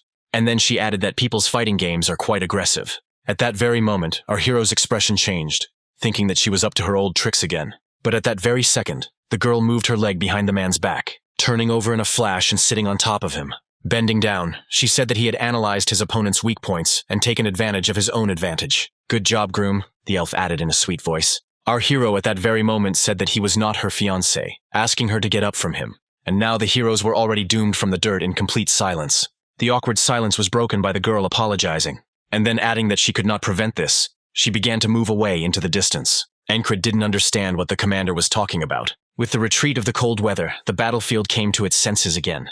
Aspen began mobilizing in a desperate attempt to wash away the shame of the previous defeat. So the Noruli army also began preparing for war. And then, in front of the entire army, some man began to rise. Introducing himself, the new commander of their battalion, his name was Marcus. Standing behind, Kreis immediately said that they would probably finish the job this time, because this was the warrior Marcus. He is one of the key officers of the Cyprus division, and, unlike his predecessor, he is an excellent strategist and also very experienced. Marcus himself thought that the Hispanians were dangerous opponents, and their army was filled with weaklings who were only useful if outnumbered, with the exception of heavy infantry and border guards. And the only one among them all who caught his eye. This platoon leader is called the Witchbreaker by the soldiers. Since the end of the last battle, he has been performing one heroic feat after another. He did not understand whether it was luck or skill. In his mind, he asked the guy to prove his usefulness. Our heroes received a direct refusal from the battalion commander to reconnoiter the river. It was not far from the Aspen fortress called Krestovina. It was built for military purposes, like their city border guarder, said the new member of Enri's squad. The whole squad discussed that this was a pretty bad idea. Rem asked his commander not to go, but upon hearing that Encrid could not ignore the commander's order, the gray-haired man said that he would go with him. This dialogue was interrupted by someone's voice, which said that the battalion commander had spoken to obey the new detachment commander. It was Andrew who was shouting for them to listen to him. Meg was also a new member of the platoon. Suddenly he noticed Rem approaching him. Taking out his axe, he touched his tongue. Right in front of the squad leader's face, he began to lick the blade, in a terrifying voice, asking why there was some bug among them. Andrew immediately started shouting that he was their new commander, and they should listen to him, while Auden, laughing, said that he could feel him shaking in the distance. Ragna, turning his attention to him, asked if he was really their new commander, watching as he shouted with a trembling voice that he volunteered to join Encrid's platoon to fight alongside him. Rem was already preparing for battle with a terrifying voice, just like Auden, who said that it was worth stretching the joints. Even Jackson got worked up, asking how many fingers he wanted cut off. Encrid asked them to be gentle with him. Meg asked Encrid to stop them, but our hero said that they got along well, explaining that if Ram offers to fight, it means he likes them. He immediately began to pull Andrew to the side, away from the enraged Ram, while the green-haired man asked the commander if he knew the geography of the river. The green-haired man added that she was quite dangerous there. Our hero immediately asked to tell him about her, and then deep night came. Encrid moved towards the place indicated in the order. As he approached, he noticed a rather familiar silhouette. Torres immediately asked the guy if he was really going on a mission, having said that they have been crossing paths quite often lately. Torres congratulated Encrid, because he heard that he had been promoted, and they were now of the same rank. Torres immediately asked Encrid's age with a smile, to which our hero replied that he was 30. Immediately his expression changed, because the black-haired man was older. He asked how he could look exactly like that at 30. Not paying any attention to this, Encrid asked what their mission was. His companion said that they had to cross Pen Hanil first, and he was going to give other details after meeting the others. But the boatman was not there yet. So he immediately sat down on the ground, saying that while they were waiting, they could rest. Having said okay, our hero began to take out his sword. He immediately began waving it around, saying that this was his vacation. Torres looked at Encrid and thought that he was really persistent. After all, he trains hard, people respect him, and besides, he still looks very young and is also a handsome guy. He thought it was too much, because he was too good. Our hero at that very second felt the thirst for murder. But when he saw the expression on Torres's face, he realized it wasn't her. Torres exhaled heavily and began to rise. He said that he had one advantage, because he fought better. However, our hero said that it was then, at that very moment, our hero's comrade took out his sword, smiling and saying that he was not the only one growing stronger. With a smile on his face, the black-haired man replied that he was pleased to hear that. Torres's face lit up and he smiled, thinking he had found a new friend.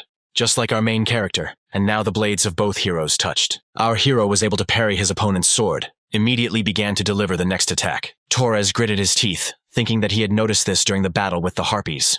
Encrid has truly become much stronger than he was. Now he didn't have to hold back, so he began to attack with all his might. Having knocked the sword away, he swung his fist. Seeing this, our hero was surprised, because he had never encountered anything like this before. However, after taking a closer look, he immediately discarded all thoughts. After all, it wasn't a fist, but an attack with a dagger, which, by the way, he dodged. Blood began to splatter as Torres managed to hit Encrid, leaving a scratch on his cheek.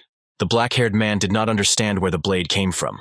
The man himself said quite happily that this was his little secret, to which the black-haired man said he had no words. Torres immediately began to ask again what he meant, like it wasn't fair. However, Encrid didn't mean it that way. With a crazy face, he said that it was very cool, asking to teach him how to use it as well. And so began the long training sessions, teaching this, while the old man waited for them. He couldn't even get his question in. After all, I didn't understand whether they were going to cross over or not. And so, Closer to the morning, they finally got on the boat and began to sail. By morning, they arrived at their destination after swimming. Once ashore, Encred asked his comrade where the meeting point was, since they were supposed to meet up with the reconnaissance platoon. However, Torres suggested that they go swimming first, since they were too sweaty. After sniffing himself, our hero agreed to this proposal. And now Torres was already shrinking, because it was cold while Encred was undressing. He turned in the exact same direction as our hero was taking off his pants, seeing something that made him shed another tear. Having called our hero a psycho, he also added that he was not deprived of anything at all. Their conversation was interrupted by a girl who said that they were late and had to be looked for. Enkrita immediately began to wonder how long they had been here, since he had not sensed them. And the girl added that they needed to get to the fortress before evening. Torres immediately asked how they were supposed to get out while she was watching, but the girl said that she had already seen everything in her life. Our hero was the first to emerge from the water. The girl's face instantly changed. She couldn't look away. I couldn't even hold back, saying that the black-haired guy has something to look at. Torres immediately noticed her wandering eyes, to which the girl said that she admired her abs. Extending her hand to Encred, she introduced herself as Pin, the commander of the reconnaissance platoon. Our hero extended his hand to her in response, also introducing himself. Torres himself looked down for a long time, and now, while walking, Pin said that before telling about the task, she would familiarize herself with the state of affairs. After all, their spy in the crosspiece is a kitty, she overate, that she has some important information. They were supposed to meet 4 days ago, but she didn't show up at the meeting place. Their mission was to penetrate the crosspiece and rescue the cat. The cross is located right next to the lands of beasts and monsters, so the enemy is not particularly busy patrolling those areas. They had 3 different routes of entry, the first being a tunnel. The second is to climb the wall at night. It will be tiring, but besides that, it is the safest option. And the last one is to enter the city pretending to be merchants. Her platoon would go out first and head to the rendezvous point with the kitty, in case she was simply late, and the 3 of them would get in. She gave our heroes a chance to choose any of the options. Encred himself thought that Pin was talking about it as if it were just a walk. Torres told her to choose, since she knew the area better. The girl agreed with this, saying that they would set out in the morning and go through the tunnel. And then pitch darkness came, under the bright scarlet moon. Our hero was practicing the Torres technique at this time, just like he taught him with the stone. Torres watched and asked how he learned which side to hold the sword on, since he was such a clumsy person. Pin came up and said that she had been wondering why they had skipped dinner, and all they do is some kind of nonsense. Handing over the food, she said that one of her men in the platoon wanted to be a chef, so the food was very tasty. Having started eating, our heroes agreed that it was very tasty. She also told them to crawl under a flat brown rock. At that very moment, Encred interrupted her, saying that there was a viper there. The girl asked in surprise how he understood this, to which our hero replied that he had a hunter serving in his platoon, and that he had learned from him, and she immediately said that she liked the guy. And then she added, asking if he wanted to sweat with her but in an adult way. Our hero immediately shut up, starting to look in her direction without understanding. The girl immediately shouted that he was a simpleton, because she was flirting with him. She also said that she was very nice. Torres, hearing this, asked to do this somewhere else. However, our hero immediately refused her. The girl assumed that he was busy. Suddenly she screamed, because she remembered that they said he was having an affair with the company commander. As she left, she told Encred that he could talk to her in a familiar way. Torres simply said, dissatisfied, that they were not paying attention to him. And now it's late night. Our heroes are sleeping lightly. Encred was the last to lie down, gradually beginning to fall asleep. The more he slept, the louder the sound in his head became. Listening closely, he realized that these were drops from that very place. Opening his eyes, he saw that dark silhouette again before his eyes. As he stood up, he thought that he hadn't seen him for a long time. He thought that he was trying to tell him something, instantly remembering the elf's words that she couldn't stop it. His eyes immediately began to shine blue, because this would not be an easy task. And then the morning came. Our heroes set out. Our hero understood that this task would become a massive wall. Torres asked Pin if it wouldn't be better to do it at night, to which the girl insulted him, calling him stupid. And Encred explained that they would catch them off guard if they did it during the day. The girl immediately called the black-haired man handsome and praised him. The girl went inside first as a tracker. Pathfinders, they need to move silently, with the minimum possible equipment, because they are the ones exploring. Watching the girl, our hero thought that her steps barely made a sound. Trying to repeat after her, however, a loud sound was immediately heard. They found themselves in an ambush. The number of enemies was too great. Pin immediately shouted that it was an ambush and they needed to retreat. However, they were also surrounded from behind. The enemy commander gave the order to kill. Our heroes immediately armed themselves, preparing to cut a path by force. Crossbowmen were already aiming in their direction. Launching a flurry of arrows, however, Encred had already swung, reflecting all the arrows flying in his direction. The girl approached and began to chop down her opponents. Just like Torres, he didn't intend to die here. After watching them, our hero realized that Pin and Torres would not be able to use their abilities to their full potential in this situation. However, they were already aiming at the girl from behind. Torres was pinned down at that very moment. Killed from behind, just like Pin. Our hero was left alone, realizing that this was a very high wall. However, he was not going to die so easily. Therefore, he continued to fight, killing enemies. He had no desire to give up so easily. In addition, it was necessary to collect as much information as possible. At some point, the commander began to panic, shouting for them to surround Encred. And finally, one of the attacks reached its target. Having knocked the guy to the ground, a crowd immediately began running towards him. Even lying on the ground, our hero continued to fight back, killing enemies. However, at a certain point he felt it. Here is his death, for this everything will end. And so another morning, our hero woke up. As he thought about it, he realized that a detachment of that size couldn't just come out of nowhere. They were prepared for it. Therefore, it could be understood that the enemy was expecting their arrival. Pin interrupted the guy's thoughts, saying that it was time to move on. However, Encred said that this was a bad idea, suggesting that they sneak in by climbing over the wall. Torres quickly added that Encred had once destroyed enemy sorcery by relying on instinct, so it was worth listening. Our hero himself thought that these were not instincts, but something he had lived through. Pin agreed, saying that in that case they would have to wait until night, so they would lose time. Our hero immediately stood up at that moment, suggesting that the girl sweat a little. She immediately blushed, saying that the guy was a pervert, because he liked to do this in broad daylight. However, our hero didn't mean that. He meant regular sparring. The girl sighed with displeasure. Having agreed, they engaged in hand-to-hand combat. The girl did not wield a sword, so hand-to-hand combat suited both of them. And now both heroes have already stood up, getting ready to start the fight. Encred knew that if they were facing an enemy, they would have to fight in all places, so it would be useful to know what his team was capable of. Well, and to practice at the same time, Pin allowed the guy to make the first move. Encred had no intention of giving up such a chance to strike first. However, the attempt was unsuccessful. He missed. The girl was about to take advantage of this by striking, but it was also blocked. Throwing our hero back, she retreated herself. And then she immediately dealt another blow, but our hero dodged it too. Encred was going to use the same tactics as with the elven commander, and with its superior size, make it fall. Having knocked her to the ground and pinned her down, our hero thought that the fight was over. However, it was his mistake, because she had already thrown her leg over his neck. Starting to squeeze the guy with all my strength, and then she grabbed my hand and began to twist it. And pulling forward, Encred found himself in a bad situation. Torres immediately shouted that it was enough, waving his hand. Already lying on the ground, our hero thought that although she was small, she was filled with muscles. Now he understood why she preferred hand-to-hand combat to fencing. With a satisfied face, he asked how about another approach. Embarrassed, the girl began to smile. However, our hero immediately interrupted her, saying that he meant sparring, and she immediately began to scream, asking how he guessed what she was thinking. And now it was gradually starting to get dark. The sun was setting. Pin asked the guy if he was really going to go dressed like that, explaining that it would be too difficult for him to move. Torres immediately interrupted her, asking what about him. She told him that he could do whatever he wanted. He immediately fell to the ground, cringing and saying that he didn't have a heart of stone, while the crowd laughed at him. Our hero, turning to Pin, said that he thought he could climb the wall with all his weapons. She, saying that he was too naive, pointed her finger upwards, because they would not only climb the wall, they'll have to cross that peak just to get there. Looking at it, our hero thought that this mountain alone would become a test. However, none of his previous walls were easy to overcome. Returning from the magician's tunnel, he took with him several trophies in order to buy a new sword, since he broke the old one. When Christ saw them, he shouted that they were magical instruments, because just one was worth quite a few crowns. Our hero, hearing this, asked to get him the best sword for their cost. A man who breathes with a blade needs a good sword, Encred thought as he climbed the wall. Advancing without a sword was not an option at all. Pin is already upstairs. She said that she warned that it was worth stopping everything. Our hero himself thought that she was right, because he really was heavy. However, muscles that are strained to the limit become stronger. So our hero continued to move upward. Enough time had passed, but the boy was still climbing up. Finally, his hand was on top. Even at the beginning of his journey, he understood that this would not stop him.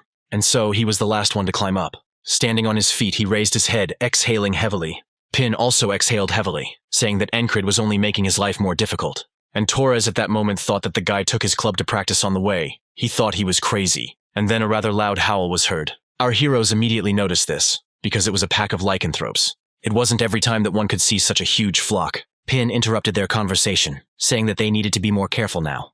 And a few minutes later, they already saw the wall. Torres said that there was nowhere to hide here at all.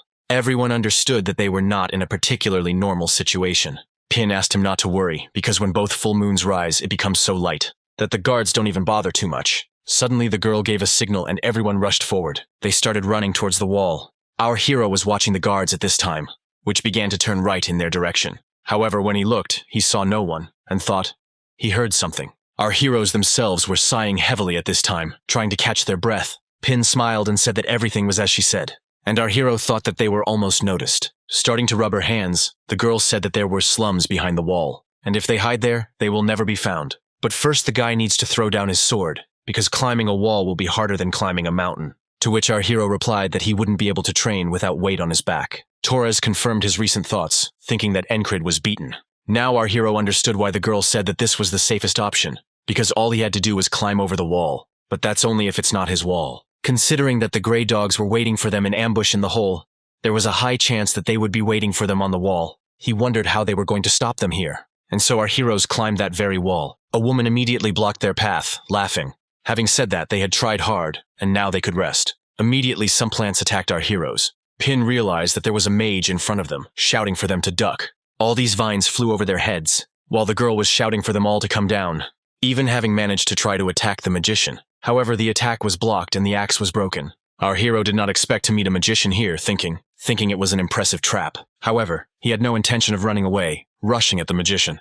At the last moment, a vine appeared right from under the ground, blocking the path to the mage, protecting her. Encred thought he had already dealt with one mage once, and with the help of the sixth sense, he will be able to deal with her too. He remembered Jackson's words, telling him to trust. He trusted his feelings, but at the same time did not rely on them entirely, because a strong opponent could deceive him. Especially he said this about wizards. As Jackson said, our hero was fooled. With incredible force he was thrown down, straight from the wall. Seeing this, Pin screamed that Encred was a real idiot. After all, he should have gone down long ago. However, the vines suddenly struck them as well, killing them. Our hero, holding on to them, thought that they were too thick. He couldn't get away from them, no matter how hard he tried. The magician said, "I applaud you for your courage to stay in the fight." While our hero was trying with all his might to escape, the girl introduced herself as Retcha of the Pink Vines, and then she clenched her fist with all her strength. The vines began to squeeze together even more, because of which a rather loud explosion-like sound was heard. Already sitting in a dark place, our hero thought that he had become too brazen.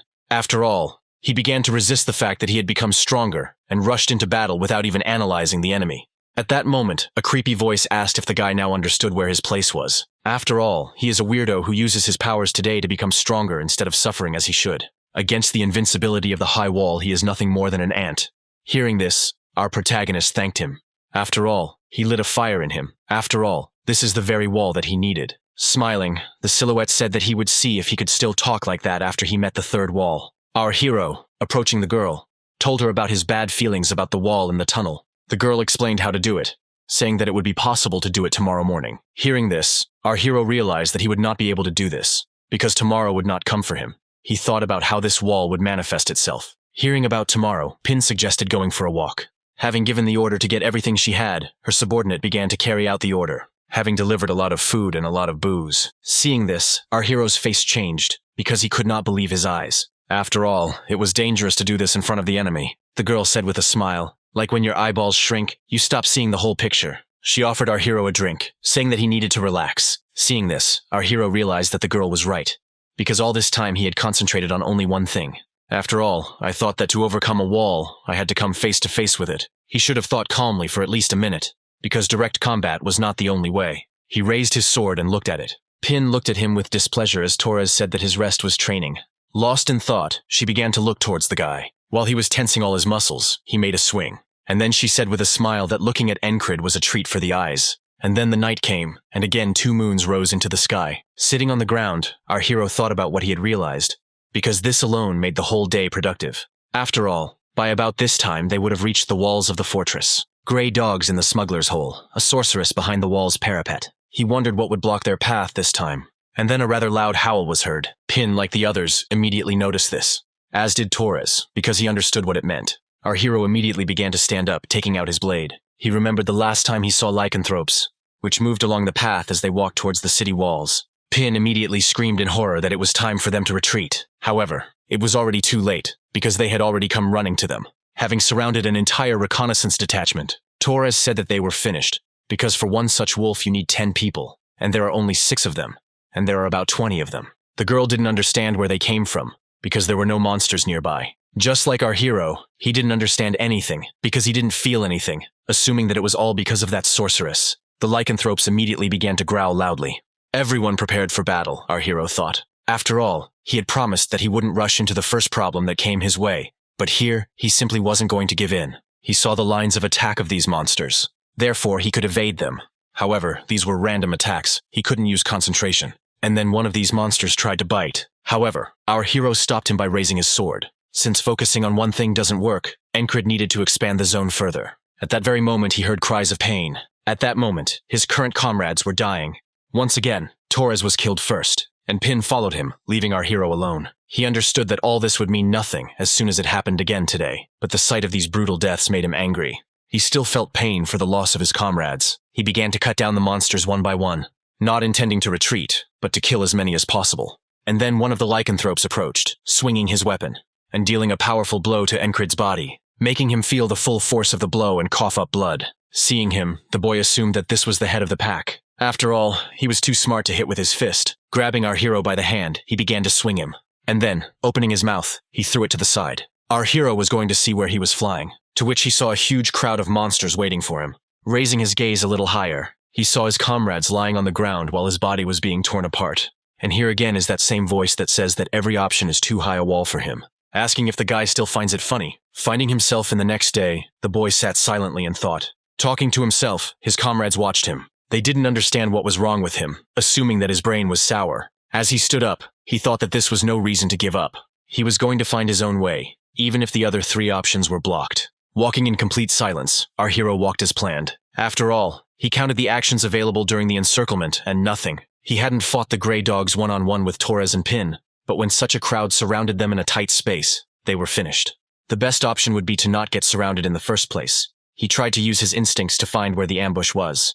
And again the same voice, saying that they were caught. And again, they are surrounded. At the same time, our hero thought that his feelings had not caught anything. So another painful death. Assuming that in the previous version, perhaps magic was also involved. Our hero asked about the tunnel, whether it was her magic. The girl immediately clicked her tongue, saying that Captain Roger was not doing a good job. And here is another death of our hero. On the new day, he was practicing the Torres technique, not understanding why he didn't fly out to the laughter of his friend. Our hero understood that with the appearance of the magician, he could not rely on feelings to avoid a trap. And even if they avoid them, their enemies consist of persistent lovers. The same problem was with the lycanthropes, and they outnumbered them. Incurable had to find some way to make up the difference, and once again, he suddenly came to a standstill, realizing that he was again trying to solve the problem by meeting it head-on. As he fought inside the tunnel, he continued to think, mentally asking not to rush. He needed to think carefully about all his actions. After all, it is a rare opportunity to test yourself in a real fight as much as your heart desires. At some point, it seemed he had already become accustomed to the mortal pain. However, each wound still felt like the first. He understood only one thing perfectly. That time intended for developing abilities could not be wasted. However, every single time I encountered death, and again, that same voice that asks how much longer the guy's going to have fun. After all, if he doesn't want to get stuck in this today, he should already choose a wall and smash into it. And our hero began to say that each of the three paths turned out to be a strong wall in its own way. He even felt sorry to choose one of them. Incurable added with a smile on his face. And then the next day came. Torres was surprised when he came out of one cave. After all, he noticed Incurable already training, who trained that very technique of his. And surprisingly, he was already getting the hang of it, which greatly surprised his comrade, causing even him to open his mouth in surprise. He didn't understand, because yesterday nothing had worked out, but now the guy had figured it out. Our hero himself thought that he had already gained enough experience. After all, it was the 79th day today. Now it was possible to overcome the wall and move on to tomorrow. Turning to Pin, he asked if she could quickly sew a bag for him. Pointing to his wrist, he estimated the size, plus or minus. Then, approaching Pin, he said that the cover of her boots was not the same as his. She took them off and said that they had an extra undercoat to soften the steps. At that very moment, our hero turned to Torres, saying that they also needed to take their steps. And now I'm already walking inside a dark tunnel. Pin was surprised that he could walk so quietly. She couldn't believe her ears. But our hero himself thought that he had been practicing this for more than one day, and he understood perfectly well that they needed to find the smugglers before they were found. It was difficult to find traces, but they had an expert in this field with them. Therefore, he immediately asked Pin about the enemy that was waiting. She said that even if this was possible, they had a way out, to which our hero immediately said, "What if there isn't one?" He asked what the dimensions of this tunnel were, whether it would be possible to get out of here if there were ambushes in front and behind. Torres immediately said that the guy had too many questions, and our hero continued, "Because if there are ambushes on both sides, then they are corpses." Pin responded tensely, saying that he should go back if he was afraid. However, our hero continued, seriously saying that they should be more careful. Hearing this, and also seeing the boy's face, I tensed up. Our hero understood that he needed to take control. However, it won't work like last time. He needed to use a confident will that conveys exactly what he wants to convey. It will have a big impact, like Krang did from the infirmary, better than 1,000 words. With a heavy sigh, Pin agreed, saying that she had indeed relaxed too much. The mood changed completely at that very moment. Once Pin starts to observe her surroundings more carefully, she will understand. And then she noticed that the traces had been deliberately erased, and then her face immediately cringed, saying loudly enough that they needed to go back. And then our heroes began to hear a huge number of steps. These were the same crossbowmen who were waiting from behind. Trembling, our heroes saw them slowly and quietly moving forward. However, our main character was not with Pin and Torres. Ahead, straight towards the crossbowmen, someone was running, shouting that he was a messenger. He also shouted that he had an order from Captain Roger, and our two immediately shuddered in fear. The soldiers immediately began to exchange glances. After all, they didn't know about any contact and hadn't reported about him before. This contact was our hero, who thought that it was worth starting from here. Encred thought that in the dark it was difficult to make out what the person was wearing and what he looked like in general. These guys think he's one of them just because he said the name Roger. As soon as our hero appeared before them, they immediately realized that there was a catch. But it was too late. He began to cut through their ranks. Those standing behind shouted that there was an imposter in front of them. Their commander was about to give the order for them to shoot, but he didn't have time. After all, our hero grabbed him, telling them to shoot and kill their commander. The frightened soldier, who was being held hostage, immediately began to beg that no one would shoot. And our hero continued to insult the Aspens, shouting at them to shoot. Hearing these screams, Torres and Pin did not understand why Encred was deliberately provoking them. Pin looked around and began to think about checking again, because there could be more enemies here. However, as she ran, she only heard the loud scream of the black-haired man, which infuriated her enough. Suddenly she realized something and began to listen again. After all, Encred has already repeated several times about some Roger, saying that he is the commander. She realized that they were in the dark, so there was a chance. With maximum silence, while they are not looking, begin to cut a passage for Encred from behind their backs. Torres also joined in, also realizing what their comrade was doing. Just a few seconds later, Pin was thinking that a real genius had been sent to her. At some point, those standing in front noticed enemies behind them and started shouting about it. However, it was already too late, because Torres and Pin were no longer even hiding. They killed their enemies with incredible cruelty and speed. Now the prey was the soldiers from Aspen, not our heroes. Out of fear, the one standing in front aimed his weapon at our hero. However, due to carelessness, he hit his commander right in the head. As one, they shouted for the black-haired bastard to die, starting to aim at him. Seeing this, our hero realized that he couldn't drag it out any longer. However, this was quite enough, so he also entered the battle. With one throw using whistling knives, he killed two at once. And now Pin is already screaming that they need to get out of here, running towards the exit. And literally at the same time, they heard the loud steps of a huge army approaching. Our hero understood perfectly well who was approaching them. After all, these were the main forces of the Grey Dogs, together with their commander Roger. Our hero, seeing him, immediately shouted that Retcha asked him to pass on something. Hearing this, the commander was afraid and wondered where this guy knew her from. And our hero shouted to his guys that they should run away. Seeing their prey fleeing, the commander became really angry, shouting even more angrily for his soldiers to capture them. And so, little by little, our heroes approached the exit. However, Aspen's soldiers were gradually catching up with them, and their numbers were still large. Pin didn't understand where they should run, because these people weren't going to let them go. Encred, seeing the girl's face, understood what she was thinking. So he took the initiative, shouting that they were running to the camp. They argued for a few more seconds, but then Pin agreed with him, starting to lead everyone. Looking at the sky, our hero saw that the sun would soon set, so it was time to take advantage of them, our hero thought. Remembering how his subordinate spoke about the flat, clay stones under which vipers like to sleep. Having plunged his sword into a mountain of such stones, he threw one straight into the crowd of those running after them. Having knocked away the stone, Aspen shouted that this was a stupid and childish trick. However, a moment later he regretted his words, because a snake appeared right in front of him. Just a few seconds later, a huge number of dangerous snakes fell right on them. They screamed in fear. Pin, looking in their direction at that moment, did not understand what they were thinking, because there was too much noise coming from them. And our hero smiled, because everything was going exactly according to his plan. After all, those same big ears won't be able to ignore such noise. And so the moon gradually began to rise into the sky. And this means night, and night, as we already know, belongs to monsters. A rather loud howl and roar began to be heard. Our hero thought that the monsters don't care what happens here. They only want flesh and blood. So it was time to tell my comrades to get out of here. They didn't understand. They had no intention of abandoning their comrade, shouting that they would not abandon him. However, our hero insisted on this, arguing that he had a plan, and they would only hinder him. Having stopped, his comrades began to run away to the side, while the rest of the Aspanians caught up with them. Roger ordered his men to split into two groups, and our hero thought that the gray dogs and lycanthropes were in the same place, so now all that was needed was to set them against each other. But it was also necessary to make sure that the Aspens focused their attention only on him. He needed to show himself as the main threat to them, so terrible that they would not think about anyone else. And at that very second, everyone felt the aura of our hero. Even the monsters standing below felt the incredible power. Roger gritted his teeth and muttered something under his breath. And then, clenching his teeth, he shouted for them to deal with the black-haired man first. At this time, monsters were already climbing up the wall, straight towards the people, while our hero fought off the soldiers, forcing them to scream as loudly as possible. And just a moment later, a huge lycanthrope appeared right from behind our hero. Feeling a monster approaching from behind, our hero immediately turned to face it, having successfully avoided his attack. Now the words enemy or friend had no meaning.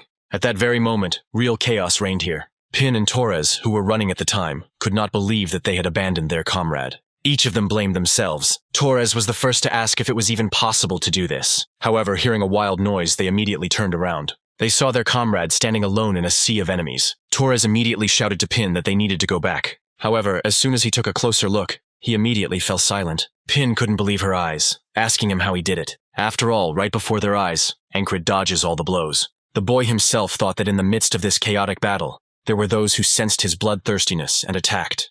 Therefore, he must use all his senses and spread his concentration on one point. In breadth, even into areas that he cannot see. The most important thing is lightning-fast decision-making. The slightest mistake could lead him to death. However, he thought in his mind that they would not live to see this. Roger immediately gave the order for the gray dogs to form up. Our hero understood that once they got into formation, they would easily deal with the lycanthropes, but he needed the chaos to continue. So he accidentally discovered something in one of the past days. He recalled one saying that he had challenged Roger himself, the untouched helmet. Remembering the expression on their commander's face, our hero wondered for a long time why he was named that way, and once knocking off his helmet in one of the battles, it rolled loudly through the cave, creating a noise, and because of this, the soldiers turned their attention to the commander. After all, now everyone understood why he didn't take off his helmet. Our hero even joked at that moment that there was nothing shameful about being bald. However, he realized that the old man was ashamed of his head. So our hero immediately shouted for Roger to take off his helmet, starting to provoke him, talking about the desert on his head. He was angry, even though he tried to calm himself down mentally. However, our hero continued to provoke him, starting to shake her beautiful hair, looking carefully towards the commander-in-chief. Seeing this, Pin knew it was going to be hot. That's exactly what happened, and Roger was really angry. Running up to our hero, he was about to kill him. However, our hero was not as simple as before. With incredible strength, he repelled the attacker's attack. Due to anger, Roger did not realize that his opponent was superior in strength, so he continued to beat. And here is one of the attacks, almost reached the helmet. At the last moment, Aspans managed to dodge. However, our hero was already ready to kill him. He understood that he would not have time to dodge this attack. Our hero sensed the approach of danger, and now, right from under his nose, one of the lycanthropes stole Encred's loot, having killed the commander-in-chief by tearing off his head. At that very moment, the ranks of the Aspanians began to collapse. However, our hero did not look towards the soldiers, because he realized that a rather smart freak stood in front of him. With incredible speed, he rushed towards our hero. However, Encred managed to evade, thinking that he was hiding in the chaos and suddenly killing people. And now our hero realized that this one-eyed man was a more serious problem. What was Roger? Because he was much smarter and stronger than the others. Our hero had already experienced a lot today, but he was about to finish, and so another battle between two monsters began. This lycanthrope was much stronger than the others, but our hero was not so simple. Taking advantage of the moment, he cut off one of the monster's arms, and then he cut his body, causing him to scream in pain. His painful cry was heard throughout the battlefield. However, our hero did not intend to end it there.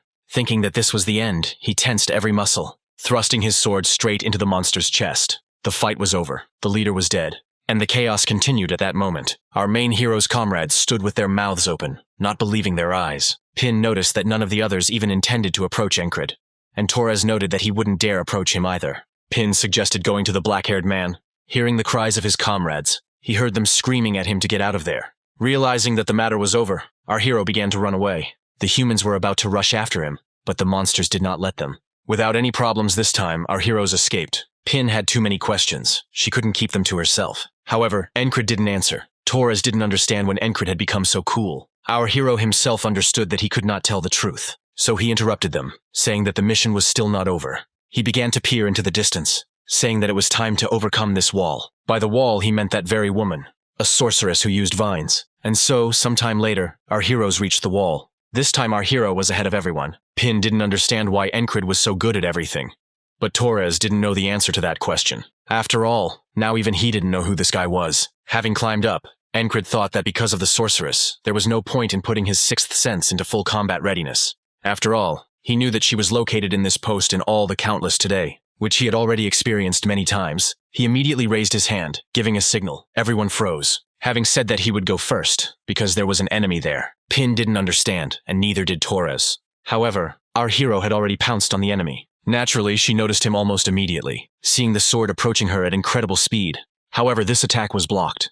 Our hero was thrown back with the help of vines, but he had already been through this, so he cut them down with ease. The sorceress asked the guy how he could refuse here. She was sure that her children were definitely in action, but our hero, laughing, said that they were busy with the dogs. He laughed and said that she was a bad trainer. She immediately understood what he meant, and began to get angry. However, our hero successfully dodged this attack as well. He understood that he needed to get closer to her in any case. These thick spear-like shoots need to be parried, and the thin ones, similar to a whip, could simply be cut. Our hero knew this from many today. Pin couldn't believe that Encrid was fighting at such a level with a mage, also adding that they would only get in the way of the fight. At this time, soldiers ran from behind to help Rechi. However, they will not reach Encrid. After all, our hero's comrades also entered the battle. Recha began to get angry because all her plans were broken. She immediately started shooting some flowers, but Encrid had already figured out how to defeat her. After all, she is still a human being, and it will die if it is pierced or cut, so you just need to create the opportunity. And in order to create it, he just happened to have the perfect little thing lying around for this, so he was going to take advantage of her. With incredible speed, he began to approach the magician, forcing her to even begin to retreat back. Having made his way through, he extended his hand with the bag forward. After all, his trump card is hidden up his sleeve, like a hidden blade, those same magical instruments that remained. Even then, he knew that they could come in handy, and this was the perfect moment to use them. After all, this is a magical trinket from the cave, which sparkles quite brightly. Its light is so bright that it can be seen even several kilometers away. The light was too bright, creating a bright sun on the dark night. The sorceress immediately screamed, starting to close her eyes. Naturally, our hero was going to take advantage of this, making a powerful cut along Rechi, cutting her body in half with his blade. Our hero realized when he learned to relax. He realized that there was no need to choose only one path. After all, each of the walls was magnificent in its own way, so he decided to use each of them. And he succeeded in doing this. He was happy. At this time, our hero's comrades were cutting down the enemies. Torres shouted that there would soon be many enemies here because of this light. So our heroes immediately started running. A few minutes later, the aspens were patrolling below the wall, carefully examining the surroundings of the wall. Our heroes managed to throw it into the crosspiece, and now all they have to do is save the Kaina, as they had originally planned. Pin pointed out where they needed to go, because she knew where the place was. Looking inside, they noticed signs of a struggle. Encrid assumed that they had discovered that the cat was a ship-on. Seeing this, Pin could now confidently state that the cat was dead. Enemy forces are on their way here. The informant they were supposed to meet is dead. Now our hero is sure that the letter from the kitty, which said that there was information, was a fabrication of the aspens. To lure them here and finish them off, Encrid told his comrades. All this time, Aspen's soldiers continued to search for our heroes. Pin gave the order that they retreat. Torres didn't understand how to divert attention from them. And our hero immediately said that there is one proven method. And literally a minute later, all the aspens were putting out the fire again. And our heroes took advantage of this situation. Our hero at this time thought that at this rate he would become a pyromaniac, not a knight. So when he returned, he was going to engage in intensive sword training. And a few minutes later, our heroes had already left the city. Several hours later, the Hispanis were finally able to put out the fire. One of the soldiers reported to someone that the scouts had escaped. And he, in turn, exhaling heavily, could not believe that all their traps had failed. Because of this, they suffered heavy damage. He could not believe that Rechi was dead. He believed that this was the best plan to finish off their trackers and spies and deal a heavy blow. He exhaled heavily and said out loud that there was nothing wrong with that. After all, they still have many options available for how events might develop. This boy was Aspen's chief strategist, Abner, and now our heroes were already sitting on the boat. Each of them felt extremely bad, tired, dirty, but not our main character, who was full of villages, neat. Our hero offered Torres a duel, but he was not particularly happy about it.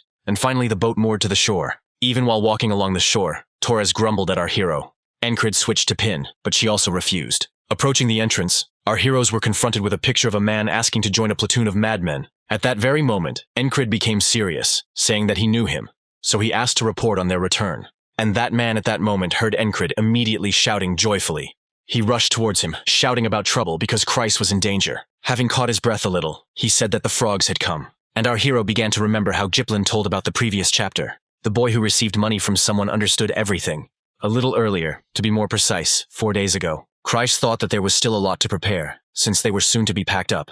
After all, he had not been at the location for a week. His thoughts were interrupted by Jiplin, who had arrived, who said that he had been informed about the Aspen spy. The Jiplin Guild has now volunteered to act as night guards and provide security in various nooks and crannies. Thanks to her reputation, it skyrocketed, which affected both income, and every local in the city had their ears and eyes. Kreis even considered expanding his influence in the future. He thought that in a year or even 6 months it would be possible to subjugate all the outskirts and back alleys. And then the evening of that same day came, nothing out of the ordinary. As it might seem at first glance, Kreis's security guard tried to stop the man. However, nothing good came out of it. He broke the door with his body. The silhouette that came in frightened me with its aura. Kreis immediately tensed up, realizing what kind of spy they were talking about.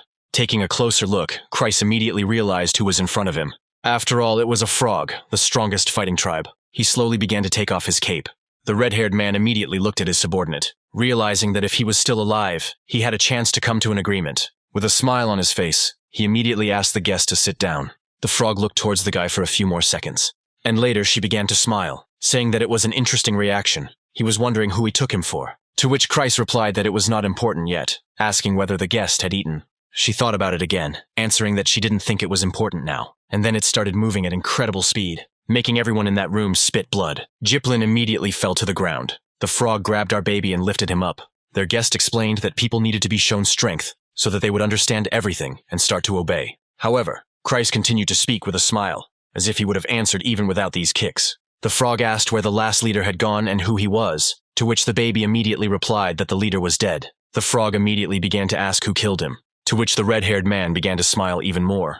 They said that it was Ragna. That was the name of the soldier who killed the chief. At that very second, the frog's face changed. He ordered the bald man to bring this Ragna to him. Kreis also joined in, starting to shout for Jiplin to bring the real leader here. The bald man immediately tensed up, realizing what his comrade meant, immediately rushing towards the exit. And here he is, waiting for Encred. After all, his entire squad is on separate missions. Our hero immediately began to replay what had happened in his head. Encred didn't understand how the entire squad went on the mission, since they only listened to him. Our hero asked him if Kreis was being tortured, to which the man replied that everything was fine with the guy. Our hero himself began to remember his previous meeting with the frog. After all, in the last fight he knocked him down with one punch. However, now he was thirsty for revenge. Our hero wanted to test his strength. Our hero thought that he needed a day to recover, asking Jiplin to tell him that Ragna would come tomorrow. Encred understood that Kreis would not die in a day. After all, he is holding Kreis hostage, biding his time. A stupid person wouldn't do that. Our hero came to Marcus, reporting his arrival, who immediately began talking about the members of the squad. Encred understood what was being said, so he said that he needed to rest for 2 days, and then rejoin them. In case he dies in the battle with the frog, I needed to get myself into my best condition. So he immediately ate a hearty meal, and then he also thoroughly stretched his body. Naturally, fully equipped, taking all your weapons. Unfortunately, he only had 2 whistling daggers left. He even thought about finding a way out where to get them. However, Esther distracted him from these thoughts. Having said that she was cute today, she did not leave Encred's side, so he decided to take her with him, asking her not to come close. Suddenly, after a few seconds of silence, a guy's voice was heard. His face was crazy. He couldn't wait to fight the frog. At this time, the frog complained discontentedly. After all, he had already waited long enough, and Kreis promised him that Ragna would arrive today. Noticing how hard he was trying, Kreis's guest laughed, saying that at this rate he would feel sorry to kill him. The red-haired man continued to flatter the frog. He himself thought that someone should come already, because he would die soon. The boy didn't understand why they were taking so long, because he could have already gone after them. But there was one big but. This crazy frog barely slept and kept an eye on him all the time. He understood that he had to hold out for just a little while. He prayed that someone from the squad would come to his aid. At this time, our hero was already approaching the door. The frog ate the apples without suspecting anything. Suddenly, she felt something. At that very second, the door was broken again. Our hero had already made a swing to throw the knives. Kreis gradually began to change his face. He immediately shouted that he shouldn't have come, because he was the weakest of the squad. However, Encred didn't listen to him at all, having already attacked the frog. Naturally, he immediately dodged this attack, jumping onto the table, looking at the black-haired man's swing. Our hero was going to kill this uninvited guest, but his opponent dodged it with ease, drawing his weapon. He was going to attack Encred from the air. The black-haired man was able to dodge, increasing the distance. He immediately looked towards the frog. Just like that, their crazy glances met, and just a moment later, they touched with their swords. Kreis couldn't believe their captain was fighting there. After all, right at this very second, he manages to hold his own in battle against the frog. Our hero himself at that time thought that a complete idiot would measure his strength with him.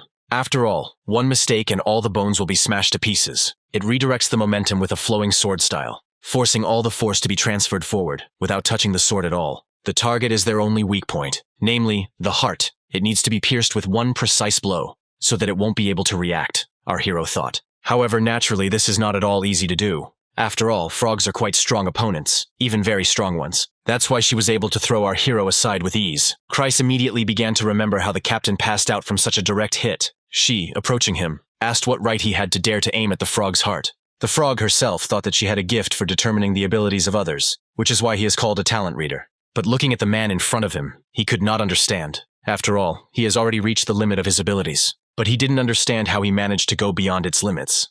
However, our hero himself rose with a smile on his face, because now he could withstand the frog's blow. Seeing this expression on his face, she immediately rushed towards him. He was infuriated by the satisfied expression on our hero's face. But our hero was still aiming for the heart. Dodging the attack, he was about to cut a hole in the frog. Our hero understood that in order to stop regeneration, it was necessary to hit the heart. However, it was worth making it a little easier for himself, so he delivered a powerful blow, sending this redneck's hand straight into the air. Incurable knew he didn't have enough energy to regrow his arm in the middle of a battle. However, this only made the Lyakuhu angry. He shouted that he could defeat the bug even with one hand, dealing a powerful blow to our hero, and then getting ready to finish him off. Looking at this blow, our hero understood that today would end exactly like this. However, he will challenge him next day, and he will definitely win. Incurable was not afraid to die. However, the frog stopped here at the last moment. He exhaled heavily, as if even growling. The boy didn't understand why he stopped before finishing him off. However, she forgot all about her opponent and began to look away. He felt a powerful surge of magic, which came from the beast, as if warning him that if he kills this man in front of him, his life will be in danger. However, he also understood that he had to finish this man off. After all, he had crossed his limits. An unpredictable person stood before him. This kind of person had to be killed. Esther tensed up at that moment because he swung. But a second later, he hid the weapon and began to walk away. As she left, the frog told the man to remember. His name was Melran, he promised, which will definitely finish off Incurable next time. And then he began to move away, heading towards the exit. A few seconds later, his presence disappeared completely. Kreis couldn't believe that the frog was gone. He happily asked the captain since when he could fight on equal terms with a frog. However, our hero, leaving, said that this was not enough. After all, his last blow broke his wrist, and he dropped his sword because of it. He didn't have all three today to beat him. Already on the street, Incurable explained why no one came to save him. They both couldn't believe that their captives had submitted to someone. These thoughts did not leave Incurable. Why did not he kill them? After all, he could have easily finished them off at that moment. Looking at Esther, he asked her if it was her business, to which she meowed. Suddenly, the commander of the first company ran up to Incurable. He, noticing the wound, said that this was an unfortunate moment. Incurable urgently needed to get into action, because there was a request from his immediate superiors. Hearing this, our hero immediately realized that they were talking about the elf. She watched the battle of the crazy squad all this time, and now she understood why the squad was called psychos. Rem was counting some incomprehensible numbers, and then he finished abruptly, saying that he had fulfilled his quota for today, even though there were still a bunch of enemies behind him. Without moving from the spot any further, Ragna showed up a day after he went missing, covered in blood. Yawning, he threw something to one of them, saying he was going to bed.